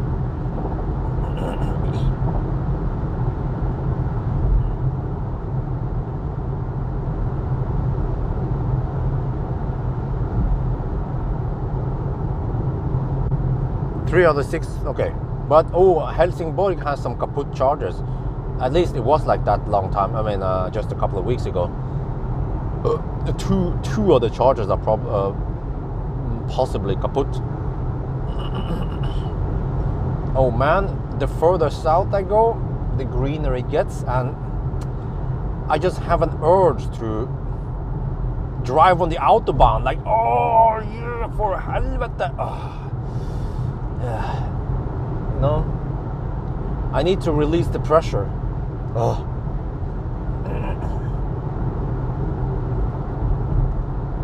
But I can't. Well, unless I can convince wifey that I need to do some kind of high-speed test north of Hamburg. Oh yeah, how about that? Around Busdorf. Oh, if I could just take one sleepover. Wait. If I can drive. Okay, 1,000 kilometer. I know that 1,000 kilometer is roughly at what's it called again? From Oslo to that Ionity charger. Neumunster. Yeah. Oslo to Neumunster via Denmark route is 1,000 kilometer. With a good car like a Tesla, I can make it there within 10 hours. So if I start early in the morning, I'll be there in the evening.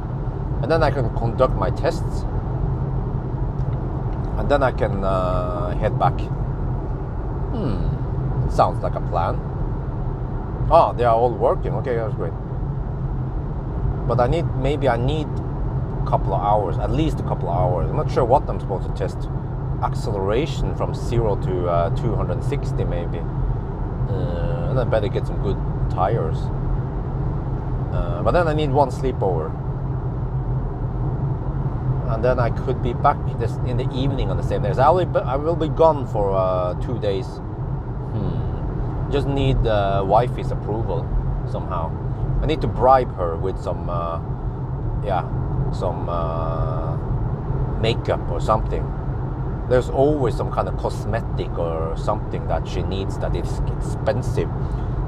Like I bought some whatever Dior or whatever they call Chanel something. It was 150 euros.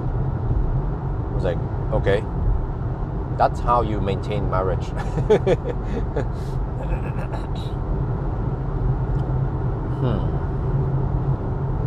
Oh yeah, I should go to Rade. I should hammer at night. Oh yeah. Oh wait. Maybe not Tesla. Maybe something else. Hot. Like I'm not sure. Would be cool to actually if I can hammer the EV6 GT on the Autobahn, that would be awesome. Or something else, Schnell. BMW i4. Oh yeah, I'll take it there. Wait, what kind of chargers do we have then? No, I think we have HPC. Nowadays, Germany is getting more developed slowly. So yeah.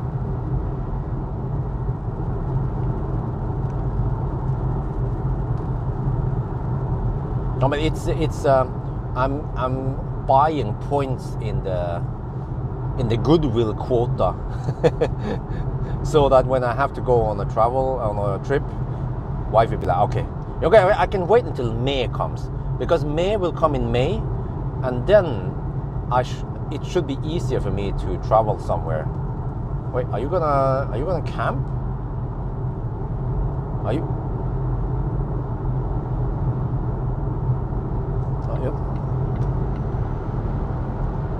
I mean, I just wonder, the Swedish police, do they use those kind of cars? No, they don't.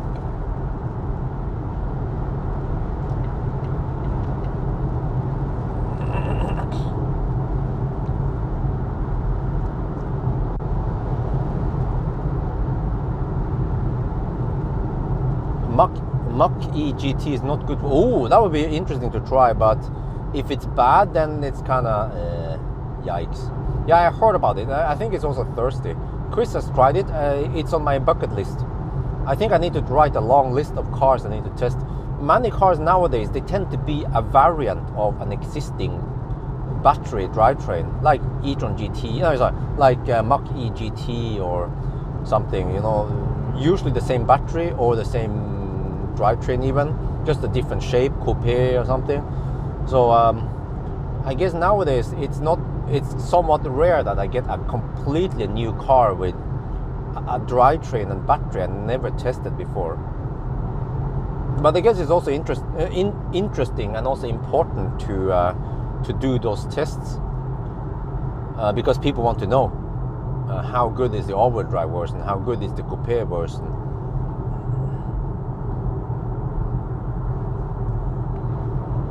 Okay, we're getting close to Halmstad.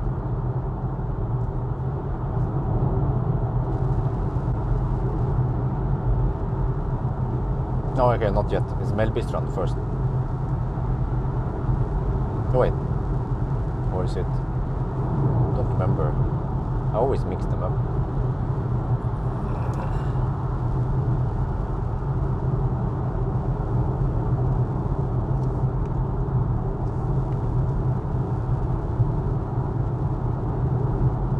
But yeah, I need to test the Mach E GT.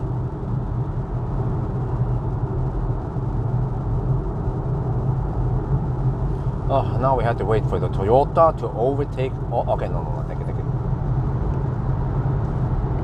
And then that annoying Lexus there. Just have to block the Lexus. Otherwise, we'll be blocking the whole convoy over here.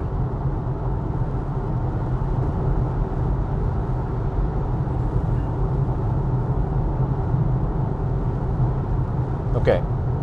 car estimates 18% at arrival now. Okay, it keeps dropping as expected.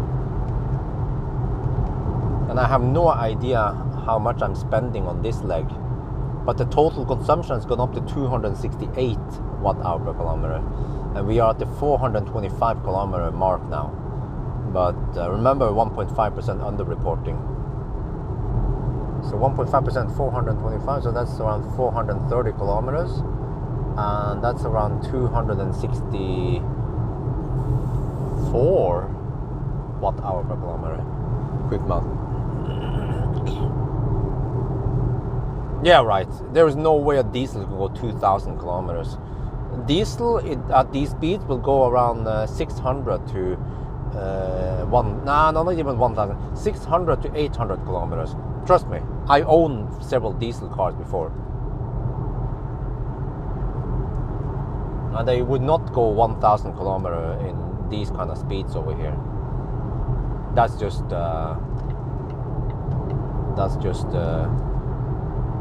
wishful thinking.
Okay, we're back on the 120 zone again soon.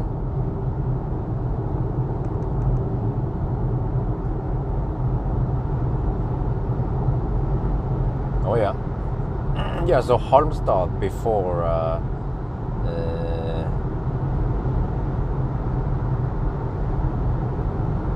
there it's called again. Halmstad and then Mellbystrand. Yeah, that's how the order was.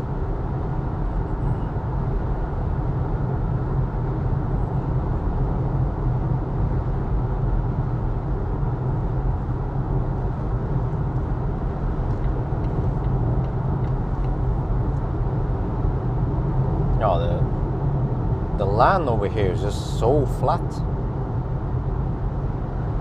Almost no mountain. The tallest mountain around here is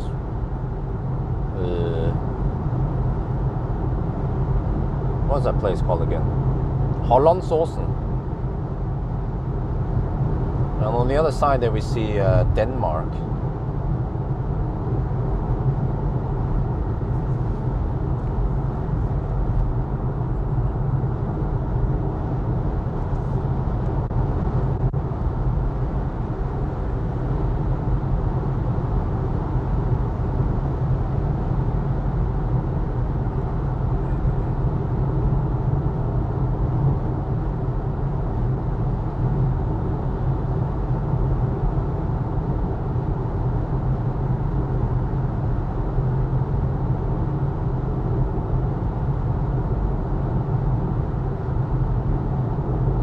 Wonder how thirsty this car will be on the return with headwind. Okay, I guess I'll see how many percent I arrive with now, and then on return I might have to go to 85. Oh no, sorry, 75%, 75 to 80%. But we were getting 68 kilowatt when I plugged. So I guess we have to ride on that wave for a little bit then.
And then, unfortunately, I can't play any USB music because the car doesn't support it. None of the Polestars supported it either. Supposedly, some guy claims you can download some app and then it will work. I'm not sure how to do it. I'm a Volvo noob. I don't know.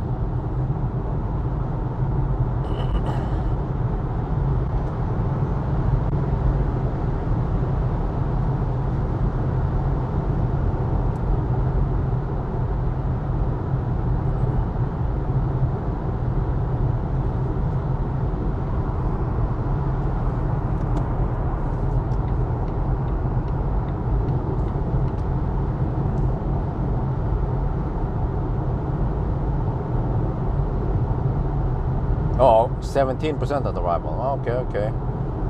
Still fine, I guess.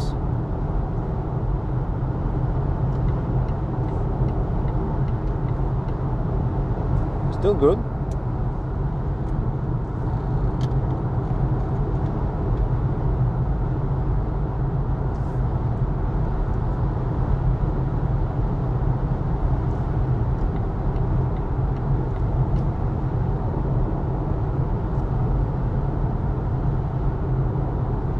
Bluetooth, well, I don't have the files saved there. Plus the Bluetooth compression. Well, I mean, I'm not doing a music test or anything, but yeah. But the problem is I don't have the files on my phone. I prefer just keeping it simple. I always bring a USB stick with a USB-C converter also. Nowadays I have to use that adapter a lot, but it works great there.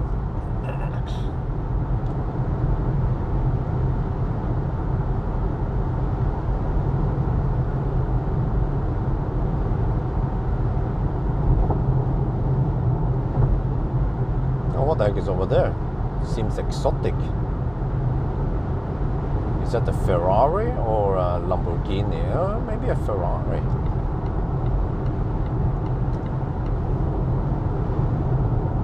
Yeah, looks like a Ferrari, something.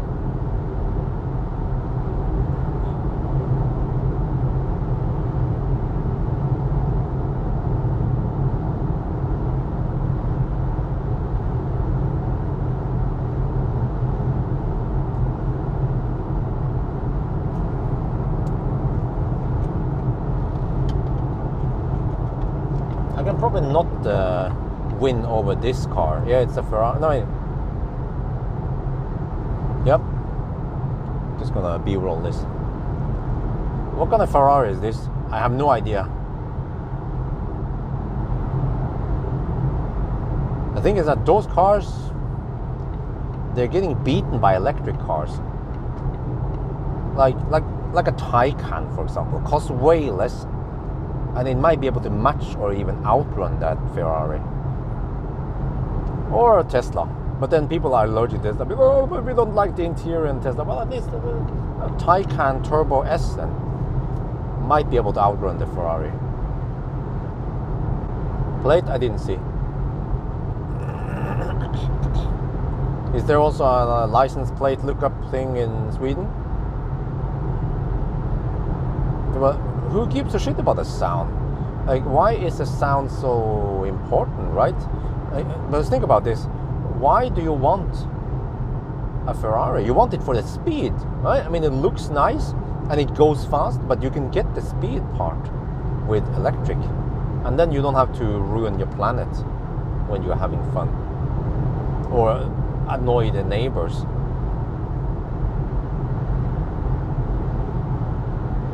California, okay.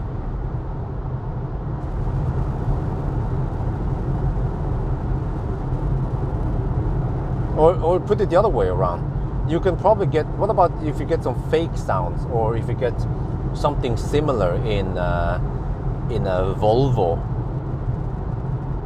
and a Volvo 740. Same shit, right? Sound experience, doesn't matter, it's not a Ferrari, but you have the good sound experience from it.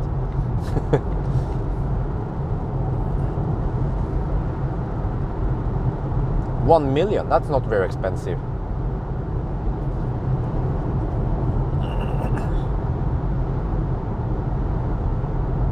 It was a 430, okay. Wait, how many horsepower does it have? 430 horsepower?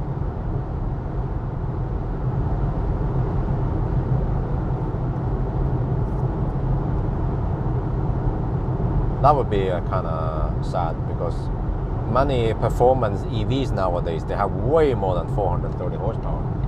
It's probably more, maybe it's like 630 horsepower in the Ferrari.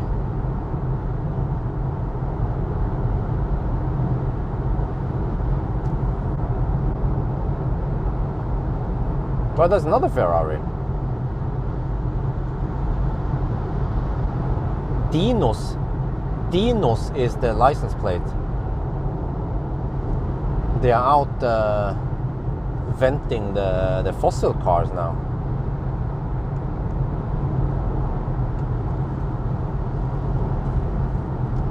Oh, finally I can use auto steer again. Oh, okay, it's old, yeah. So, of course, in the glorious days when it was brand spanking new, then nothing could match it. In the electric world, at least. But even nowadays, a brand spanking new fossil cars will struggle to keep up with some of the faster EVs. And I'm not saying the fastest EV, not like Rimac or what's it called? Not Rimac, Rimac. Not like those, or the Neo EP9. No, I'm talking about more like affordable EVs, like a Taycan or a Tesla. Even they are just blistering fast. You get so much performance for the money nowadays. And the whole, but the range is shitty. Well, it's not really that big a problem. Also, I mean, I never owned those high performance fossil cars, but do people actually drive those cars at 300 kilometers per hour for too long? I guess they don't, right? The ones like the guys I overtook, why are they not hammering at least 150, 200 kilometers per hour? They have so much power. Well, they just want to cruise. And sometimes they want to just go schnell, but I think for the most time they are just driving way slower. They are not utilizing all that power anyway, which boils down to that even a Tesla that has 1020 horsepower, most people who would drive a Tesla, they would most of the time would just be cruising anyway, and then you can get 500 kilometers of range, or at least 400 kilometers of range.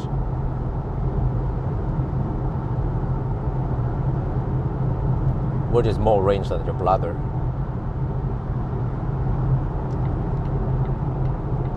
But the Roadster is going to change everything. Roadster is going to kick ass for the Lord Elon Musk, the Almighty.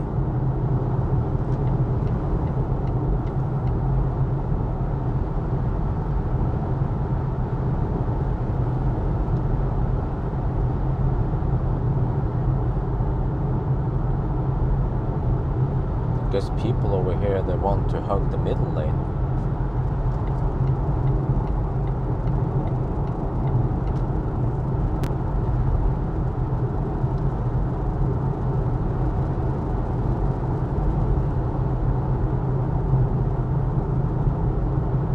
Oh, I remember this location. I charged the classic Ioniq here at Hallandsåsen. Well, I don't know what this place is called. But yeah, I might do a series of van 1,000 kilometer challenges. And I can include some other tests also. We'll see. Try to include them in between the other tests. Not sure how much time I will spend with a fat e-tron, but I should do the range test. For example, banana box test, not needed. Interior view, I guess not that needed. So just range test, acceleration test, of course, noise test, and 1,000 kilometers. Right? Do I need to do 1,000 kilometers? You know what? Let's redo 1,000 kilometer challenge with a fat e-tron, because the route has been slightly changed since then. Well, actually, yeah, maybe I should redo it. See if I can still get 10 hours, 20 minutes, or maybe it can actually be a little bit faster. Yeah. With Sportback? No, I will get the fat e-tron, but it's a black edition.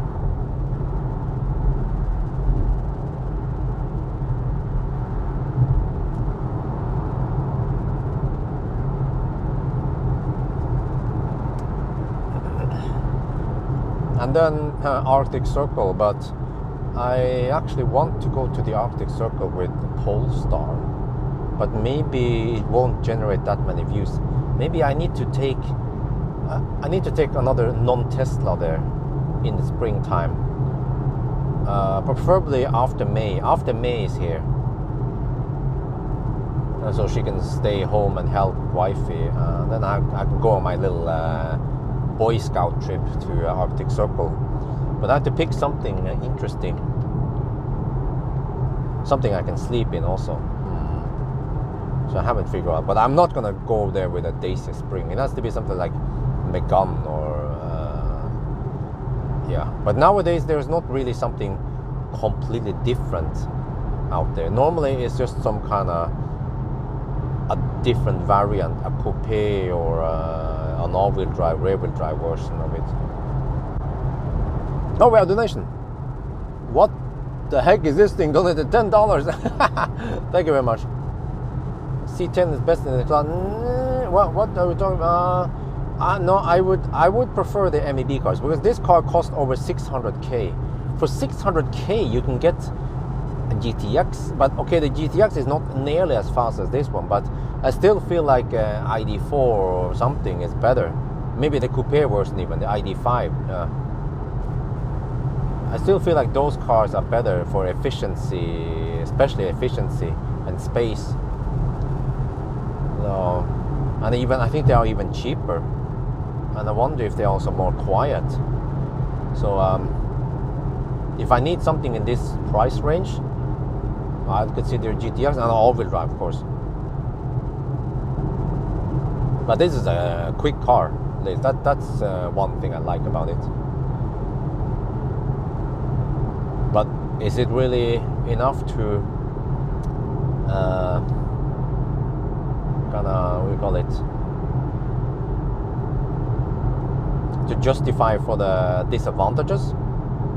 Like, it's quite thirsty, and it's based on fossil design, and so on. But the charging speed is good. But again, don't be blinded by the pure charging speed. You have to look at the efficiency also, and that's why the GTX or the MEB cars, they kick ass on the 1,000 kilometer challenge. They are hovering around the 10-hour mark.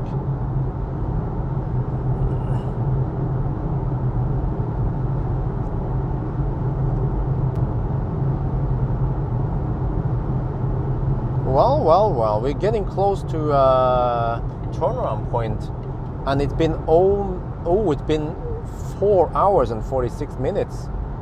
Wow. Seems like we will be able to get over to the turnaround point at around 5-hour mark. That is insane.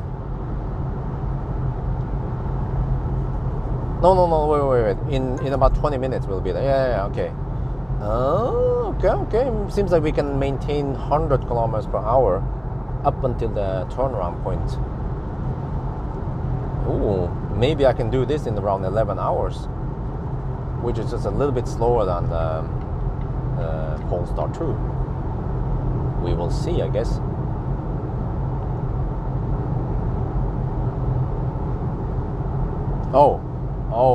Okay, shortage. Well, what about Skoda? The Skoda sexy ass, whatever you call it again. Enyaq Coupe. Is that one coming faster? Oh, shit.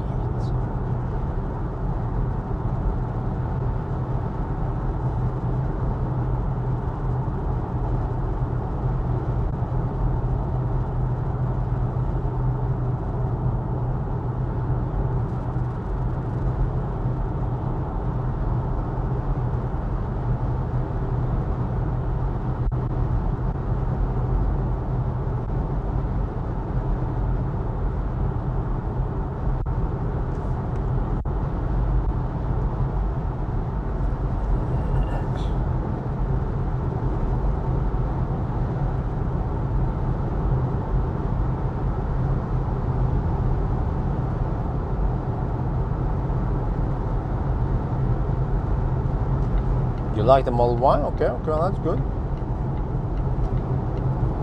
Yeah, of course, I forgot the Model Y. Model Y is also a very strong competitor. And it's cheaper. I think you can get it for around 500k, right? Or maybe they raised the price. But it should be cheaper. Model Y should be cheaper than this car. And it has significantly more space also. And I think it's also faster. And it charges way faster. It ticks the right boxes, the Model Y.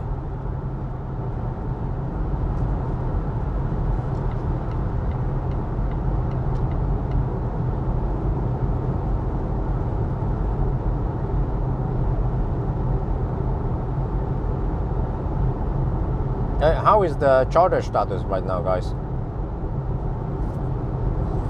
Well, this is good. If I normally if I can reach the halfway mark at around 5 hours, then okay, it's not going. We can't just double it up and say I can make it in 10 hours, but because of the initial buffer. But normally, if I can spend 5 hours to the turnaround point, then I should be faster than 11 hours.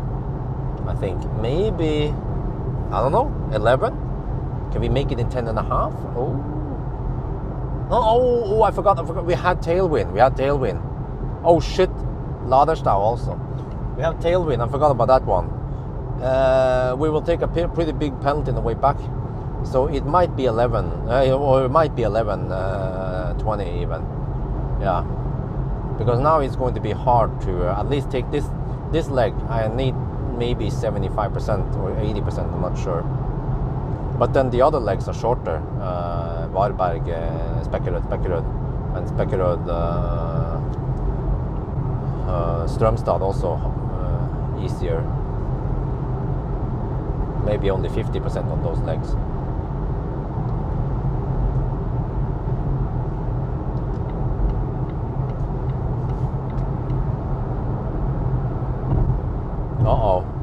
But Laderstau. Well. We'll see then in about 15 minutes once I'm there. I guess we need to deduct some time. 15% at arrival now. Oh well, that's good news. Unless it starts preheating and unless the state of charge scale might be a little bit non-linear. So we might not arrive at 15%.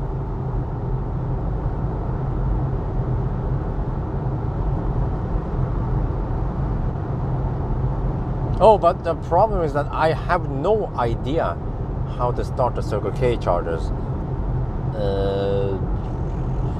Yeah, I don't know how to start it. I tried the Vista chip, it didn't work. And I think you need some Swedish Circle K app, and then I can't find it in the App Store.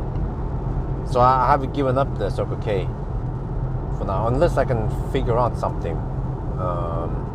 But it shouldn't be that damn complicated just to charge on a freaking charger in a country you don't live in. So we'll go to Ionity and document the Laderstau over there.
I guess I'll be busy with the ID bus.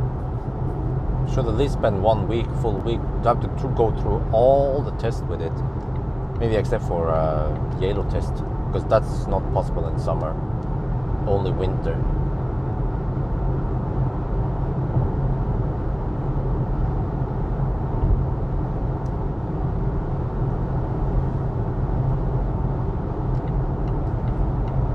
Huh. Oh, I see so many electric cars nowadays in Sweden. That was an ID4.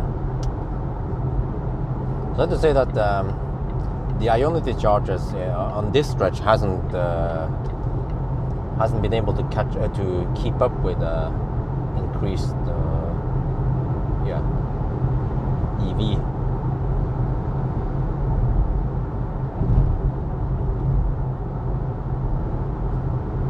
Longest trunk in an EV? Wait. What about Crafter? The E-Craft, I mean. E-Craft is humongous. Ginormous. 11 degrees, okay, not that hot. What? 20% now. 14% at arrival. Okay, let me see. This is when it starts dropping like a rock, right?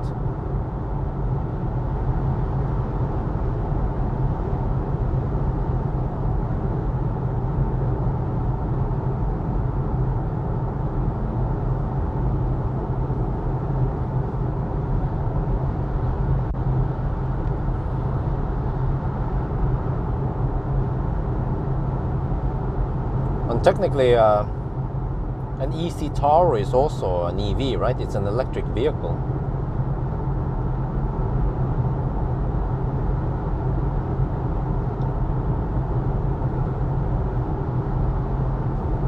ID bus is a van anyway, so it's kind of cheating in a way. It doesn't fall in the same class as, let's say, a Tesla Model X. One free charger, or it could be one guy just jerking on it. Ladejokking. Yeah.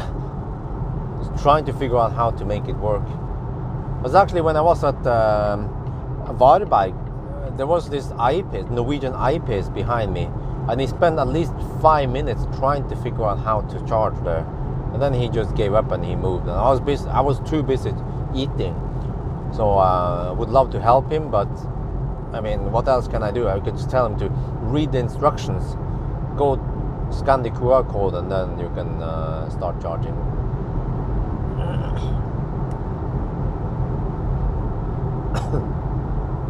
Two chargers broken. Oh shit.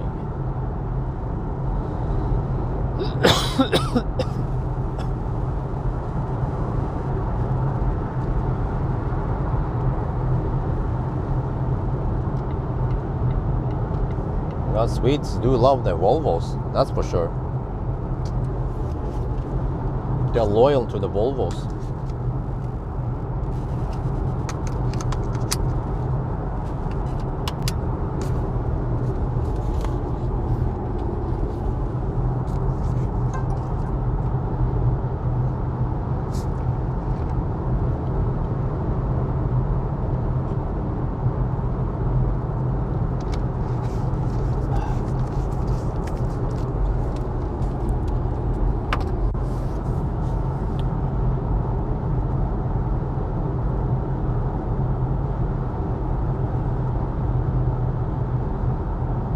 Right, 18% left.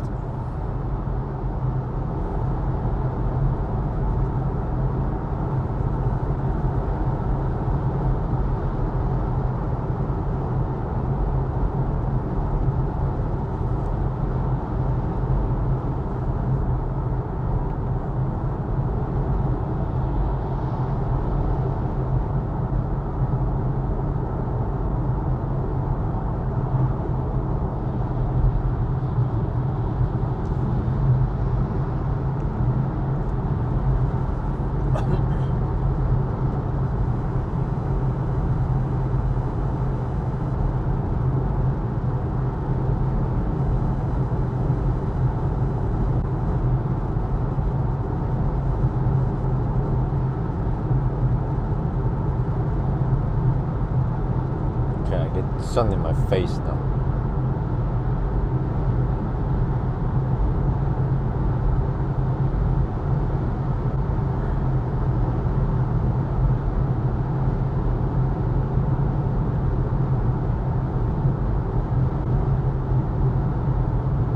Kilometers left. Oh, charger 3 and 6 are free. Okay, I have to try to remember which one are kaput, which one are. Wait, it's charger number 1 and 5. Yeah, that sounds about right. 1 and 5. So then one and new charger plus the first charger, the one closest to the road, those are kaput. Okay.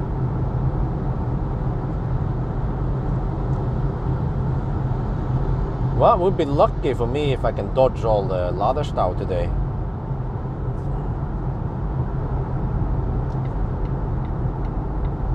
Okay, I want a fika, so kanelbulla or something over there at the next charger. Feel like having it now. Oh, need to eat when I can. 16% left.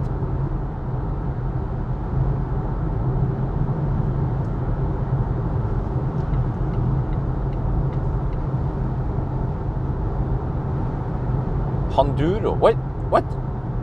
Wait, Panduro, is that also Swedish? You know, I just realized that there are so many worldwide, but there's so many brands. There's so many Swedish brands out there. So many big brands like Hennes & Mauritz, H&M, yeah. H&M is Swedish. Rusta is Swedish. Biltema. Sony Ericsson. Yeah. IKEA is Swedish. Man, Sweden kicks ass for the Lord. But also recently I learned that there are many brands. Germany has also many brands like Adidas and Puma and Nivea and what else was it? Miele. Yeah. Like what? Watch a video. It was okay. I need to rewatch that video. There's this channel, this German woman, Felix or whatever his name is. Her name is. She lives in. She's from München and she moved to some place in US. So she has a big YouTube channel, mainly speaking about Germany versus US. So I found it interesting. Rusta, Husqvarna. Damn. Panduro is Danish. Okay. That kind of, yeah. I was about to say Panduro is Danish, but yeah.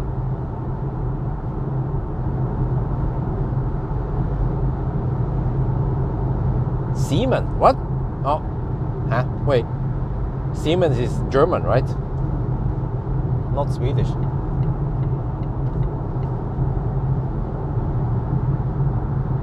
But just think about H&M. How freaking big is H&M? They have stores in every city almost. Like some smaller cities, they might not have IKEA, but they will have H&M. In Chiang Mai they have H&M, plenty of them. I think H&M must be filthy rich.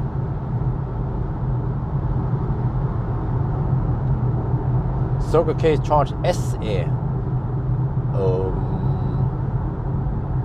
Okay, maybe I try to find it. Okay, maybe I'll try to find it next time. But I don't have time for it now. We just have to commit Helsingborg, comma. Right, let's see.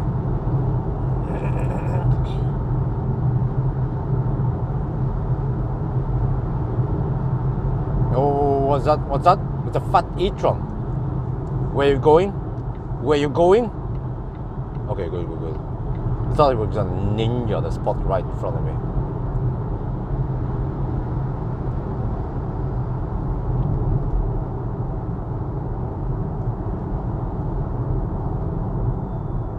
Oh, why are you driving so slow, bro? Come on, go, hammer it. It's 110 zone over here. Go.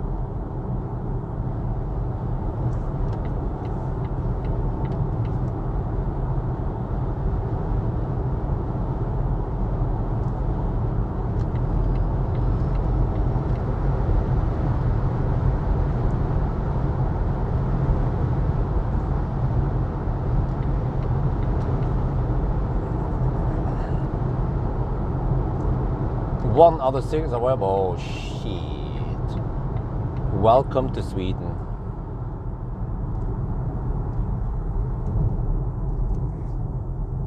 The land of the underdeveloped chargers.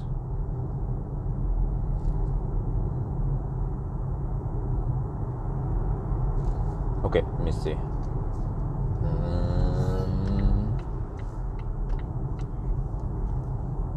Well, I guess we just deduct time, right? That's how we do it. Only problem is that I can't just plug in and go inside. I have to wait till there's a free spot for me.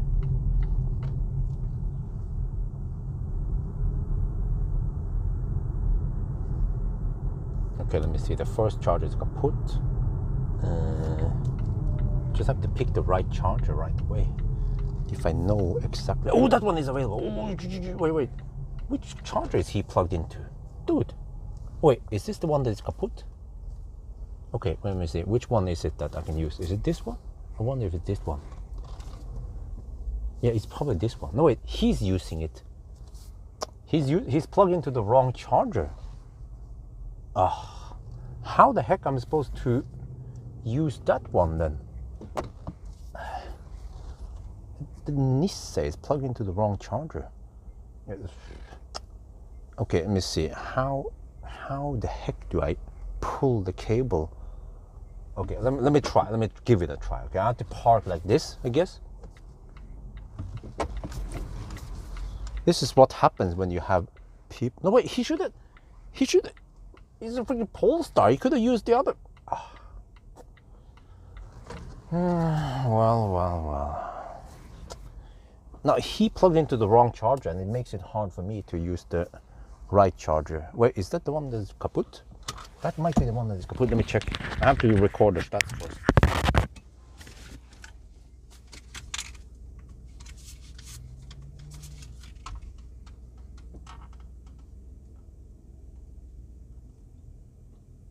Helsingborg.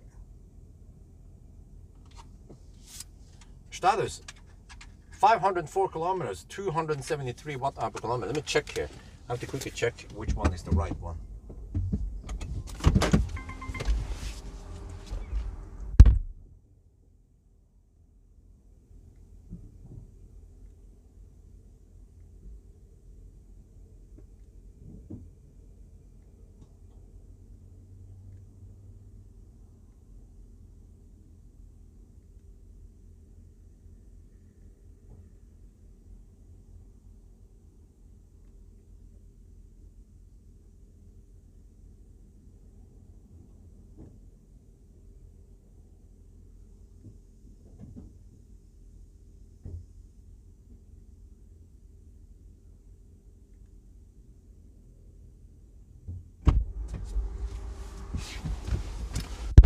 freaking Nisse. For some reason he used the wrong charger. So then I'm struggling to get to plug in. He hasn't pulsed. I could at least use the... Let me see. Did we deduct anything here? I guess we could deduct a couple of minutes because of that carelessness of him with a Polestar. Let me show you what the problem is. That Nisse, he should have used the innermost charger. He used this one, and then it creates problems for me. Because for him, it's no problem to use that to plug into the wrong charger. For me now, it makes it kind of clumsy. I have to now go as far deep as possible. Ugh. Let's hope I don't scrape anything here. Like this, kind of.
Okay, at least we're charging now.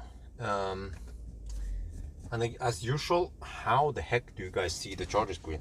I could try this time, but there might be a blackout when I'm not here.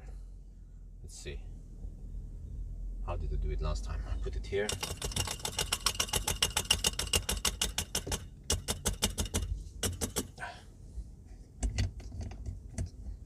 Okay, and then I think I have to put this one. How is this? What? No, no, no. Wait.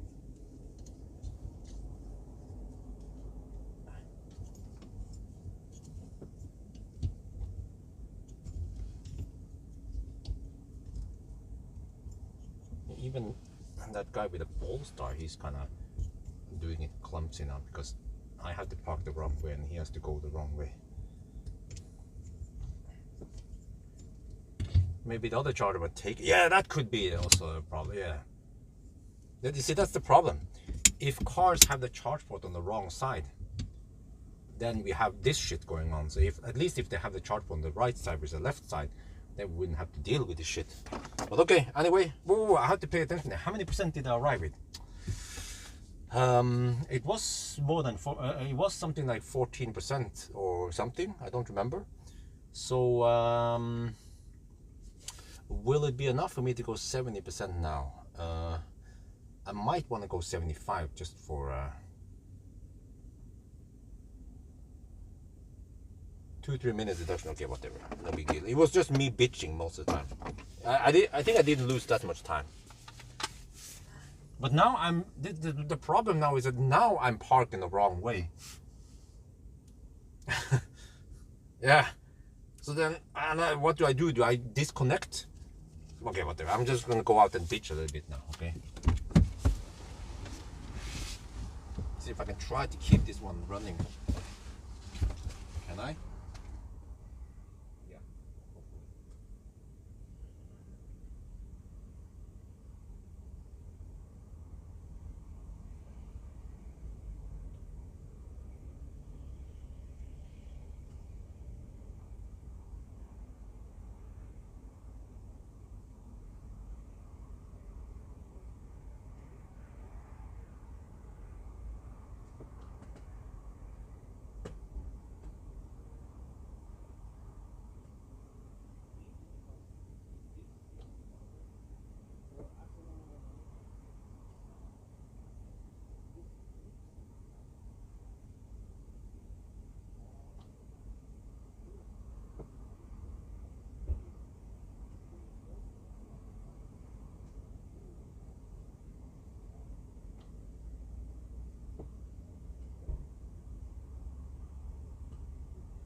the screen went black. Oh, great. Okay, I have to hurry. But okay. Yeah, I have to do my shit, and then I'll be back. I guess I can show you guys the lovely view over here. Ka-ching. This time I can finally raise the camera. I can raise the live stream a little bit, because now the screen, or I mean the phone won't overheat anymore.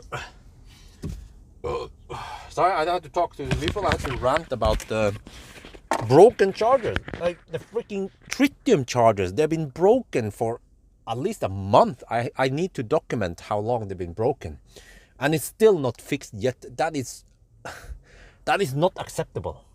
You know, like I mentioned in the Thai video, but I forgot to mention it in the English video. But if these were data servers, they wouldn't be down for a month. Data servers would probably be replaced within a couple of days only, not the freaking months. But then for some reason we accept that chargers from tritium, they can be down for a month, no problem. Okay, whatever. I'm gonna go and take a little dump now, I think, and then I'll be back.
but it's so clumsy to get in and out of the car. But at least I'm here. It claims 19 degrees Celsius. Well, well, well.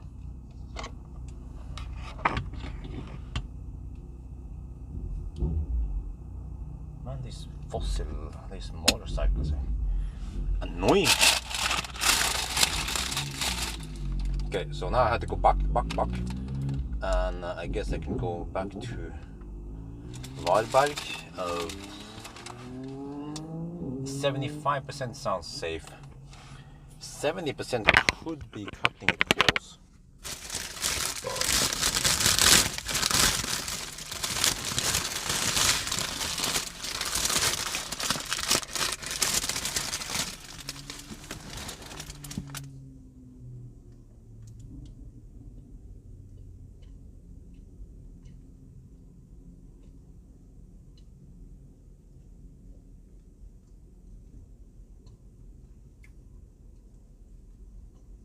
Well, not much to gain on the range assistant, then if it's 19 degrees outside like now, then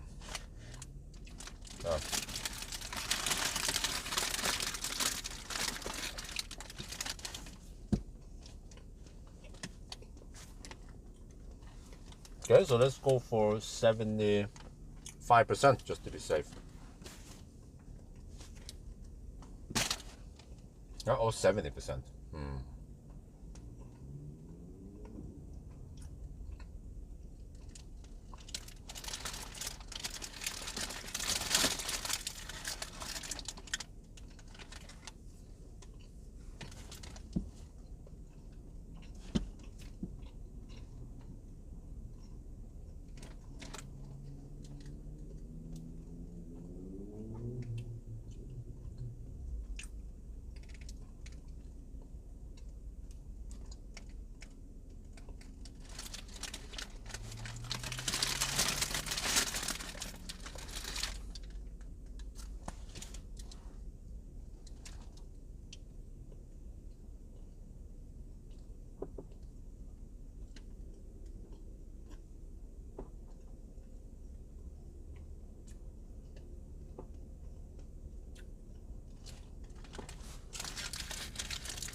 Well, anyway, well, should I go 70%? No, that sounds a bit risky.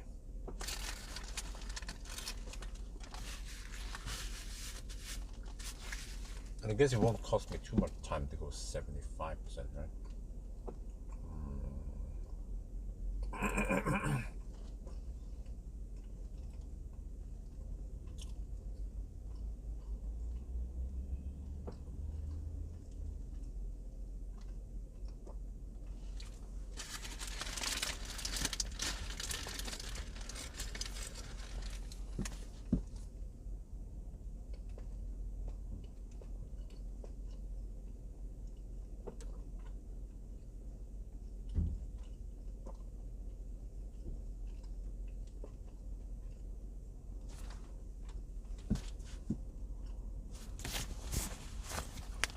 Let me check the wind map here. How much wind do we have? Oh, we have some headwind. Oh, okay.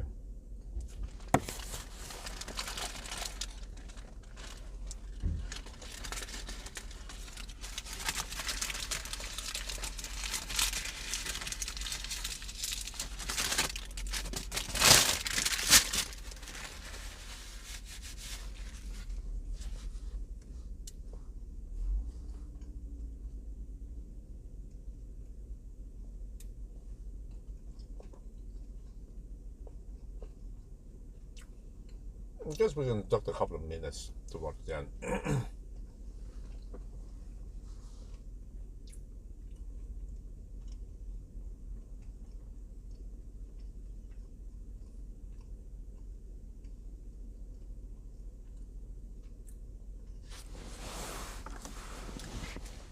I guess we go back to Weinbach, right? Are there any other choices? These tests are starting to become a little bit repetitive. There is not much variation in the test. Well, I mean, charging stop wise.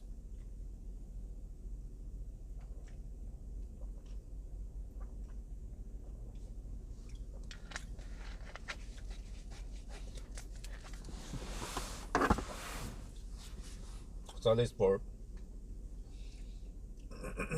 if I would go to, let's say, Bergen or I don't know, somewhere else, the Arctic Circle, there would be slight variations. I haven't been in Alvdal and those places in a long time.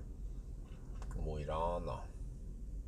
I think my last trip was sometime in it was with it was actually in November. Yeah, it was November with EQS. That was the last Arctic Circle trip. I don't want to go in the winter. It's too dark, too depressing, too much winter. But I might resume, or maybe not resume it, but at least take a few ones. But it won't be a standard test. It's too time consuming.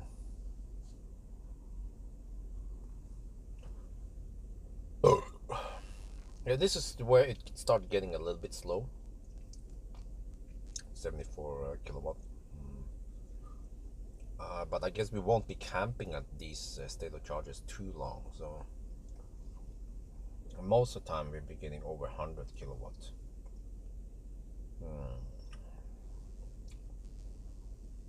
But I should be leaving soon then, right? Or I guess I'm munch a little bit of the button.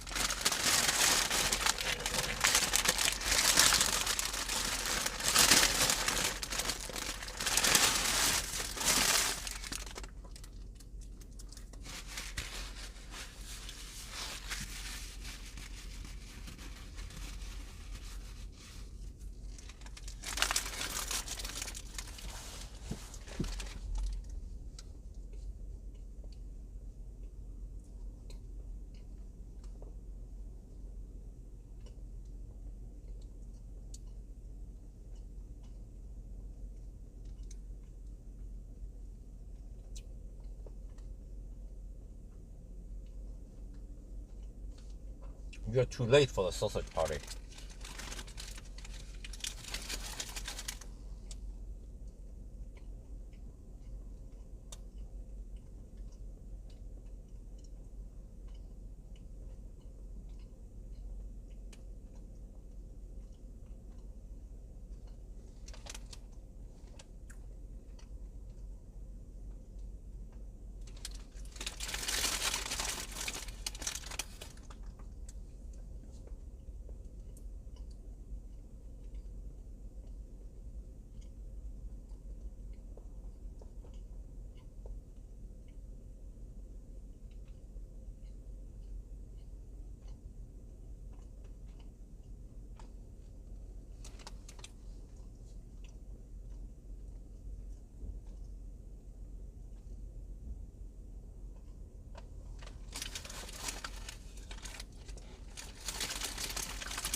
Are you serious? No. No. Ah, shit. Bloody hell.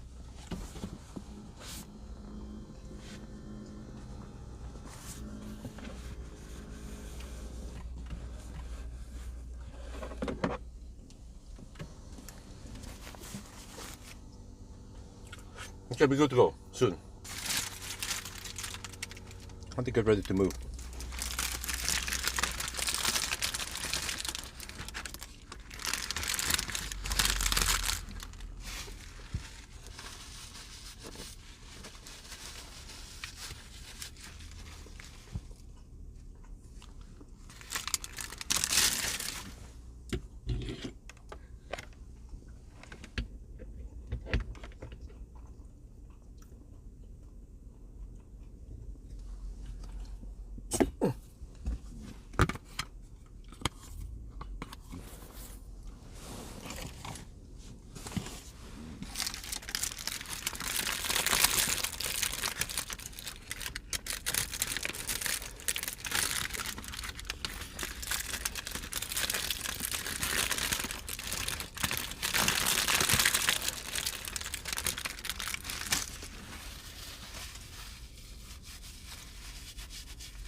Okay, always pull out slowly.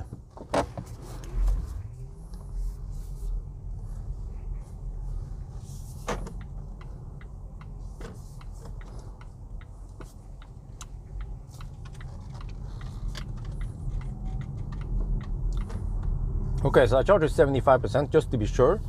I'm not sure how much we need once we hit head on against the headwind.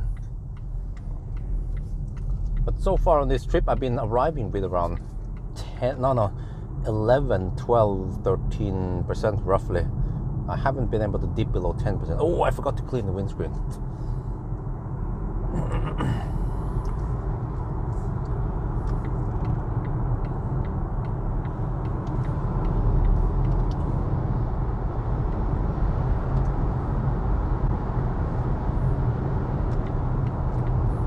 Wow, this is a very low Volvo there. Holy shit, that guy's low. Low rider. Oh, and white mud flaps. I've seen some Teslas get it nowadays.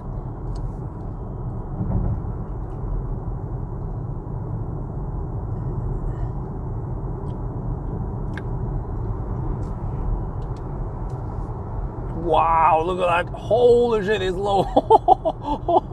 Oh shit. Oh shit. Oh, damn. Like a true speed with a Volvo. Gypsy någon is råner. Well, I don't know. Raggare. För fan.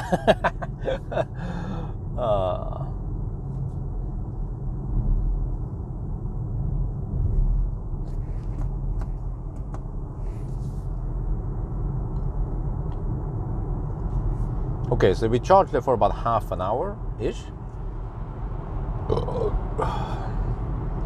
Now we are back. That was the longest charging session.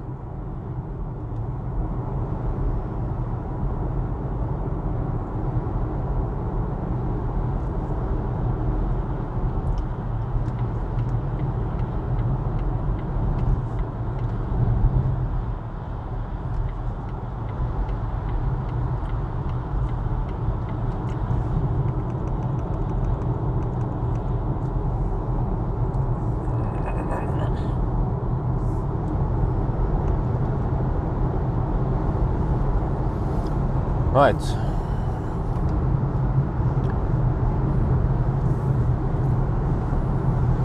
Now we're heading back. Back.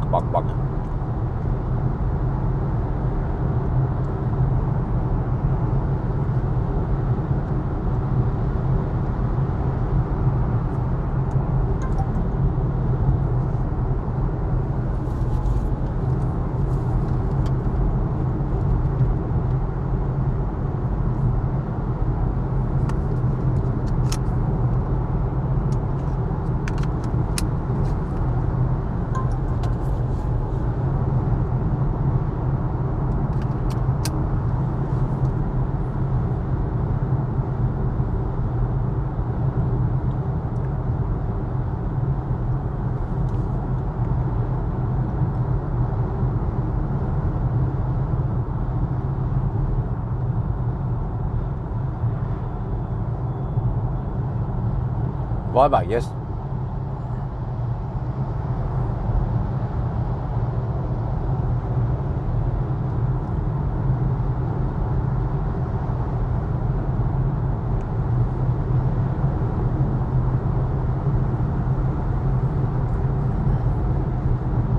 Should be able to make it. The car actually estimates 27%. Oh, did it take in account wind? I don't think so. We'll find out, I guess.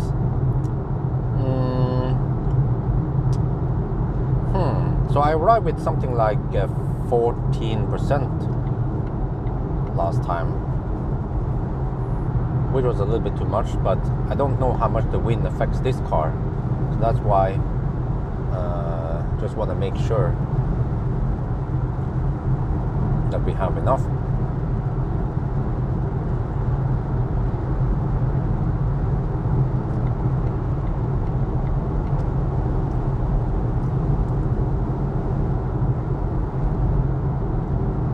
I can tilt the camera a little bit up. There, see more of the sky, less of the hood.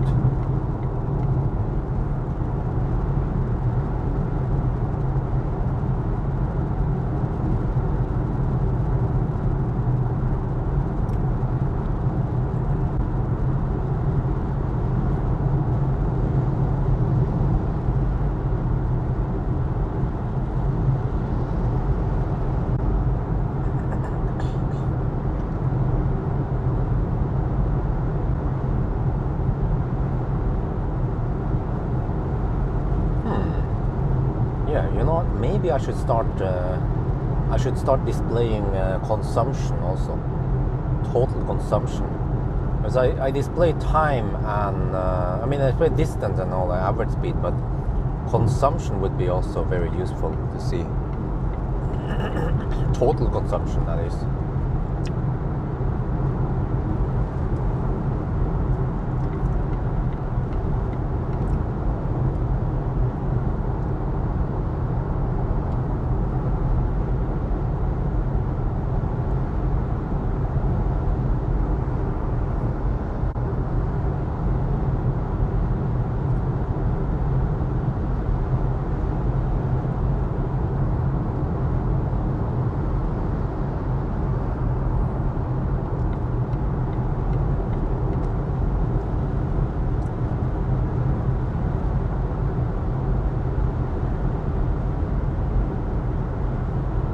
Whoa, average consumption since Oslo, 275 watt-hour per kilometer.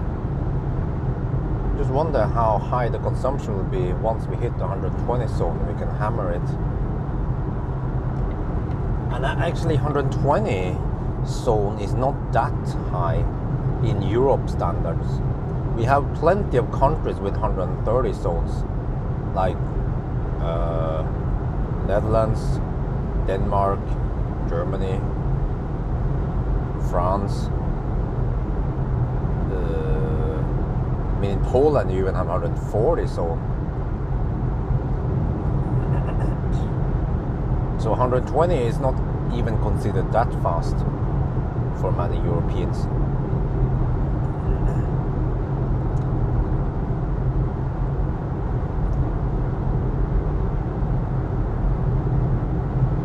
Yeah, and also 110 that we drive here. I mean, how relevant is it, right? How many countries around the world has 110 zones as the most common motorway speed limits? I think actually 120 is more common across Europe.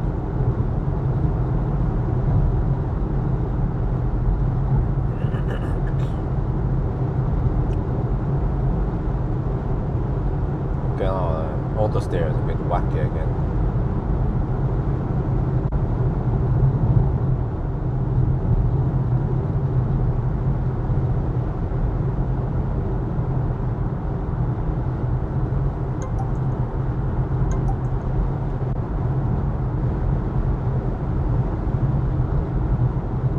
Oh, really? Huh? Why did they change it in the Netherlands? It used to be 130 24/7. But I remember in the Netherlands about 10 years ago, no, more than 10 years ago. Yeah, around there. It was only 120 max. And then they changed it 5-6 years ago to be 130 max.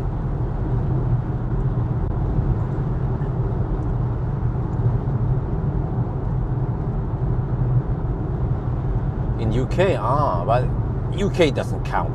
UK is not part of Europe. They sign out of Europe.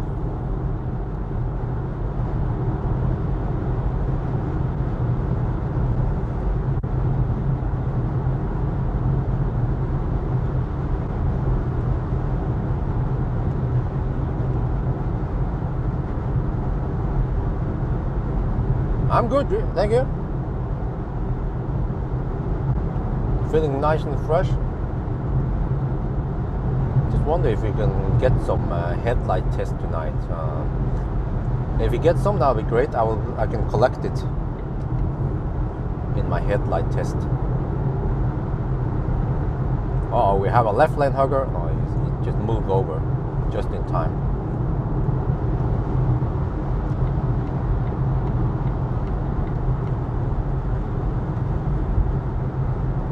And then they speed it up. Okay, that's annoying.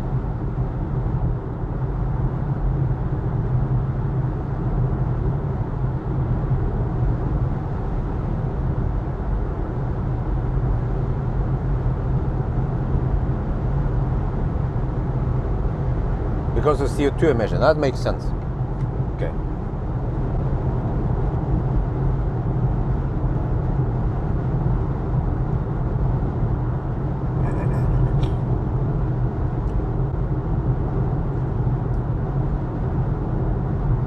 But I just say yes, we get more. Well, we get slightly different B-rolls if we do this in the daytime. At night, everything will be dark, pretty much. And then tomorrow night we will turn the clock forward, switch over to summertime. So yeah, then the days will be longer. Temporarily we will have darker mornings, but then longer evenings. So I wonder, after this weekend, then suddenly we will have daylight until around 8, which is good, I guess, when I do my test and whatever. But seriously, how much is daylight saving costing the society? Because in the old days, yes, the farmers, they needed more daylight for farming and shit. But nowadays you have lights and stuff, and I don't think we are that dependent on daylight anymore. So we could just ditch the whole daylight saving back and forth. It's kind of confusing. It's, yeah, for some people, and I always have to remember to. But nowadays we can, the most systems, they will adjust the clock for me. The computer will do it, at least. The phone will do it. But my camcorders will not do it, and also the home clock. Well, I have one home clock that is radio controlled, but the other one is not. It's just a cheap IKEA. So we still have to adjust some clocks here and there.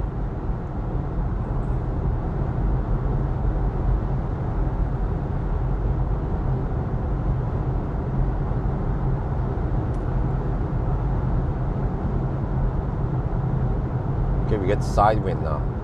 eventually it should be headwind. Well, a crosswind is also bad. Oh, these guys are hammering it.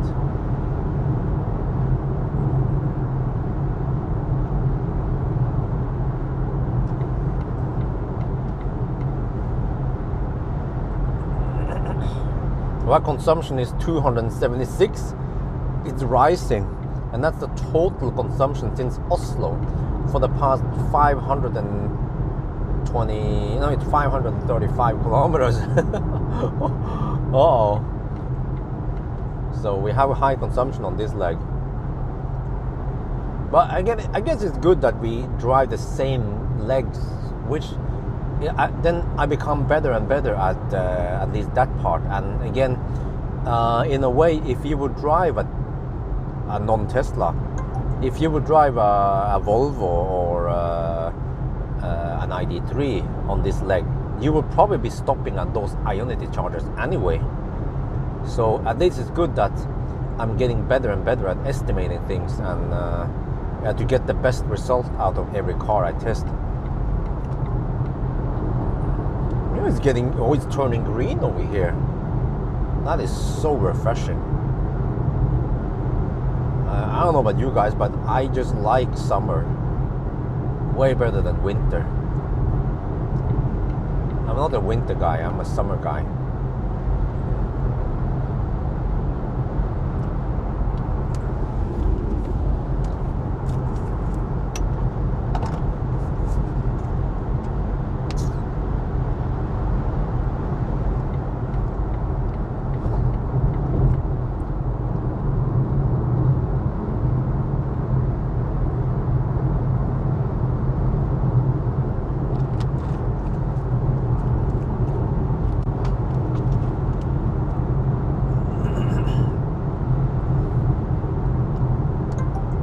Summertime default all year,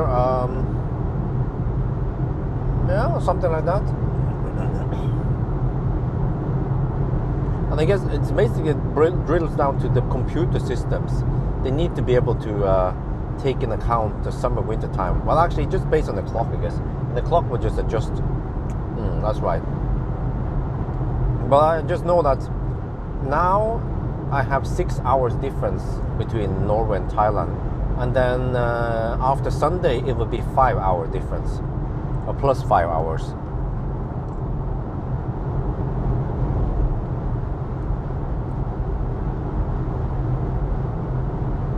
But I heard there were some talk about getting rid of daylight saving because it doesn't really serve us any good. And I think it's just Europe that does it. America doesn't do that shit, right? Or yeah, so which means that other parts of the northern hemisphere does not deal with the inconvenience of daylight saving. So why do we bother?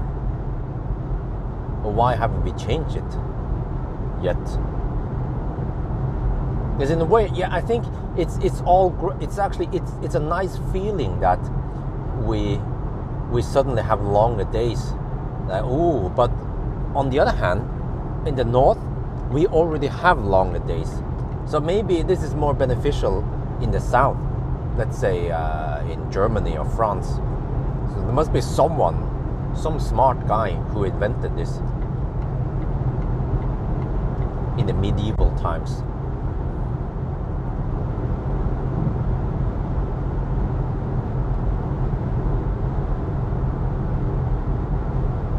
Oh, you have it in USA also. Oh, yeah, but why? What is the reason behind it? What are the benefits? Because I've seen those farmers. They are out in the dark with a big ass LED lights. They can work at night, no problem. And does it really matter? 1 hour difference, right?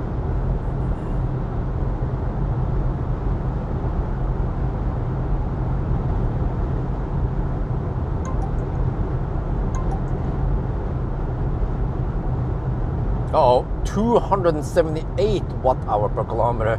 Oh, holy macaroni.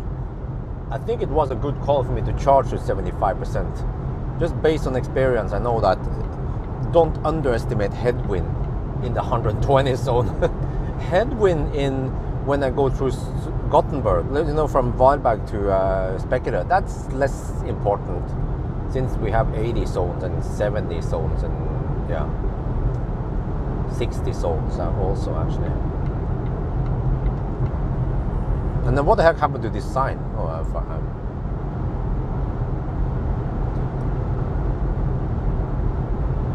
Huh? Tore, you're way behind the live stream.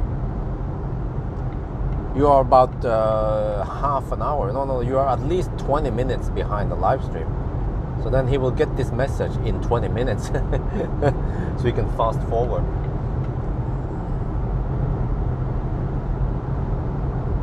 Bikes, I have already done it. Just check the one in Thailand. Oh, you mean scooters, right? Moped. But other than that, nah, I don't think so.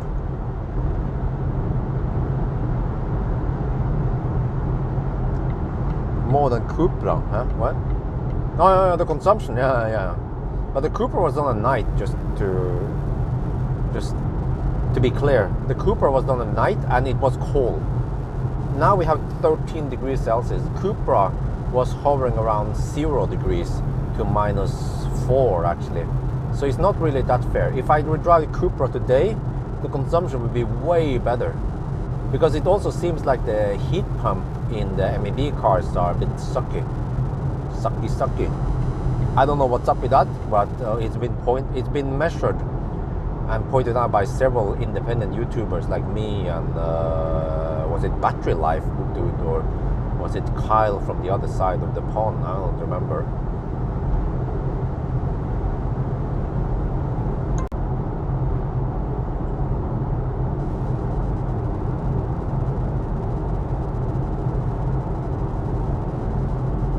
Nine holes, yeah, of course.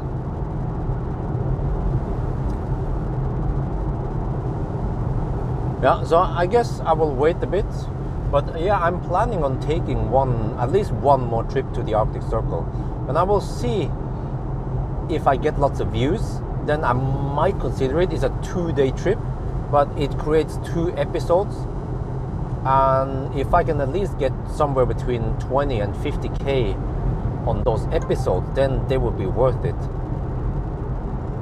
But I guess I will just maybe I will stop doing the timing, because I try to time it to Mo i Rana. I will probably stop doing that. It's a little bit too stressful, and then I will it's more like I will just stop wherever I feel like it and have some food and chill and way more relaxed on both episodes.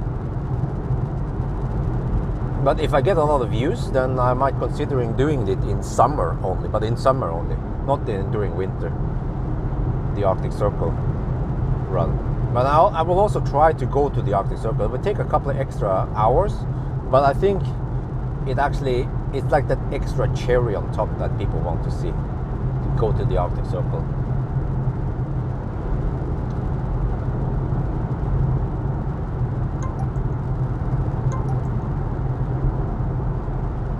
A combination of drag and motor efficiency. Okay, to be nice, I will use the leftmost lane because the Volvo is about to go over to the middle lane. See? If I was hugging the middle lane, then the Volvo needs to either pull in front of me or slow down. So for convenience and to make everything smoother, then we just do it like this. But you see, I was able to anticipate what was going to happen, but Tesla FSD would not be able to figure it out yet. They could. I mean, I saw it because I saw there was a car with a trailer, so I know it was going slower, and I could see that it was going slower. So, how long will it take before self-driving Tesla can do the same thing? Maybe never. Ever. Yes, HPC. Yes, exactly. So I just want to chill and then maybe have some proper food, have a dinner or some shit, and take it more chill.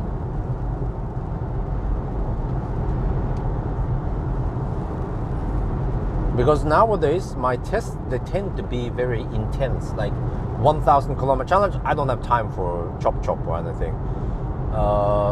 Range test, also same there, just bam bam bam. And also Yellow test, nah, not really. I mean, I could stop at the Rusta Cafe on the way back, maybe. Maybe that wouldn't be that bad idea. Just fill it up over there. Or actually, there is also some nice restaurant at Vik, Ionti Vik. But on the other hand, I'm so close to home, so it kind of feels weird to have a proper big-ass dinner just 1 hour away from home. It would be completely different if I was... I'm usually also on my way home. But if I'm on a trip to Arctic Circle, then it just feels more right to have a dinner somewhere far away from home. But yeah, I need to... I was thinking about redoing the test with Polestar 2, just to show you that we use the exact same car, exact same route, but 2 years apart, and it's like night and day how slow the Polestar was before, but it became faster. It doesn't Colgate, so there's actually several improvements. We have more high power chargers, which is the most important thing, but we also have better charging curve and preheating. So both the car and the charging network has improved, so that we can go that route several hours faster than before. Maybe I can do it in around 12 and a half maybe. I'm not sure if 12 hours is possible. No, actually 12 hours might be possible. Yeah. I forgot we have HPC support all the way now. Yeah, 12 hours. That would be awesome. 2 hours improvement.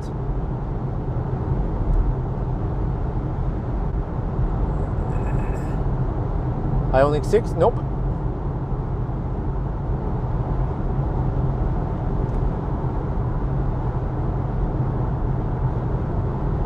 But yeah, so so I gave up on the Arctic Circle trip, but I kind of realized that the videos today, they are getting a little bit boring. They might be missing that adventurous part, because to be honest, this 1,000 kilometer challenge doesn't have that adventure and scenic part that the Arctic Circle run at least gives me. But of course I can go to Bergen or Ålesund or I don't know, man, somewhere else. But the most beautiful places, they are in the north of Arctic Circle, like Tromsø, Finnmark. You know, those are the beautiful places. Like Lyngen, freaking awesome place. Tromsø, of course. But I can't go there too often. It's way too far away. But at least if I go to Arctic Circle, you get a little bit of taste of the north, the beautiful north. So what is Josh?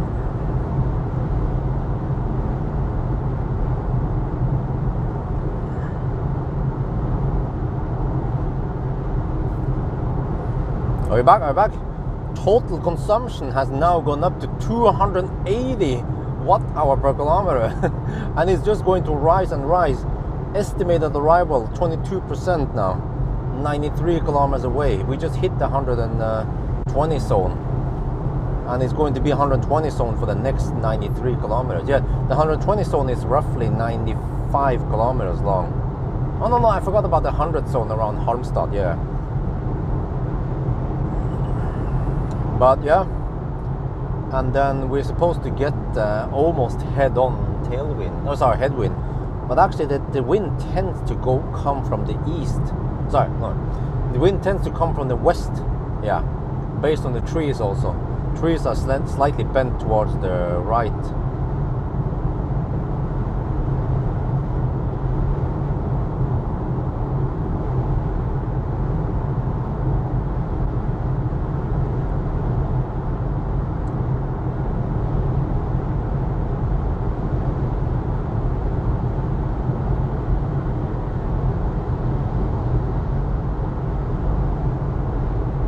That was Melbystrand.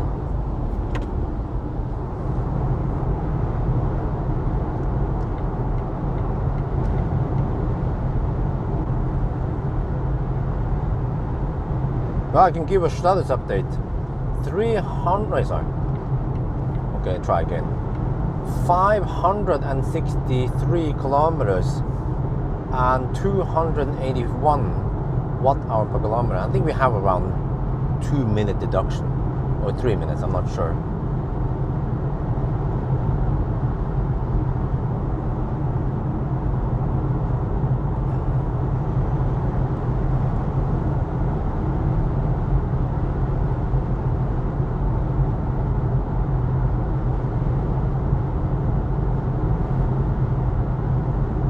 Wow, if the total consumption goes up this quick, it means that the current consumption on this leg, or actually the actual consumption right now, should be way over 300 watt-hour per kilometer.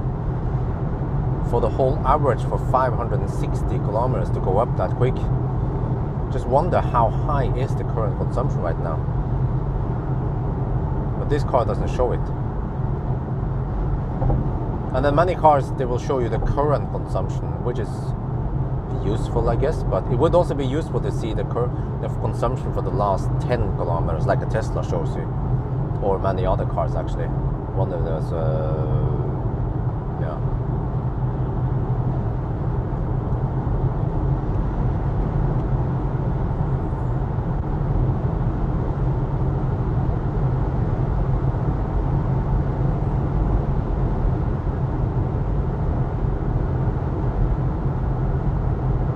Oh, I can see the range. Ah, yeah, of course. Let me check and bring out the range assistant. Let me see. The biggest consumption right now, consumer, is speed, driving style a little bit, and climate control a little bit. Current consumption 340 watt-hour per kilometer. Wow. Hey, it doesn't seem to fluctuate that much. Let me see. Okay, actually it fluctuates a little bit, but not jumping up and down like crazy. It seems to be semi-stable, as if it's average around, maybe it updates every second, or well, actually maybe not. It seems to update maybe 5 times per second, but yeah.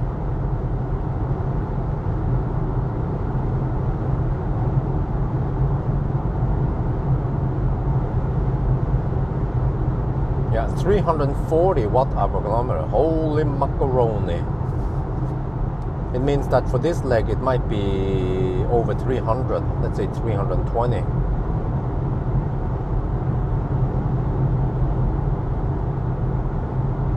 Okay, but that's fine. We should be fine, no problem. Car estimates 21% at arrival.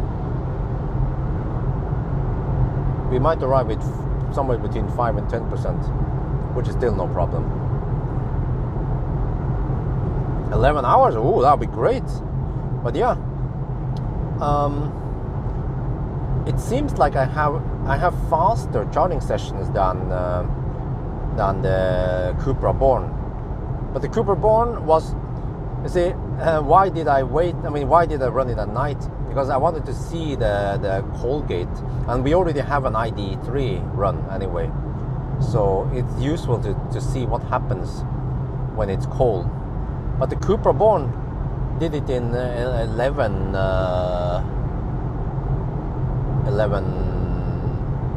a half, was it?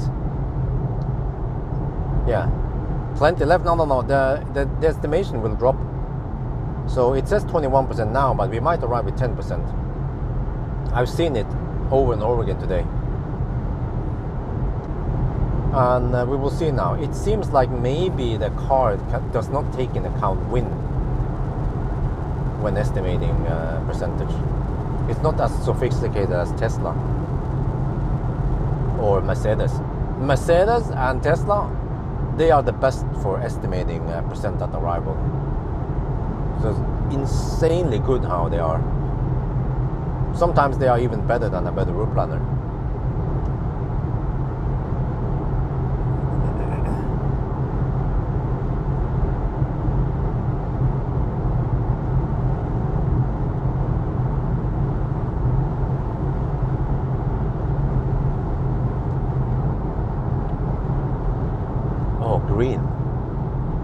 refreshing. Oh. Just something about humans, I guess, and green. Something about water and green stuff.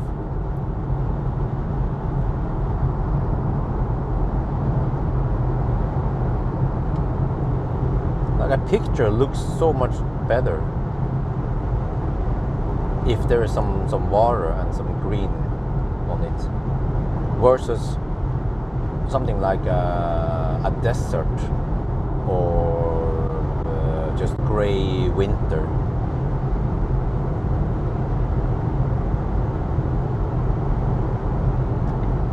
Yeah, I don't haven't updated the upcoming yet. I have some cars queued up, but I guess I need to queue up more cars. But I also have to fit in the Neo ES8. I need a couple of days, I guess, to do some tests. Not sure what I will do. I guess I will do a noise test, maybe with winter tires or something. And then the 1,000 kilometer challenge, just a retest of those two.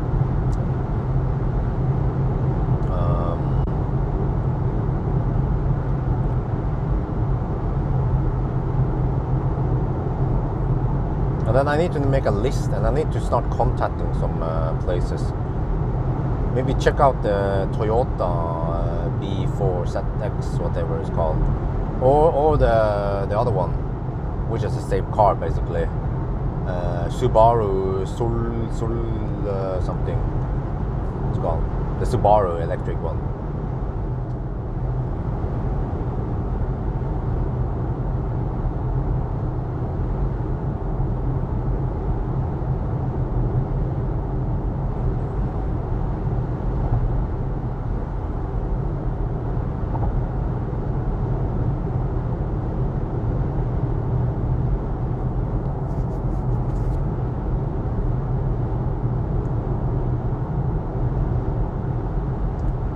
So that one is hot.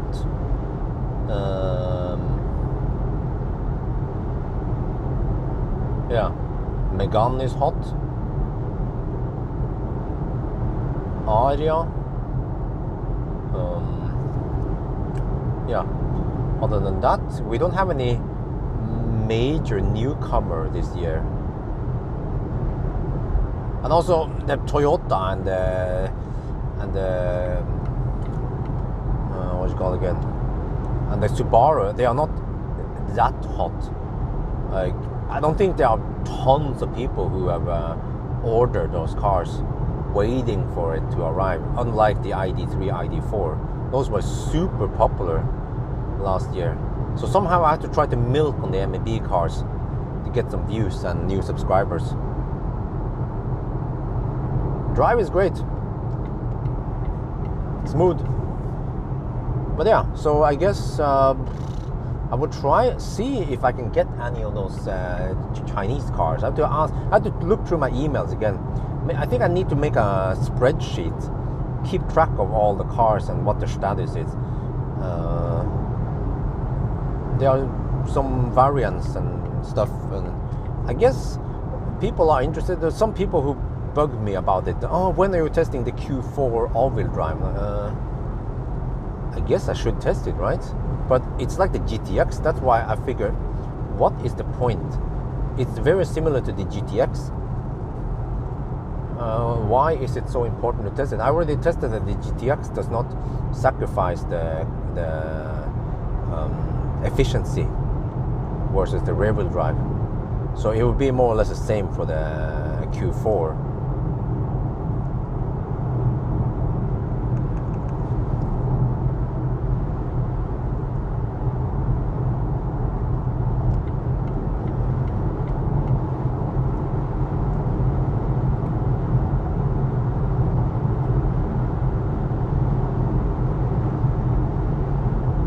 Yeah, Aria will be a big newcomer this year. And also, oh yeah, of course, later this year, ID Bus. But prior to that, I should start testing some of the vans. Actually, I should take the E-Expert or whatever it's called. No, what it's called again. Oh, those vans. E-Space Tourer. I should actually take one of those e-space tour on the 1,000 kilometer challenge. I don't know why I didn't do it when I had the car. Maybe I didn't feel like it because it didn't have auto steer, but I guess if I can't get it with auto steer, then I still should do it. Because we need to benchmark it against the ID bus. What the heck is going on over here?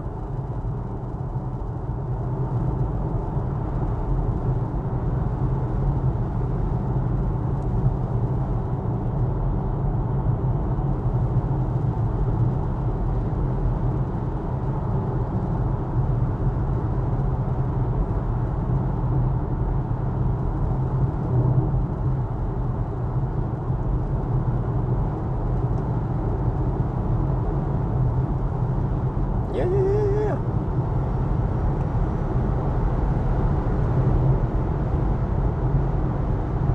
See to the right there?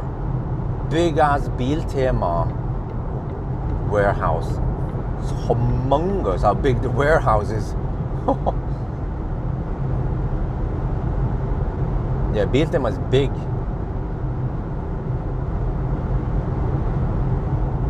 And they have lots of stores in Norway. But I guess only Sweden and Norway, right? Or do they also exist in Denmark or Finland?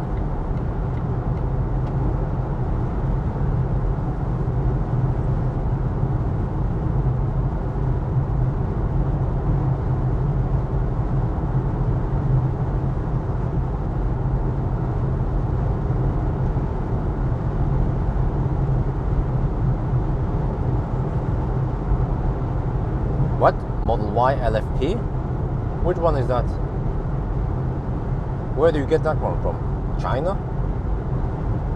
I don't think are they available yet?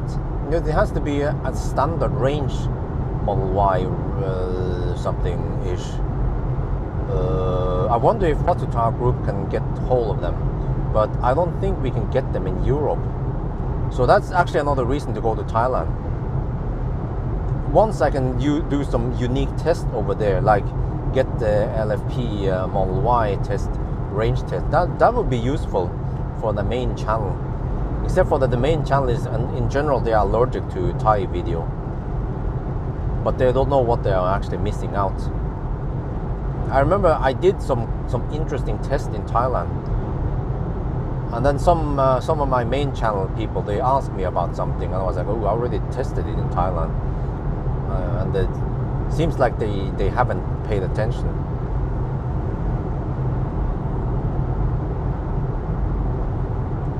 But yeah, of course I should test it. Come on, someone bring it. Can someone please bring me a Model Y? Giga Berlin Model Y. Or a MIG. It's called a MIG, right? Made in Germany. Or it should be MID. Made in Deutschland.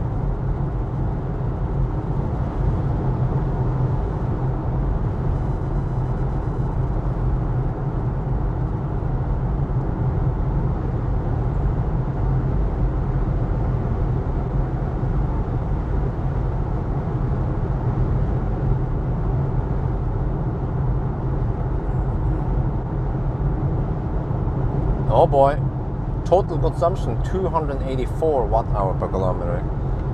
Estimated 19% at arrival. We are still 59 kilometers away.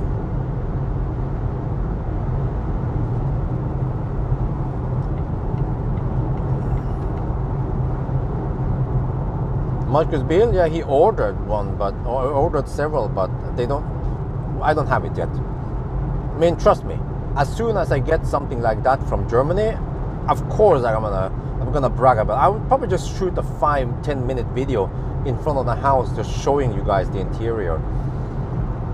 Yeah.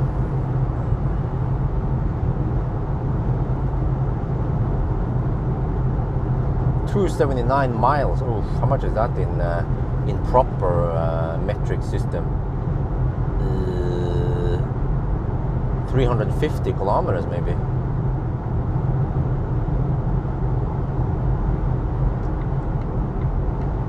Yeah, why do we even have Imperial? You know, like why does Imperial even exist? we should be using metric.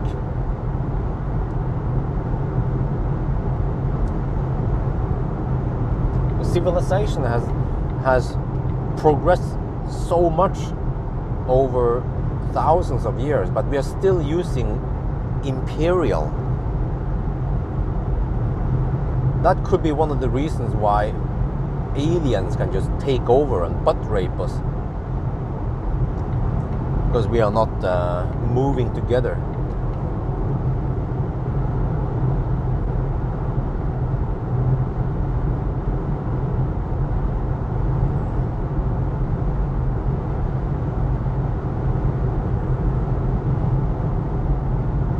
Wait. So the LFP, the Model Y, does it come in rear-wheel drive? Or is it always all-wheel drive? That must be the first all-wheel drive LFP then. Because all the LFP Model 3s, they are rear-wheel drive. But I guess maybe Tesla doesn't want to make a rear-wheel drive Model Y. They want the SUV crossovers to be all-wheel drive. Kick ass for the Lord. Okay, the red car is gonna cut in. No. Brakes, okay.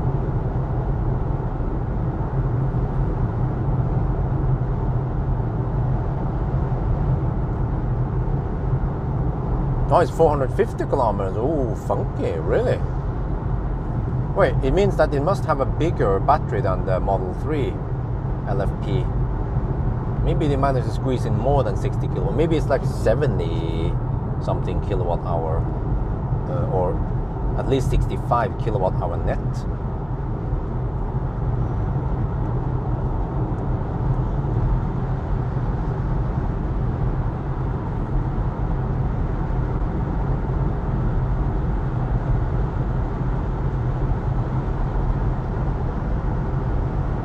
Okay, wow, consumption 285 watt hour per kilometer. Whoa, I think we're getting some headwind, right? Let me check range assistant. No, 330 watt hour per kilometer still. Okay, wow, that's massive. Maybe I'll just try to drive behind this brick, also known as Volvo XC90. Oh, that kind of makes sense. Fat LFP, huh? I like it. Fat LFP cells.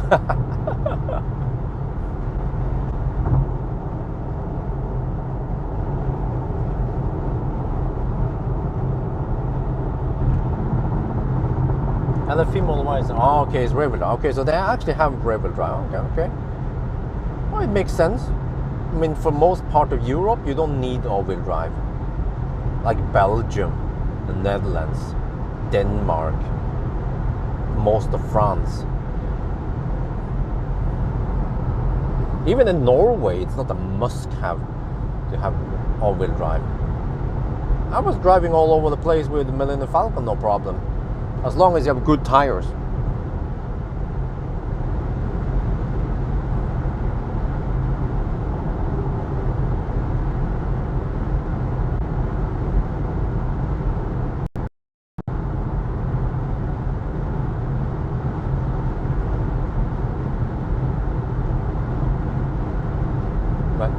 Over 600 kilometers, 610 kilometers done now.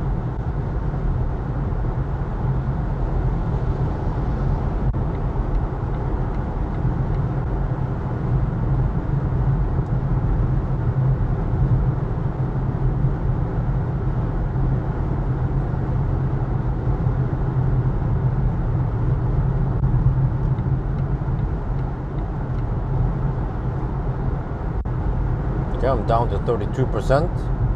Wow, and I still have to go 47 kilometers. 18% at arrival now. Yeah, but we shouldn't have too much Laderstad on the way back. Can you guys check for me, please? How is the charge point, charge finder thing now?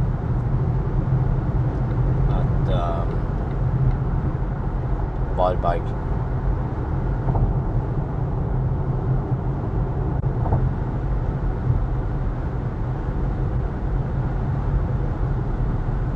What the heck is that? A bicycle. Holy shit. A bicycle was poking out of the trunk. 2 out of 4. Okay, thank you. Well, okay, that's good. I think for once I'm not hungry. So I guess once I get over there, I might buy some drinks only. It's gonna be a quick one. But we have a headwind, so...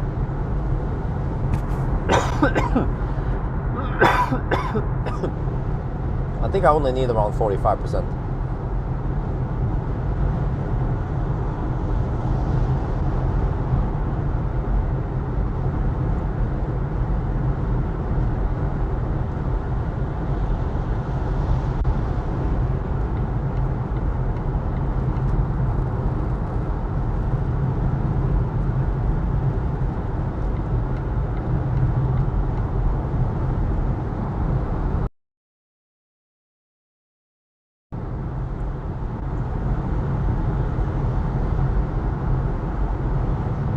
Well, it's called ET7, right? Not RT7.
Circle K. Oh, they rent out vans now?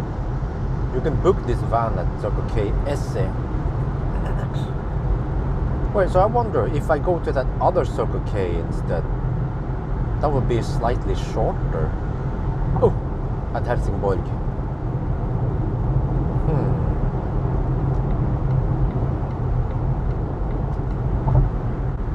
That would actually be better for these legs. But then I will have to do 99 closer to Oslo, which means lower average speed. But shouldn't matter too much. Okay, maybe I'll check it out. I have to try to see if I can download the app and everything. Would be great if I could just hook up some RFID to it, just like the Norwegian one. I hook up the Fortum RFID to the Circle K system.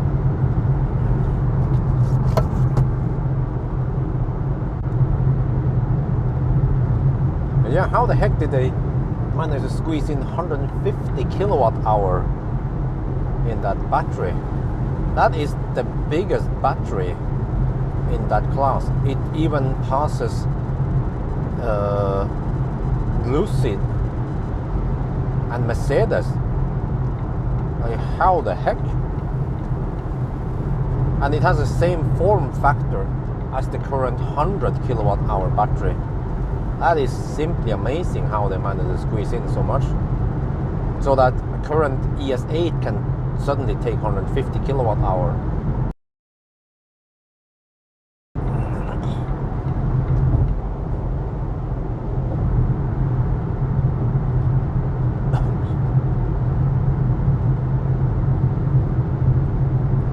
Okay, I have to say a little bit noisy over here. Concrete is a bit noisy here. Actually, the concrete on the right lane is more silent, or smoother. Listen. Oh yeah.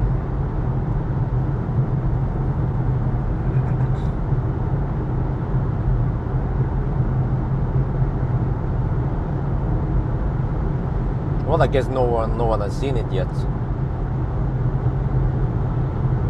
We just heard about it. Just like the Roadster.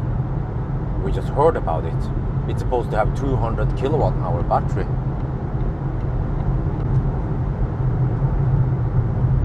Oh, this lane is it's kind of noisy. You can drive off center a bit. If I drive right dead center here, oh, all the studded tires been grinding on this.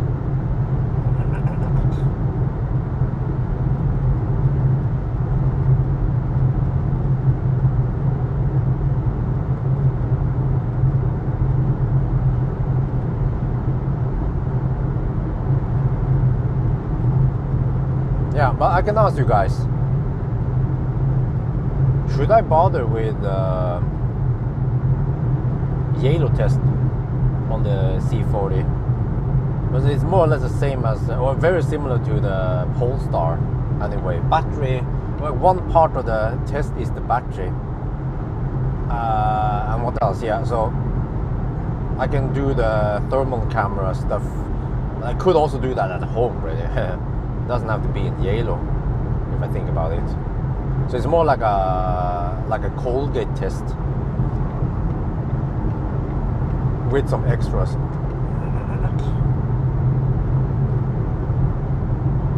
But I feel like I've already done at least half the test, the yellow test, by testing Polestar anyway. So to me it feels like a waste of time, but I guess if lots of people will watch that video, then I might consider doing it. It's all about the views, you know. No yellow, okay. But again, if you're not interested in C40 anyway, then you don't care. Okay, even Ole Christer, he says no, okay. Then I can focus on something else. For example, there is a Kia Soul, a classic Kia Soul that has some massive battery degradation, and we're talking about over 50% degradation. The car can supposedly drive only how much was it again? 50 kilometers. It was something crazy low. So I will borrow it and do a little battery capacity test and estimate the degradation. But it was supposed to be the battery will be refurbished or repaired under warranty, since it's under the warranty of the battery capacity warranty part.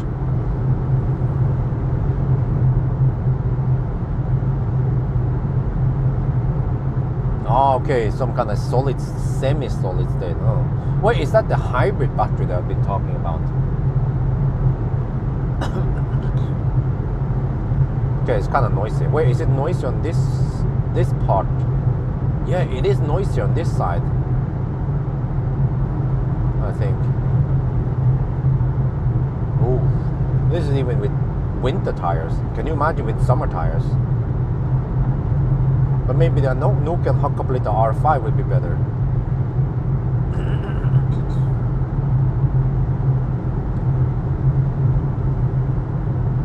No, but listen, it's not normal. It's not supposed to degrade that much. You have other cars with similar age, like an i3. They don't degrade that much. Or let's say a Zoe on that age also doesn't degrade that much. And even the Teslas that age doesn't degrade that much. And the Teslas might have way higher mileage also. So it's not normal for the Soul battery to degrade. It might just be some problem, some failure in some modules.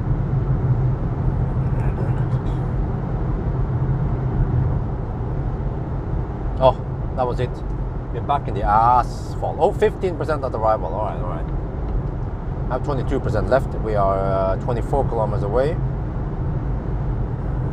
All right, we might arrive with 10% again, or close.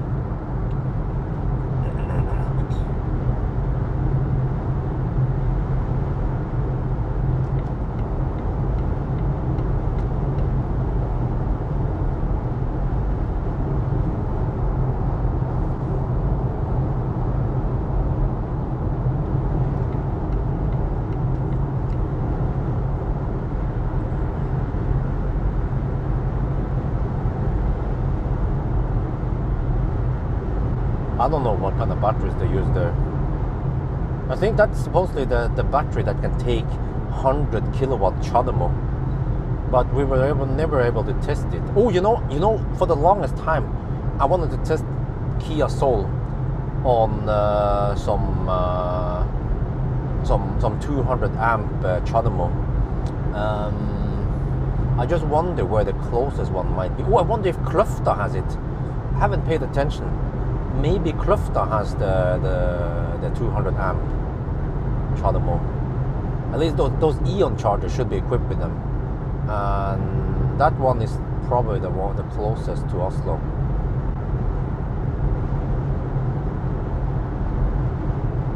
But I guess I should be using an okay battery, not the wacky battery. Degradation e-tron? No, not yet. I need also to borrow a fat e-tron with some degradation and test it.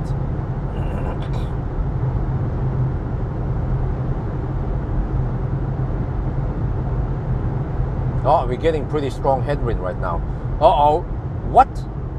Consumption for the whole trip is 288 watt-hour per kilometer. We're just burning through fuel like crazy now. Let me check range assistant. Yeah, 340 watt-hour per kilometer right now.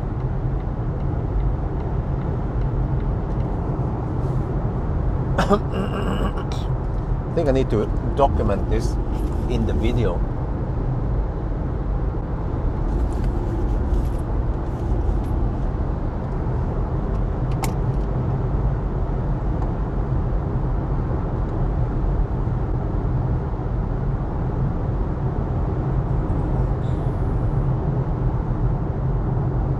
$360 watt-hour per kilometer. Holy macaroni. Nice wind turbines though. Solsidan.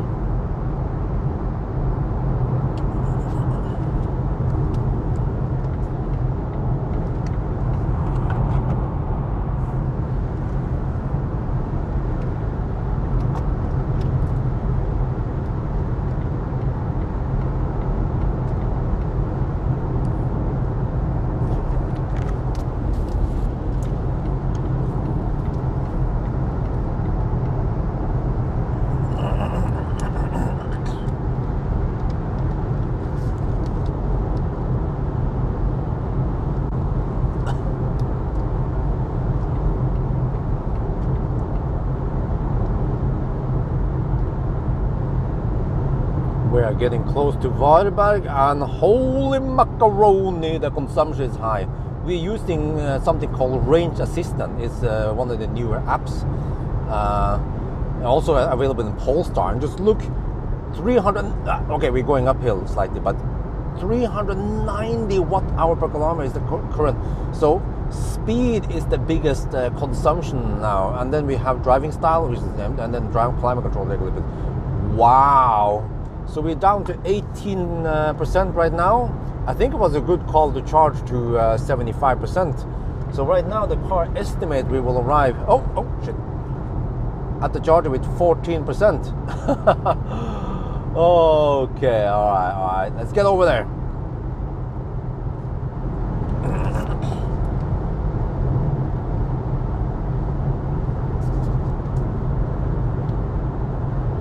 เราใกล้จะถึงวอยล์ไบกันนะแล้วก็ตอนนี้นะครับเราใช้380วัตต์เอาต่อกิโลเมตร อันนี้เป็น range assistant นะครับมันก็จะช่วยคำนวณอะไรให้เรานะมันแอปอันนี้มันก็มีใน Polestar นะเนี่ยแล้วมันก็กะแล้วว่าที่มันใช้ไฟฟ้ามากสุดคือความเร็วนะแล้วก็ driving style ก็ไม่ค่อยอะไรหรอกมันถนนมัน flat อยู่แล้วมันแบนอยู่แล้วแล้วก็ climate control แอร์ก็ใช้นิดหน่อย410 วัตต์เอาต่อกิโลเมตร แล้วก็ตอนนี้เราก็เหลือ 17% นะครับก็ดีนะว่าผมชาร์จพอผมก็ยังคิดเลยว่าเราจะชาร์จถึง 75% ไหมก็ชาร์จเผื่อไว้นิดหน่อยโอเคแล้วก็ถ้าเราเช็คดูนะในแผนที่เนี่ยตอนนี้รถมันคำนวณว่าเราจะไปถึงวอยล์ไบแล้วก็เหลือ 14% ก็แปลว่าคันนี้นะครับถ้ามันมีลมต้านนะมันก็จะใช้ไฟฟ้าเยอะนะแล้วถ้าเราขับเร็วเร็วเท่าไหร่ก็ประมาณนี้นะครับ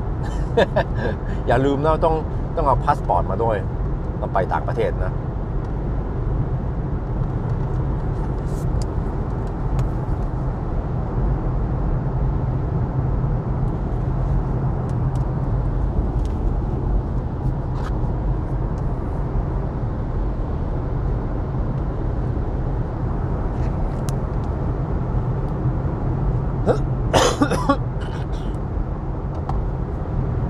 Okay, almost there. 13% on arrival now. Still 10 kilometers left.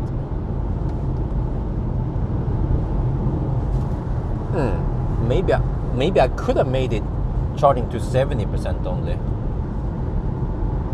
I should try to go deep next time. Like 5% deep if I dare to.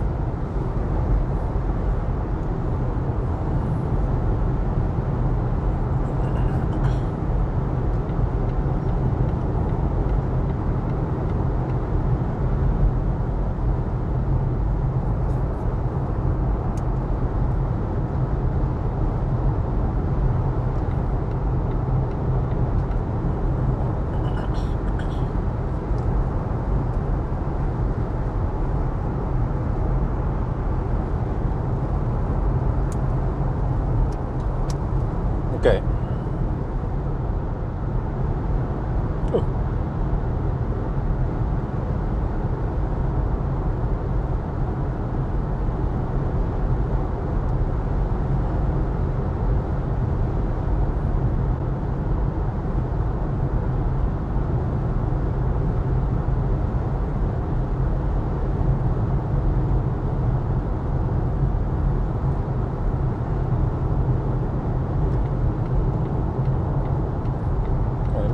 When is the sun setting tonight?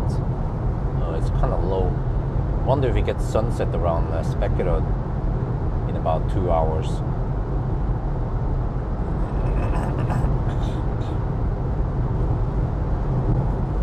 Oh, I have 14% left. What happened to that 21% at arrival? Yeah. So this is a good guideline. We just see what the car estimates, and then we have to deduct 10%. At least on the next leg we can, if the car says 10%, then we might arrive at 5%.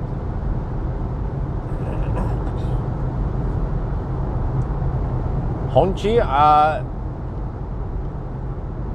I don't know. It's a Chinese car, you know. I mentioned the Chinese cars in the video today.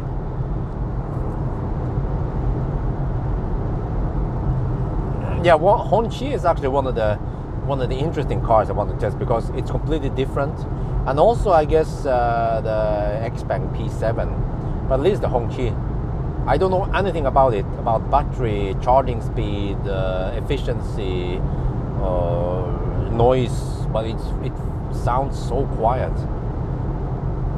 Okay, almost there, 13% now. There's a Polestar in front of me. I guess I need to hammer it.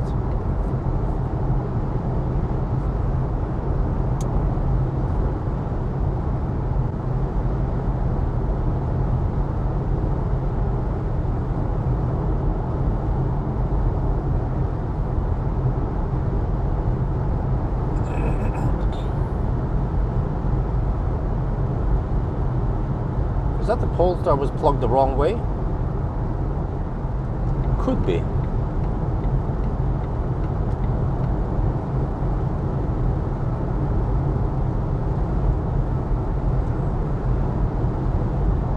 Helga country. Deutschland. Oh, yo, what's up? Wow. Straight on headwind right now. Okay, let's see. 12%. Ooh, okay. I could have gone for... If I went for 70%, I would have arrived with 7%. Okay. All right. But I guess better safe than sorry. I guess I lost maybe just a couple of minutes by charging extra.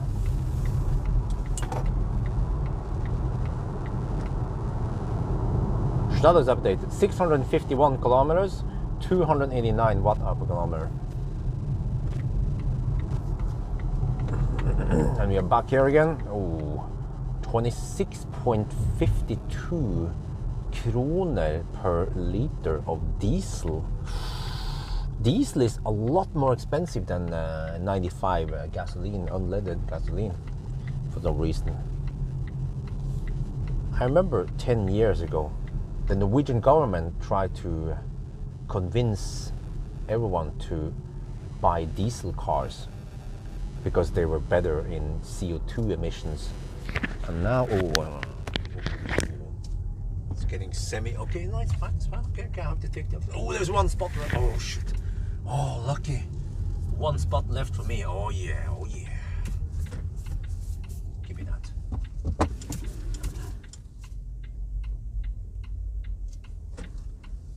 Okay, I don't want to be too close.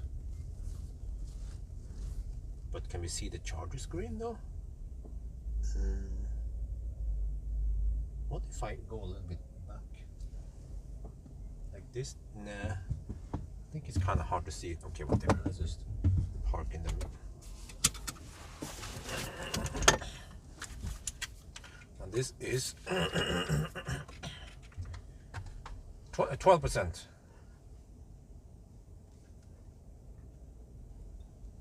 Wide bike.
This is always tricky. Trying to get that chart, that spot. I mean, how the heck can I do it? I can try to enter on the other side.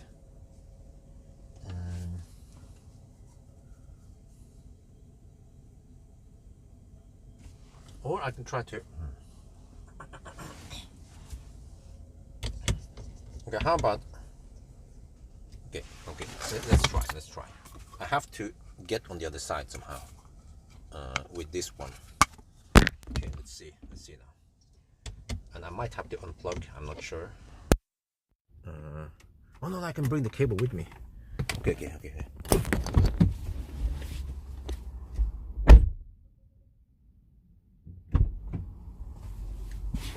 You know what? Forget about it. I forgot, I can't dick around too long here.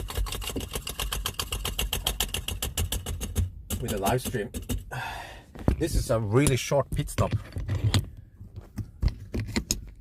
I forgot about that one.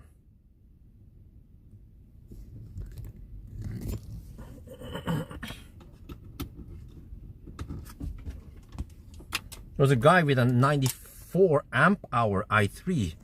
He's going to France. He's a Norwegian license plate. Wow. Okay, anyway. Let me do my thing. Speculate.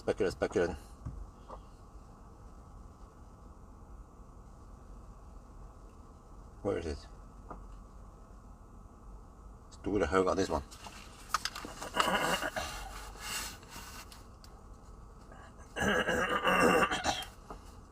Oh, it was the i3 that was high on juice. Okay.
I forgot about this one. Oh, sorry. I had to do it like this, I think, and then almost close the door.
เข้าไปเช็คดูเนี่ยเรามีไลฟ์สตรีมนะกำลังดูนี่นะเราก็จะคำนวณแล้วแต่ว่าตอนนี้มันยังไม่อัปเดตนะว่าเราจะมีกี่เปอร์เซ็นต์นะแต่ว่าโอเคต้องรีบเข้าห้องน้ำแล้วก็เตรียมตัว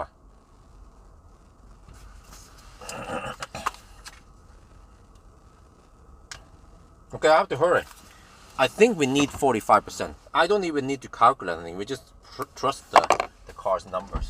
So I'll be back. Well, okay. Maybe you guys can watch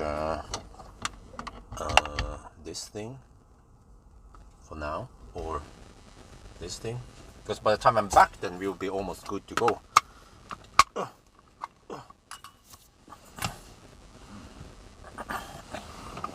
I think, yeah, I might have to buy more drinks or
Oh, 42%. Oh, let me see. Maybe I'm calculating something. 230 times 107. 75. Oh, I think we have enough now. What?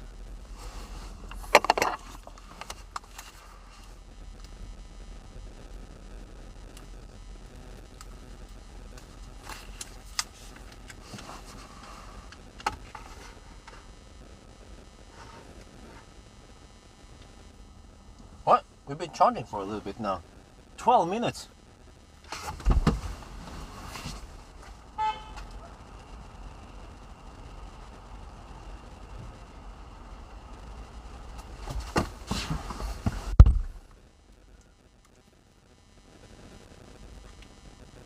What? We've been charging for 12 minutes and we should be good to go. I did the calculation, but you see here, the car still estimates 1% left. I think we just have to calculate. It doesn't update.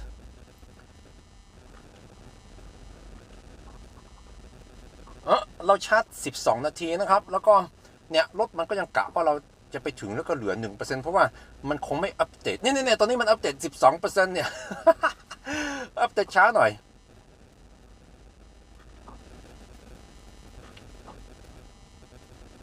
Okay, now it suddenly updates 12%. Okay, we're good to go. 13-minute charging stop.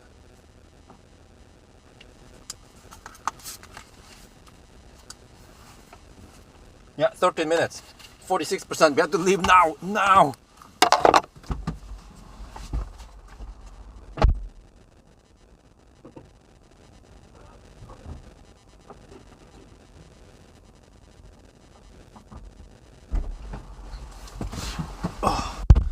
This thing charges like a boss. I can barely keep up with this. I clean the windscreen. Then off we go again. It was a good thing that I ate when I had time, because I simply don't have time to eat now. I might have time for a quick snack at Speculating. Yeah, Speculating stretch will be slightly longer. I might have to go for around 50%. Maybe 50-55, yeah. Wait, Speculating to... No, wait. Speculating to... Yeah, I might go 55% on the next one. Next charging stop. And then I might want to end up at Mortensrud. Go, you can go now. Shit, man. You had your chance to go. Come on, now you go now. Holy shit. This thing charges like a boss. You see, as long as you charge to around 50%, that it goes so fast. We had a few, 70% charges. And also, I guess, I have to admit, I lost a little bit of time because I was learning how to trust the estimation. Because I know that the estimation is off. That's why I had to have a little margin. But if I know I could trust the estimation, go, you can go now, go. Go! Like, dude, a woman rather, is a woman. She doesn't understand how to read the traffic, and that when it's ready to go, she can just go. She waits a little bit too long.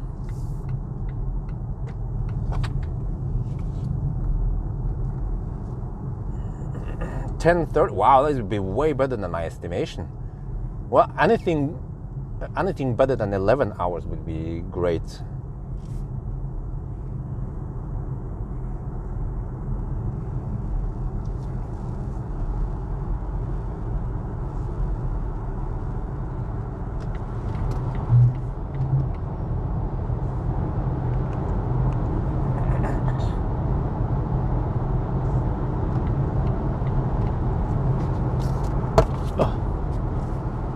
Oh, finally, auto steer works again. Oh, shit. Okay. So I don't know exactly how much we need, but we are going through Gothenburg, so yeah. The car right now estimates 13% at arrival. Guess we'll see. I've been kind of semi-missing the mark a little bit. Would be great to arrive at 5%.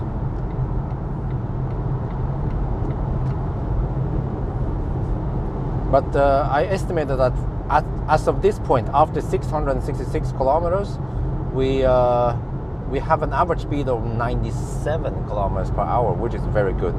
And I think, yeah, from here on we will have nice and fast charging stops.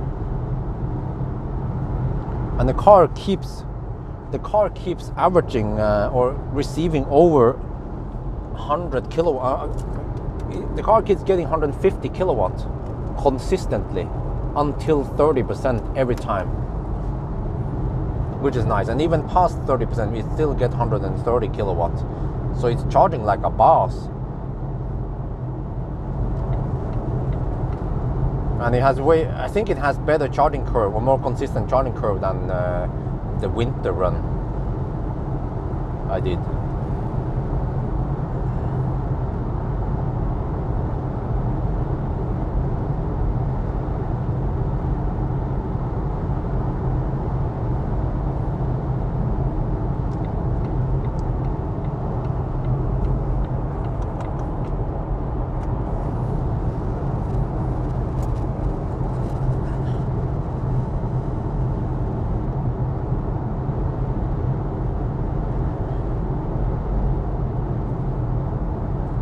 Okay, ooh. At 6 I'm supposed to change live stream, which will happen, yeah, at Speculating roughly. Then I should change to the part 2.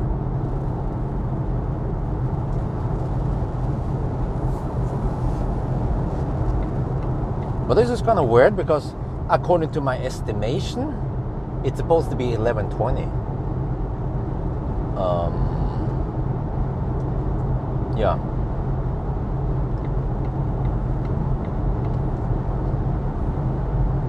But then can we beat the estimation? Maybe.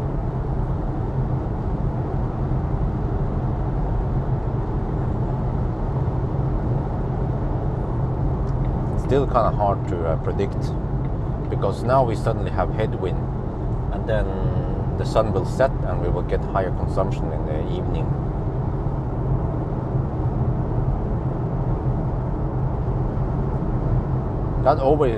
I always tend to get caught off guard, especially the Speculating, the Strømstad stretch. 118 kilometers, higher speed, lower temperature and higher consumption suddenly.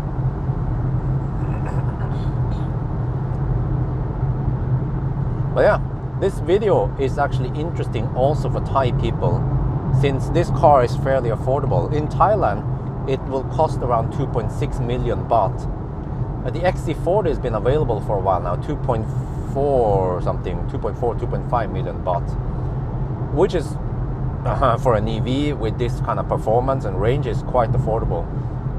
The Model 3 long range is actually more expensive, almost 1 million baht more expensive, around 3.5 million.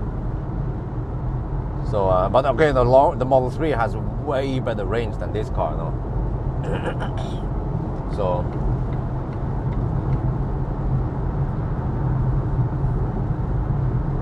So I guess I might get some nice view count from the Thai people.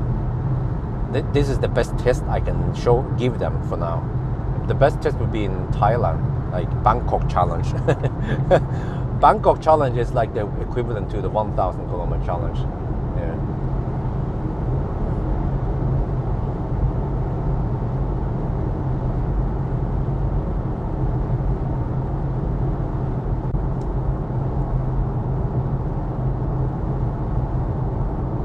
Well, I think 54k cars is still, it's almost more than some legacy automakers can pull out globally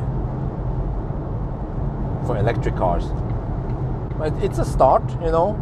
It's a start, and then they will ramp up. They start semi-late, but they just haven't finished everything. But eventually, the Giga Berlin will be able to push out, to pump out around 500k cars per year.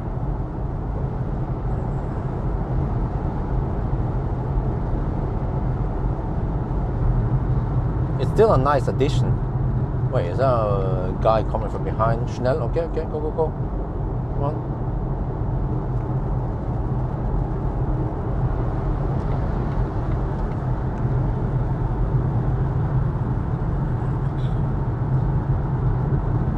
I don't know about you guys, but I can see if someone is coming fast from behind, like that Audi. So then I just quickly move over.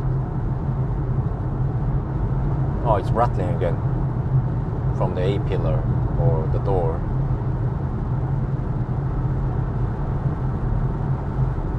Is this electric? No. There's a chart put on the side, which means plug-in hybrid.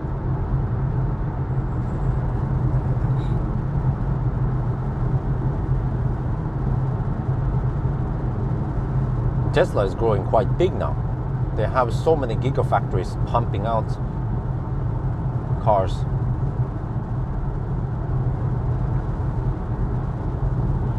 And soon enough, Pawel will also be quite big once they get the new factory up and running.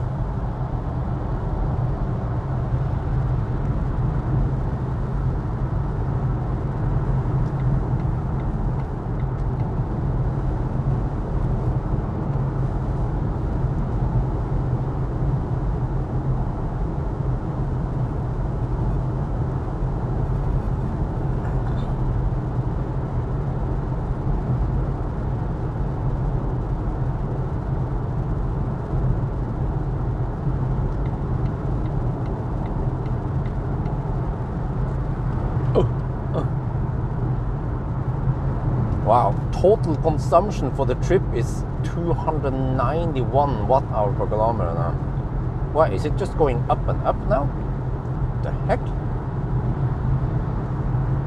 Well, it should drop a little bit once we hit Göteborg.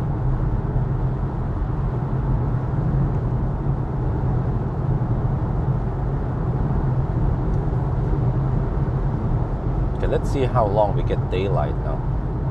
And I guess next weekend, okay, a little upcoming then. Next weekend, I guess I will just redo Fat e-tron, since it's a very popular car and we have a new route since then.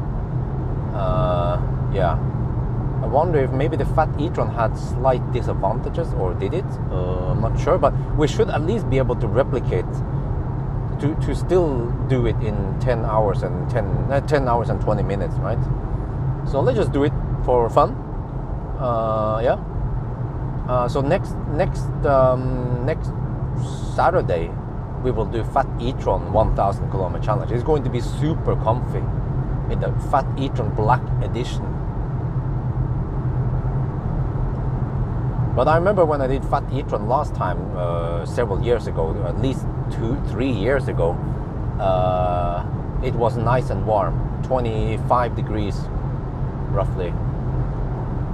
But next weekend, actually I haven't checked the weather. It could be pouring down, we don't know yet. But let's hope for some nice weather. But actually, the Fat e-tron shouldn't be that much affected by rain, because it charges so fast and consistently.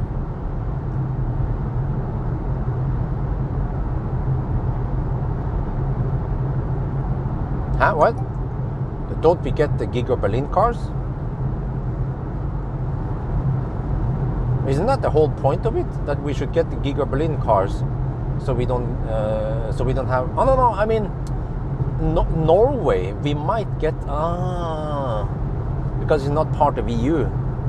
So the rest of EU, they will get Giga Berlin cars, but then Norway gets the China cars. Ah, shit. That would kind of suck.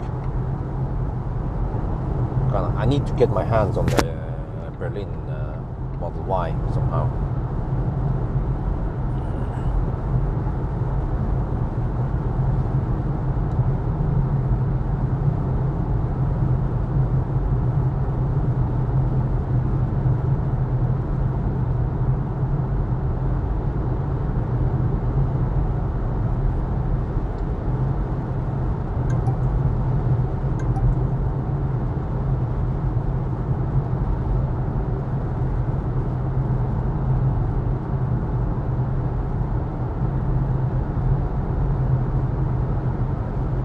Yeah, the charging network is actually quite good.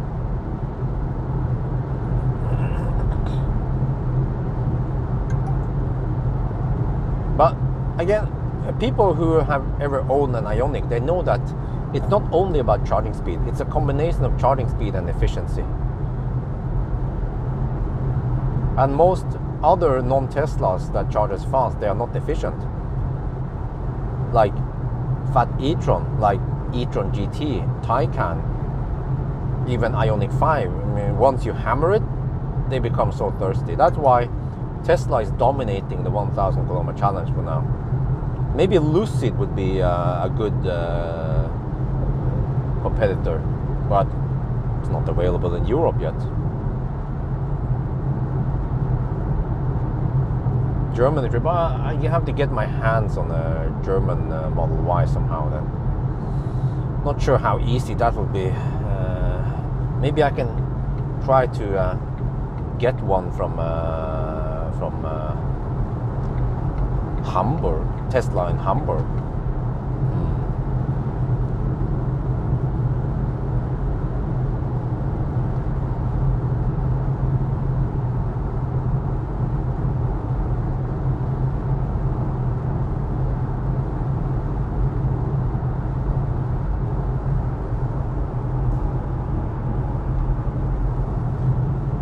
Yeah, well, I guess it's true. Taycan is efficient. Yeah.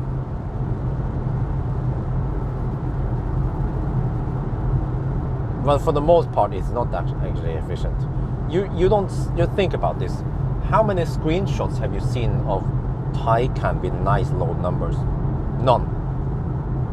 Because most of Taycans, they don't have those wheels, or they don't drive around in efficiency mode, what's it called, range mode. So if you don't use range mode, then suddenly it becomes thirsty.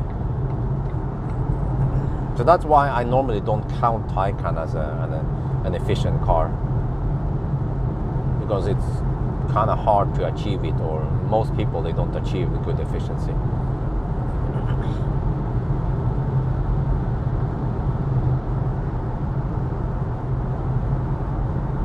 But the Ioniq here, on the other hand, that one is the efficiency king.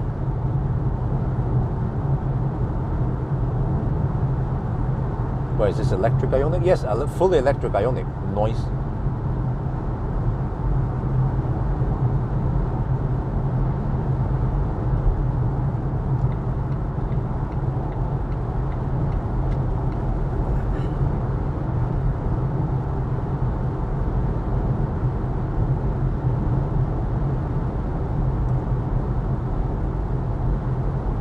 But on the other hand, the Taycan, especially Taycan and e-tron GT, they are charging so fast that as long as they at least have Ionity support, then it almost doesn't matter how fat the tires are.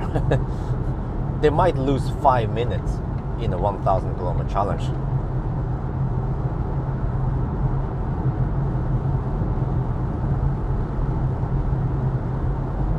The problem is, it might be hard to get full Ionity support.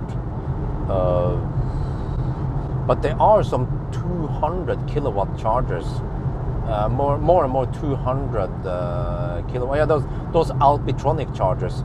So Taycan will at least be able to get 200 from those, which is not that bad of a deal, because yeah, Taycan can peak at 260. I've seen 265. My highest number is 265. So yeah, you lose a little bit, but not that much, right?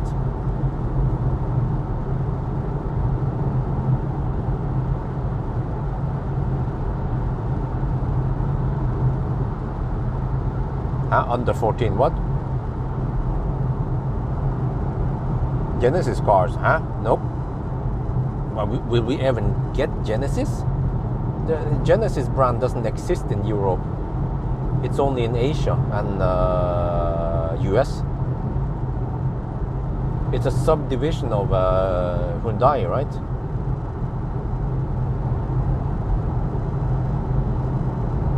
Okay, 10% at arrival now. Oh well. So I charged 46%, if I remember correctly. Efficiency good, yeah, well, okay. Yeah, but Jokkmokk, but then, yeah, I know. But, you know, it's the whole, I mean, it's a combination of range, efficiency, and charging speed. Those three things together, you can say it's almost like a product of those three things. One thing and another thing together, and a third thing together, makes the car really good for long trips, like Tesla Model 3. It has the range, it has the charging speed, and it has the efficiency. Whereas Fat e-tron has the charging speed, but it doesn't have the range and it doesn't have the efficiency.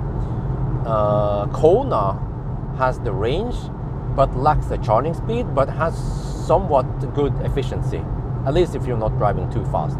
So you see, Tesla Model 3 scores nearly perfect on the three things. That's why it makes it so good.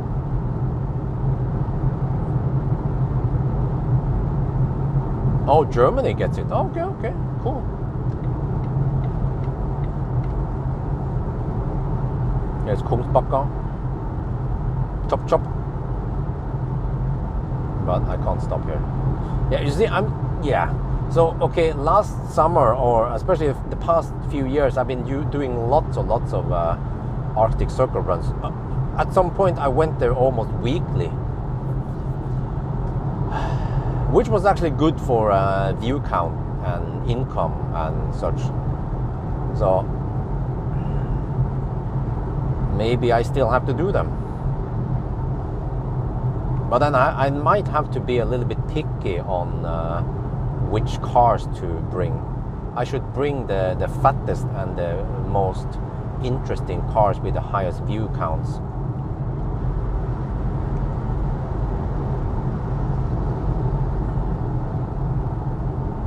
I have to look again on the Arctic Circle runs and see the view counts.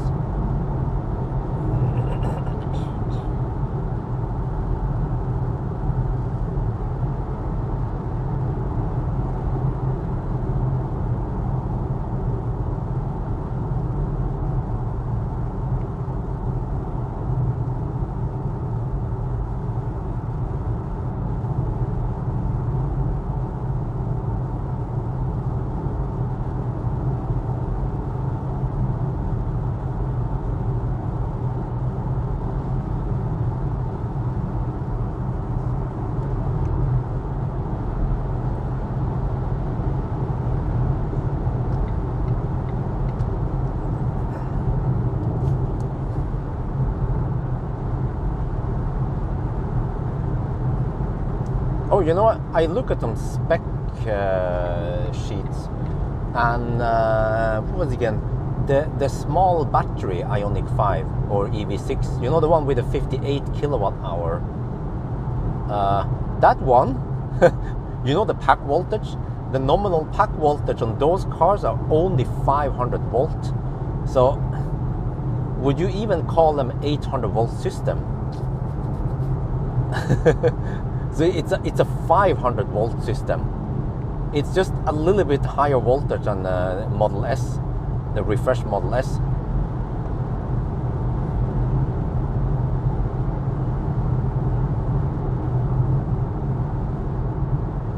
Oh, e-tron, fat e-tron. I'm not sure. It's a little bit early, and the problem with the fat e-tron is that it's not possible to keep it awake for sleeping.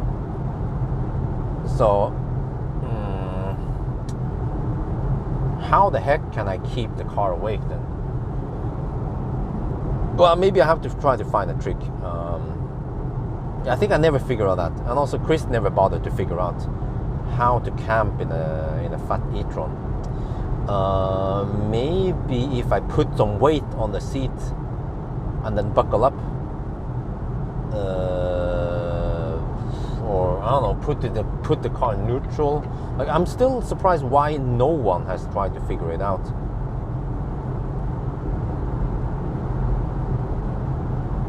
Okay, but yeah, the fat e-tron is a popular car. So I guess what I should do is quickly make some fat e-tron videos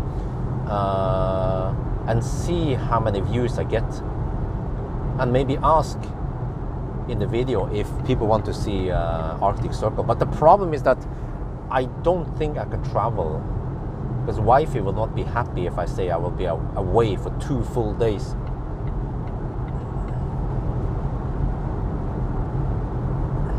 Yeah, supercharger and chem power supports 500 volts, but that's the nominal voltage. The car might want to get 550 volts at the high state of charge. So what the heck happens then? It stops charging, or it will start the converter. Not sure what the heck will happen, or it might just detect it as 400 volt system and then do the conversion and ask for 450 volt. Just step 450 volt to 500 volts.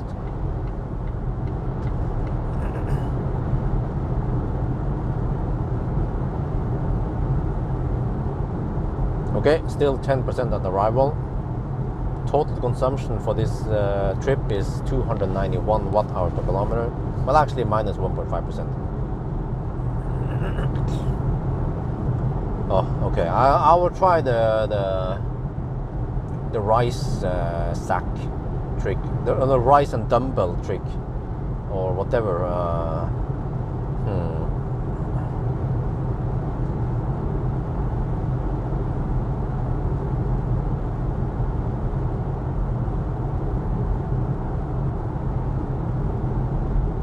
Oh, sun is setting. I think sun is about to set in about an hour. But then we'll be at the Speculating in 40 minutes. Okay, I should remove the ND filter at the next stop.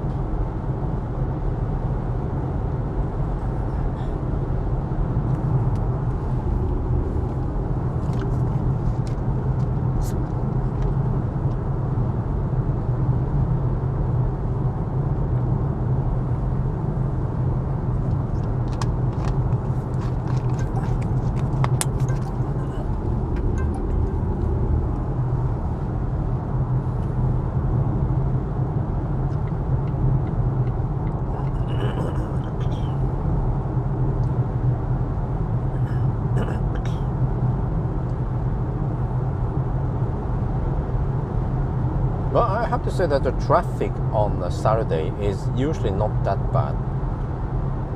But when it comes to Laderstau, it's just going to be worse and worse. I was wondering if I would reshoot the scene at Helsingborg, because sounds like I was bitching a lot about broken charger, but I think someone just needed to say it. That tritium, do you guys remember? I think last time we had live stream, the charger was still kaput, and that was a month ago.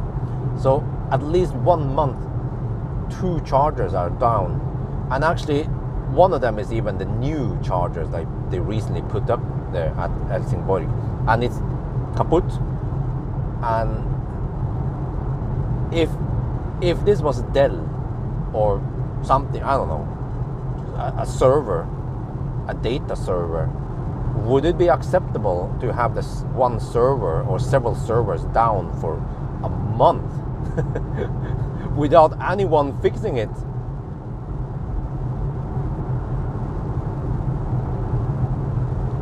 So we're talking about 2 stalls, 2 out of 6 stalls at Helsingborg are down for extended time.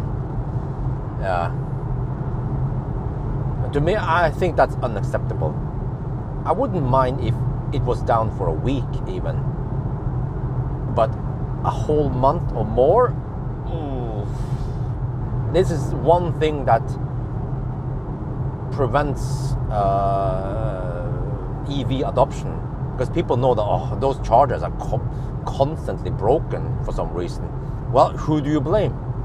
Ionity? No. Tritium? Yes. They are the hardware manufacturer. They are the one responsible for fixing this.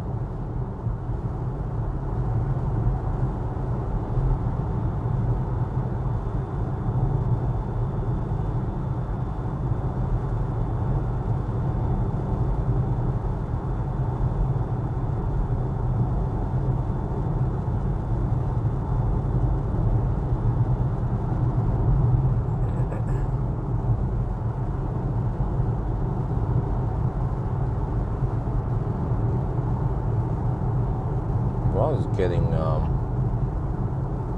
it's getting bright and brighter now. Well, so you see, it's 5:30-ish now, which means that next week when I come around here 5:30. No, I should be here around 5 something. Yeah, it's a fat e-tron after all. Then it will still be bright. It will still be bright by the time I get back to Oslo. 8. Yeah. Wow, that's nice. What about the charging curve? Well, just watch tomorrow's video. There will be a horse race commentary about it.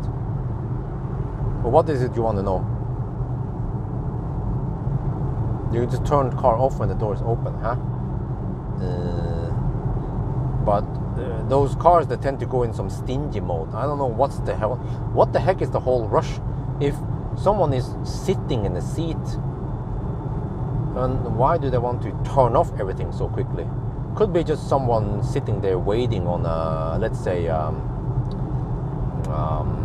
convoy, for example, in the winter, or a very long Stauunfall, right?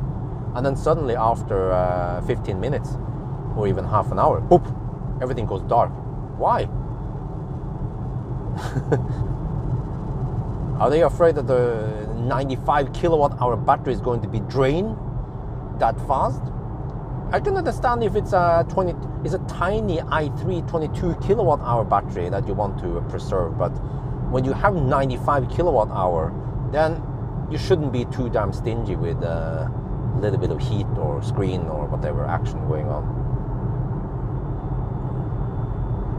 But I guess they don't care, the guys who designed the electro auto, just based on old fossil mindset. Or the Koreans, they made camp mode. I think that's the only non-Tesla that has a dedicated camp mode. But actually all the other cars, they tend to have the power on, but the start engine button, that more or less actually pretty much does the same thing as camp mode. Except for that when you fire on the car like that, you tend to also get low beam or DRL on, whereas camp mode turns off. The camp mode is dedicated for camping.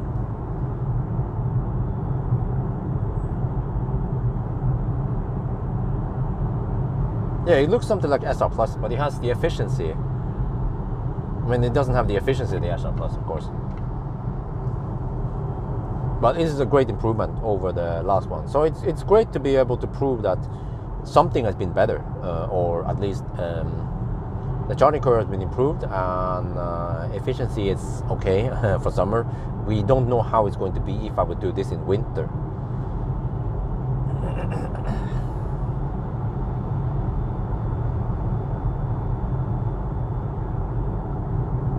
Wow, really? Since January? What kind? Wait, they use. What kind of hardware is that? Is that ABB? I wonder if I've seen it was ABB. That is just amazing how you can have chargers down for 1 year. Yeah, I remember for the longest, some of the Grønn Kontakt chargers and Fortum chargers, they were also down for extensive amount of time, which is also bad. But think about this. Oh, I should have filmed the sticker. The Ionity chargers, they are even funded by the EU.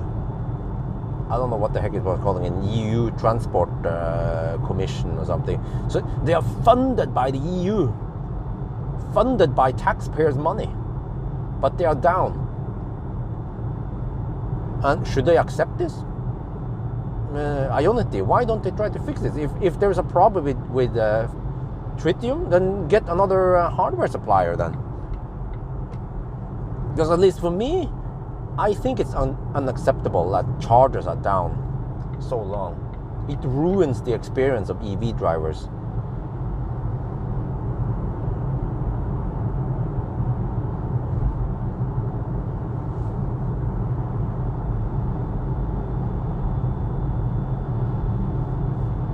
Would be interesting to know how often or how long chem power chargers are down.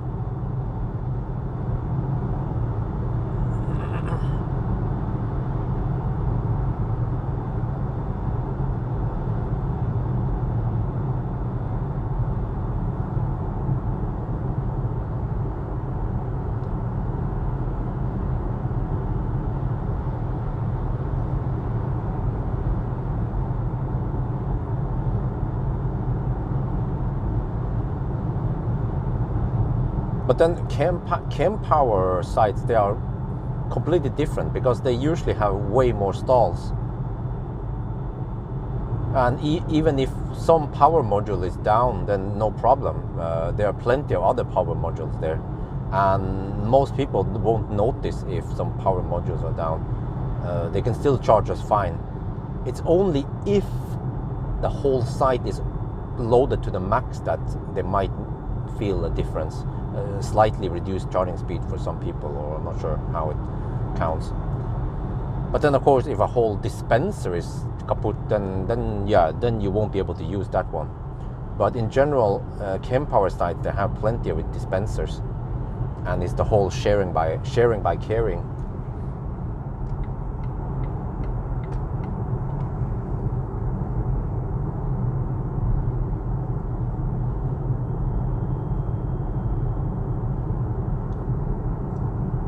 So yeah, just wonder how would it turn out if let's say tritium, let's say if tritium was my sponsor, tritium or ABB. Every time I find kaput tritium chargers, I'll be like, well, nothing to see, or I just omit mentioning that the tritium charger is down. Or I say, no, this is Ionity's fault. It's not tritium's fault. Yeah.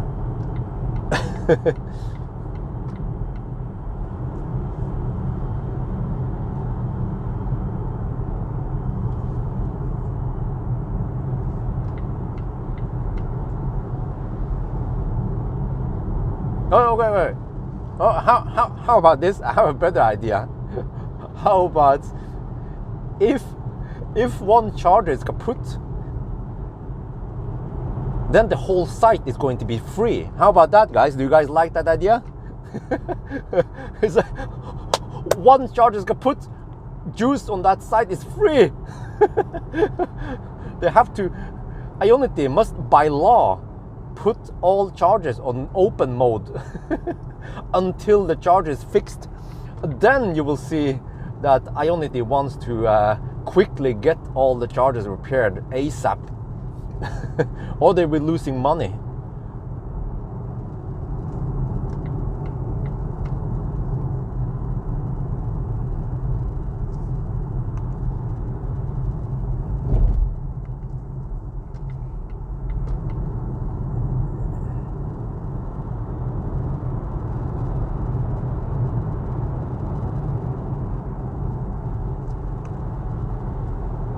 That's a great idea. Yeah. Okay. I'm gonna patent that idea. All right.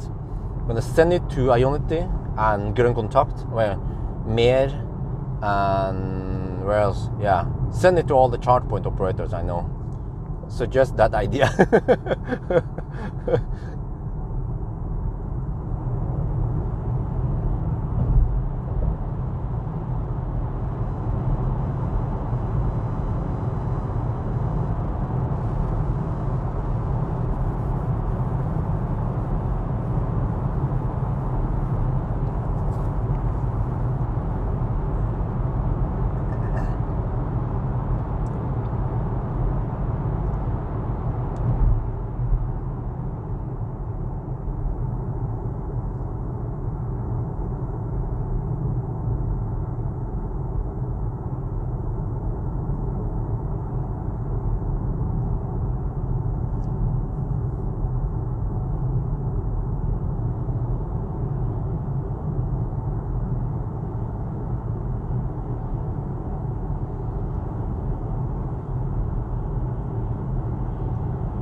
Lack of parts. Well, there was someone who told me that the reason why, this is not something I made up, I don't remember where I heard it from. Some guy claims that the reason why tritium chargers are down all the time is because instead of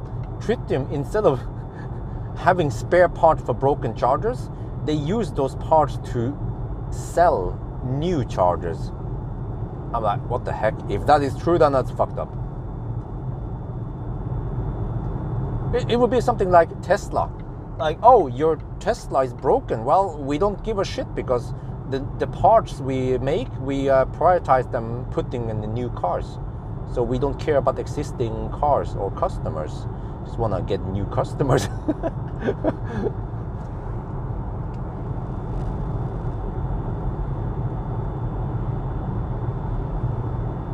Oh, is that the same M? M4 this time. Oh, it's weird to take out the M's. List of drag coefficient? Nope. I guess we have to Google about it.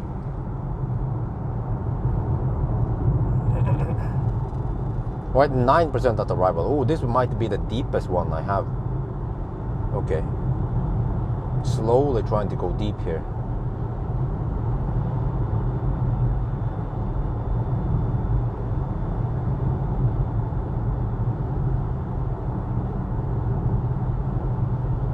Just wonder if Kempower will get world dominance, because Kempower is like Tesla. They are slowly growing in the background. People don't notice it, but they are growing big. And at least, yeah, more and more companies are trying to use Kempower. And I guess, I mean, they have to do some kind of survey or figure out how it works, but I guess actually Fortum, / Recharge, they probably figure out that these Kempower chargers seems to be reliable and good economics, since they are sharing the power and everything. So eventually there should be more and more Kempower chargers out there. And Kempower still haven't unleashed all the potential yet. The Kempower power. It's probably correct that I don't prioritize parts. Yeah, it was someone. I wonder if it was someone in the live stream who told me this. Pungar, okay. Oh, 10% at arrival now. I need to hammer harder. I have 20% state of charge right now, and we are 32 kilometers away.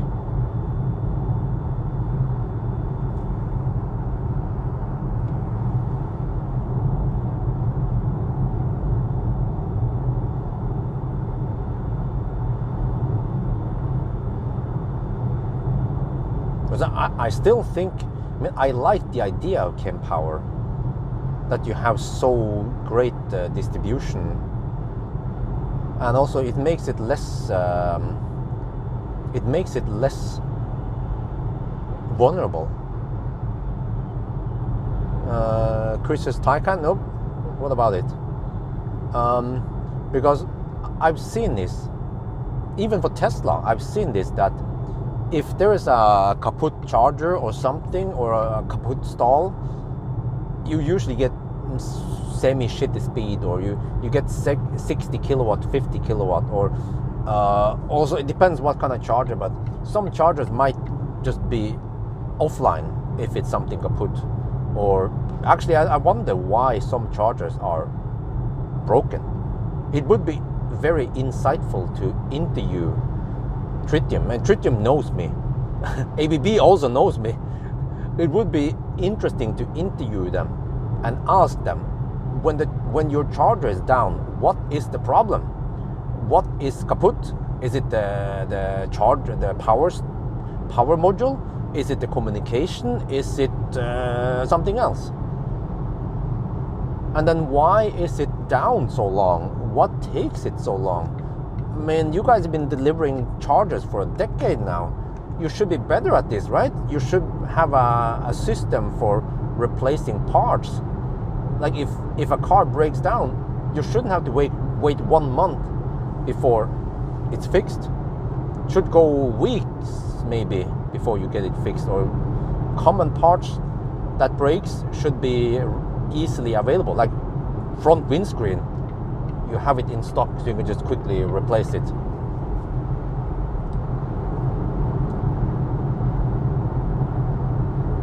But if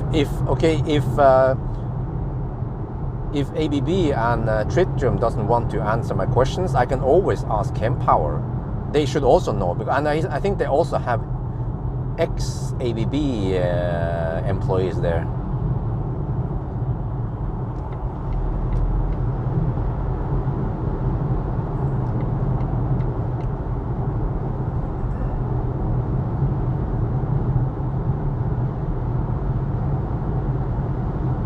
With Ionity, boss. Well, but Ionity is just a chart point operator, CPO. I want to talk to the hardware manufacturer, which is Tritium. I mean, I met the Tritium guy at Expo last year.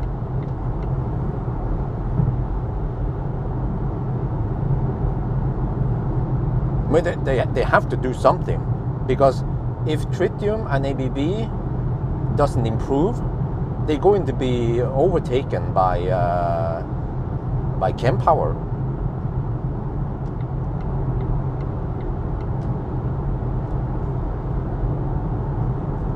Pandemic lockdowns. Well, maybe Pawel just happened to have the best solution for it. I heard that since they are producing the electronics nearby at Kempi, they can quickly change things. So during the chip shortage, suddenly some supplier stopped supplying them some parts, but then they just went over to the Kempi department and they made some change. They quickly made some changes within weeks, and then suddenly the Pawel hardware was ready for another supplier, just like that.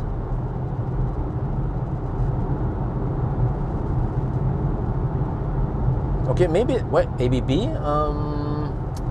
Which ABB do we have? At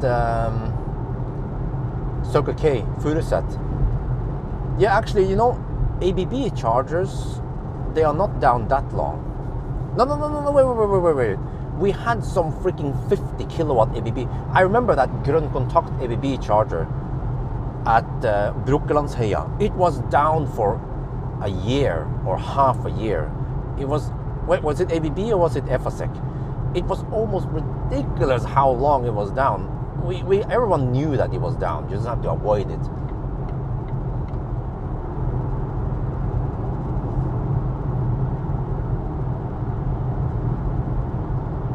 But okay, I want to ask you guys. Maybe it's just me being very demanding.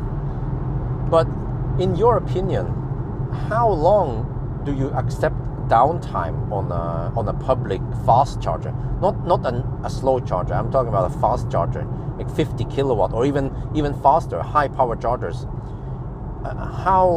What is acceptable for you? How many days or weeks or months do you think is okay for it to be down? Because you can't expect that. No, if it's kaput, then it needs to be fixed the next day. You know what I mean? I understand weekends and stuff, and you know, yeah, but still, how many chargers at the site? Well, but like Helsingborg is a choke point, or there's not many other options. Well, I mean, we have that. We have the Circle K charger, but it's not on the exact same site. If it's on the exact same site, then that makes it a little bit easier. For example, if you have a Grønn Kontakt and Ionity, whoa, what the heck? Crazy Swedes. Okay, I guess it's not only me then who is very demanding. But okay, I wouldn't say 48 hours. I would give them at least a week. I would say 1 to 2 weeks. Yeah. Because I understand that sometimes it takes time to send some parts or whatever. So to me, 1 to 2 weeks is okay. But what I've seen with Tritium is that they tend to be down for a long time. And then many people they enjoy the low prices on Ionity. I have recorded it, I think, today at Helsingborg. There was a Tesla Model X charging there at Helsingborg, and it was a Finnish Model X, and he was one of my followers. So I talked a little bit to him. He's on his trip. He's on a trip now, a long trip. And then I asked him, why are you charging here and not at Supercharger? And he said, well, it's cheaper. He has this. He actually uses a Skoda card with a Tesla, because they don't. I mean, the car doesn't check. I mean, the charger doesn't check for VIN or anything. So he said that it's cheaper, way cheaper to charge on Ionity than Supercharger in Sweden.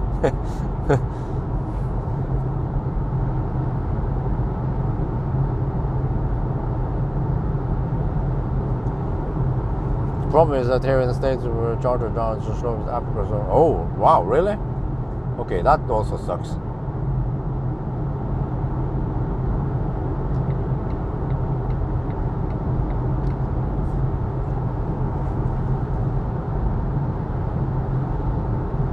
Yeah, the problem is that if we like Helsingborg, they install 6 chargers there, so eventually people will know that, oh, there are 6 chargers there. Should be fairly safe to stop there and juice up. No, well, now it's only 4 working chargers. And another nice bonus is that the light above the charger is supposed to be red. It's not red. That's like the annoying part. It's not red. It's just white. So it's not. It's easy. I mean, it's hard to see which one are broken.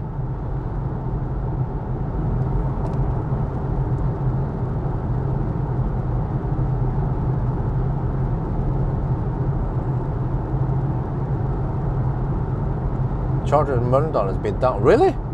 Whoa, good thing I never tried to get there with no juice then. Yeah, Varberg has place. Speculating also has space. Yeah. Strömstad is pretty much filled up now. Oh, okay, 9% at arrival now. 12% left now. 12 kilometers left. All right, let's get ready for arrival soon.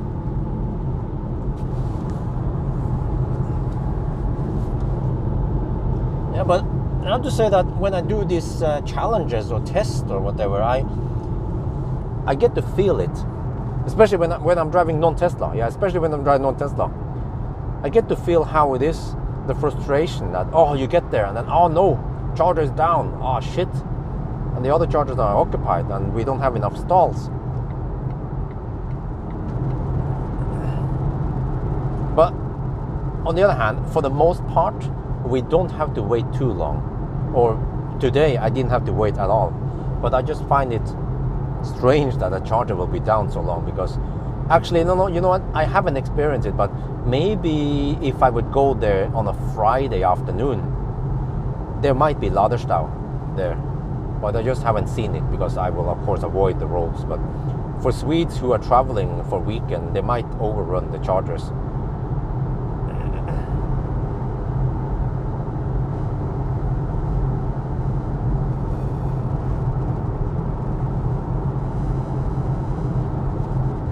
Wow, there's a lot of traffic going into the city.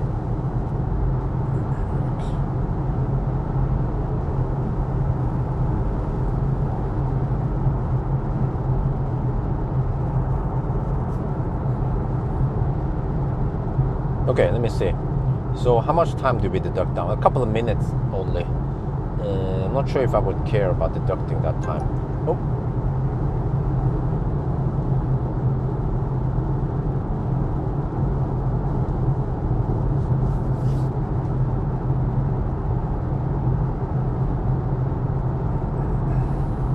No, but wait. Do we still have it? Rema 1000, they have gas, right? I remember in Bodø there was a Rema 1000 gas pump.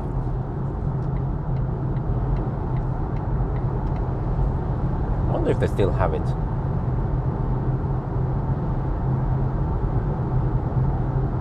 Yeah, price would be great, but I think at one point we should just all go for kilowatt hour price. I think recently Recharge finally changed to kilowatt hour price after lots of pressure from Elbilforeningen, the Norwegian EV Association.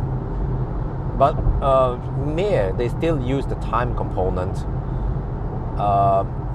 which makes it confusing. So, I mean, yes, I understand time component is kind of like they don't want people to hog the stalls, but it seems like people who want to hog the stalls, they do it anyway, regardless of if the time component is there.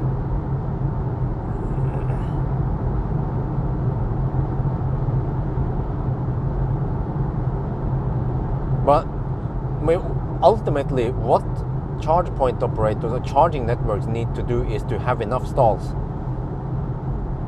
like Tesla, so that even if one or a few niche chargers to 100%, it's not really that big of a deal. Or there should be other things you can do. I mean, do you guys have any ideas? How can we prevent people from hogging the stalls? Okay, actually, how about this? The chargers, they know the BMS. I mean, the chargers know the state of charge. So the charger can report back to the backend system what state of charge the battery is at. And then the chargers, you can say that if you want to charge past 80% but only during a peak time, just like Tesla, you can detect that, then the price per kilowatt hour past 80% will be higher. You know, something like that. That will set a stopper, or at least reduce the amount of campers. Wait, is it here? I almost don't recognize it because usually it'll be night by the time I get here.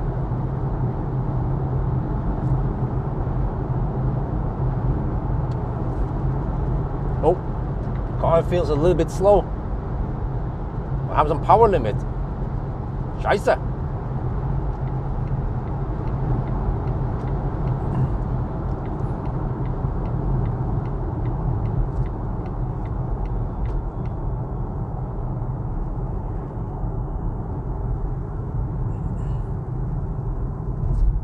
Could be smart and stop charge 80%. Well, yeah, but some people, especially if you have a small battery, you might want to go past 80%.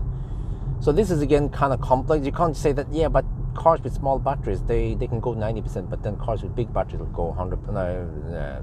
So maybe just do 80%. So, okay, too bad for you if you just happen to come there. But then on the other hand, if you have a small battery, then even if you have to take a little penalty past 80%, it's not going to cost you that much. 10% on an i3 is not going to bankrupt you. Okay, let me see. Maybe I should go on that side, or no. I'm gonna take this one. Because I need to have the sun in the right place so I can do my ABC. Okay. Wait. What if I go a little bit back? Like this? Can I? Oh, okay. Let's go forward.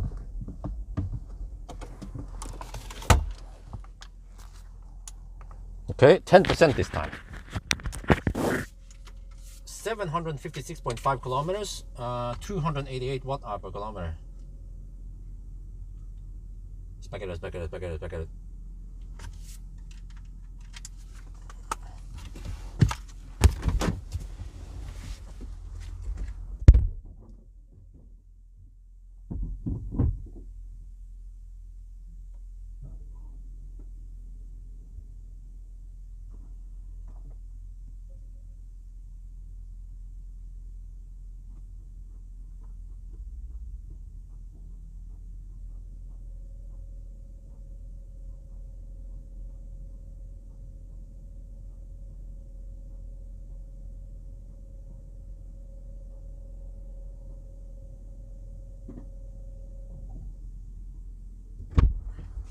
Okay, the next one, well, I don't know, but let me see. I'll show you guys the charging screen again. Oh, I don't need to clean the windscreen now. Well, maybe a little bit. Okay, ABC. Double price. Oh, that's really? Oh, I would say maybe 50%, but only on peak hours.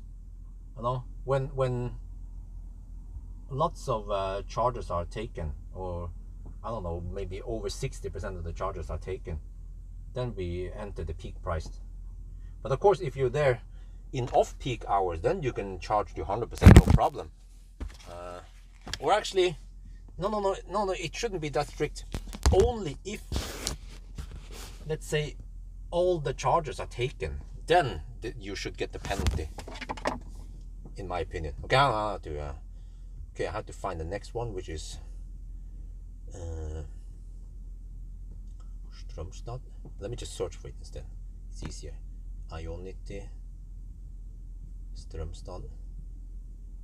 There. Oh, that was super smooth.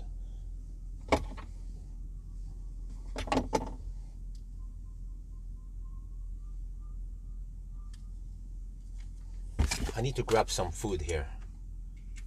Something quick.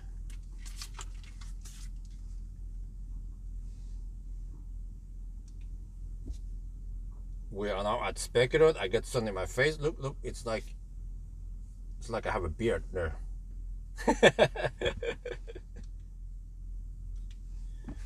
ตอนนี้เราอยู่ที่ Ionity.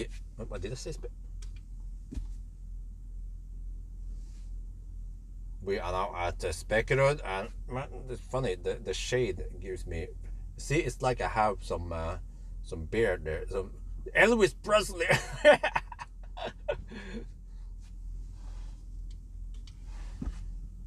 เรามาถึง Speculating นะแล้วก็ตอนนี้แดดส่องใส่หน้าแล้วก็เงามันทำให้เนี่ยมันเหมือนกับว่าเรามีหนวดเดี๋ยวไงอย่างงี้อู้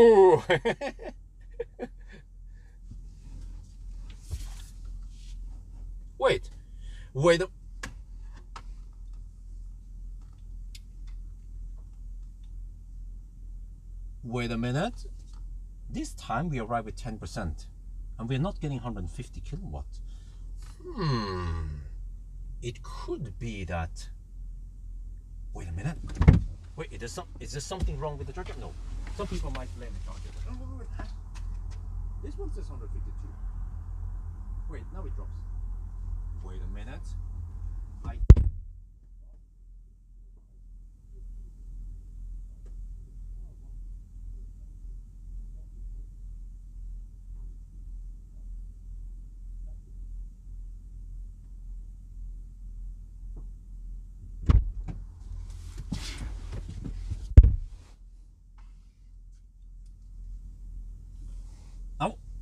นี่บอกเฮ้ยเนี่ยทำไมคนที่มันทำซอฟต์แวร์ของรถมันเงาเพราะว่ามันก็เตือนว่าโอ้ low range เราแต่แบตเตอรี่เราต่ำนะครับคุณอยากจะหา charging station ไหมเอ้ยเรากำลังรับ150กิโลวัตต์เราจะไปหา charging station ทำไมมันไม่ใช่แค่ Volvo ที่ทำอย่างนี้นะPolestar ก็เหมือนกันแล้วก็จะไม่ได้ว่าเอาเดี๋ยวว่าผมเคยเห็นหลายครั้งนะหลายคันนะมันเป็นอย่างนี้นะเรากำลังชาร์จแต่ว่ามันก็ยังเตือนเรา ทำไม okay no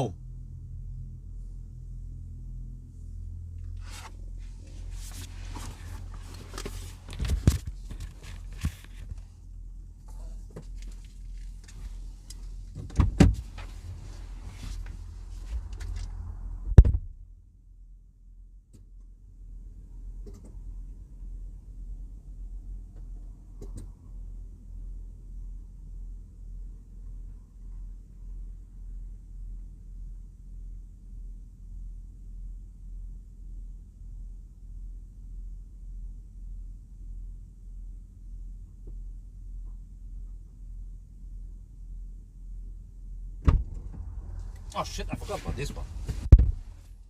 What? No. Are you serious?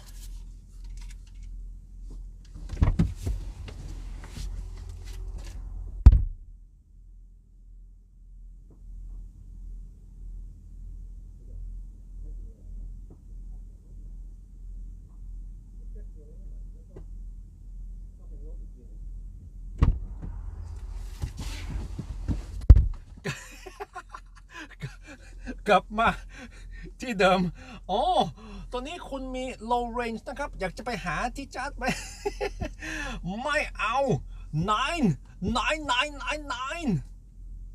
เอ้ยเดี๋ยวลอง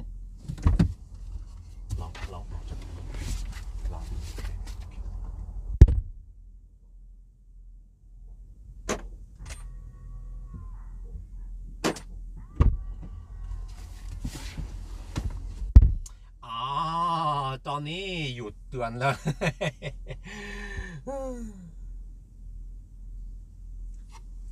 okay. For the next leg, I need to do some calculations. But I have to go to the restaurant first. I have to grab some food.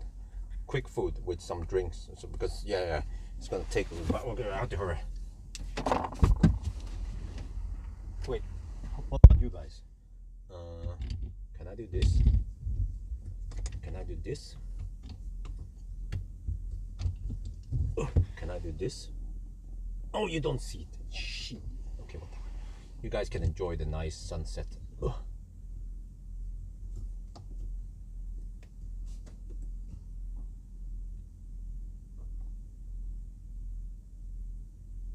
Varberg. Okay, I know about that one. But thank you, Dejan. I know about that one. You haven't watched my videos.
shit, I have to hurry.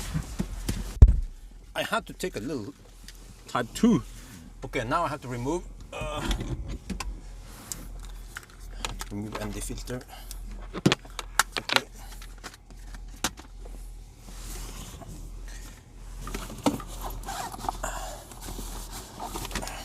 It's getting dark.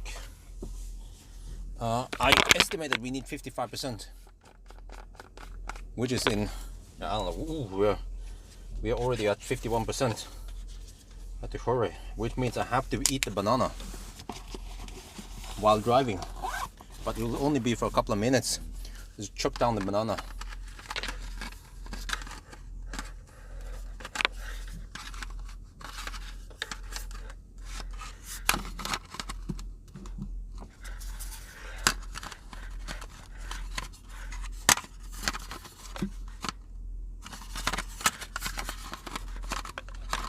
What?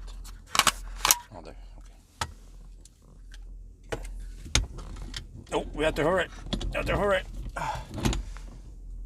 Okay. And the filter off. 52% now. We're getting 117 kilowatt at 52%. Okay, come on. Start. Let me check now that we are good. Yeah, 14% at arrival. That sounds about right.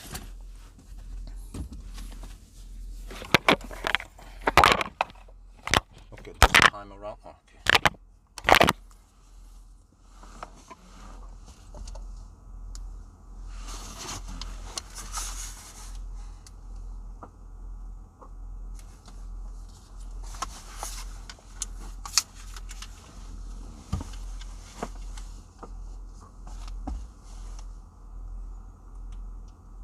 We're almost good to go. I actually have to eat a banana and get some drinks while driving because look at this. Let's go outside. We're good to go. I estimated we need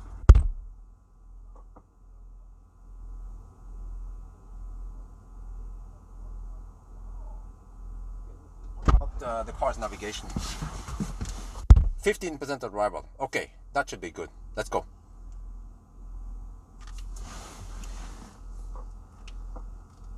ผมต้องกินกล้วยแล้วก็กินน้ำนิดหน่อยระหว่างขับนะครับแล้วก็เนี่ยตอนนี้นะรถมันกะว่าเราจะมี 17% นะตอนเราไปถึงฟาสต์ชาร์จแล้วก็เดี๋ยวเช็คข้างนอกก็ได้เดี๋ยวเราอยู่นี่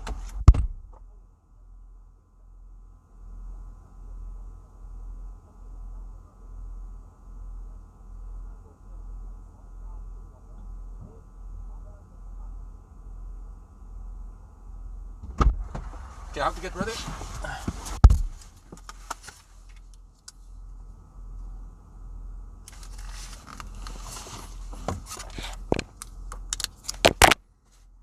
We good? We good? Check, double check, triple check. Yeah, okay, let's go. 56%.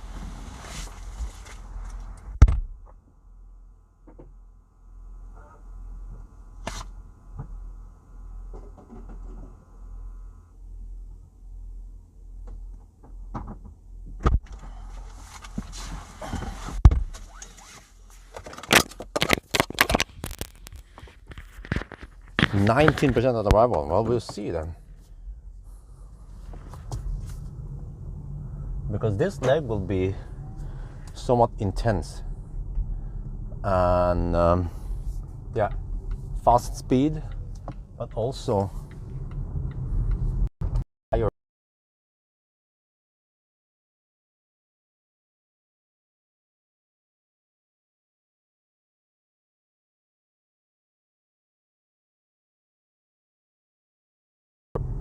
And then we have a little bit of buffer for heating up the battery. But we haven't caught why I was gone for so long.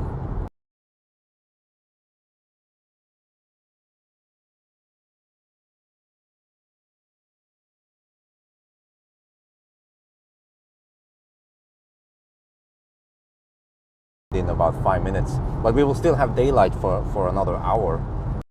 5 kilometers roughly.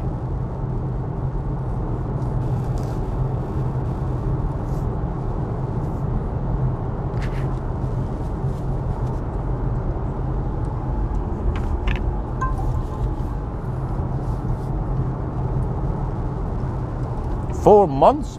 The heck? How can that even be legal?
Are we back?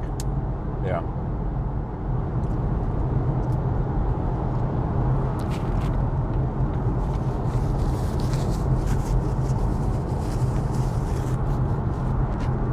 So yeah. Let me see now. Maybe I'll aim for. Yeah, I wanna stop at Mortensrud this time, just for a change.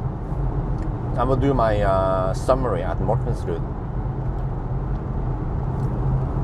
because I need to top up a little bit because I need to drive tomorrow. Well, actually, let me see. Well, I could charge in front of the house, then it goes faster. Then I don't need to top up that long. Yeah. How about that? Sounds like a better idea. Green screen? What the heck?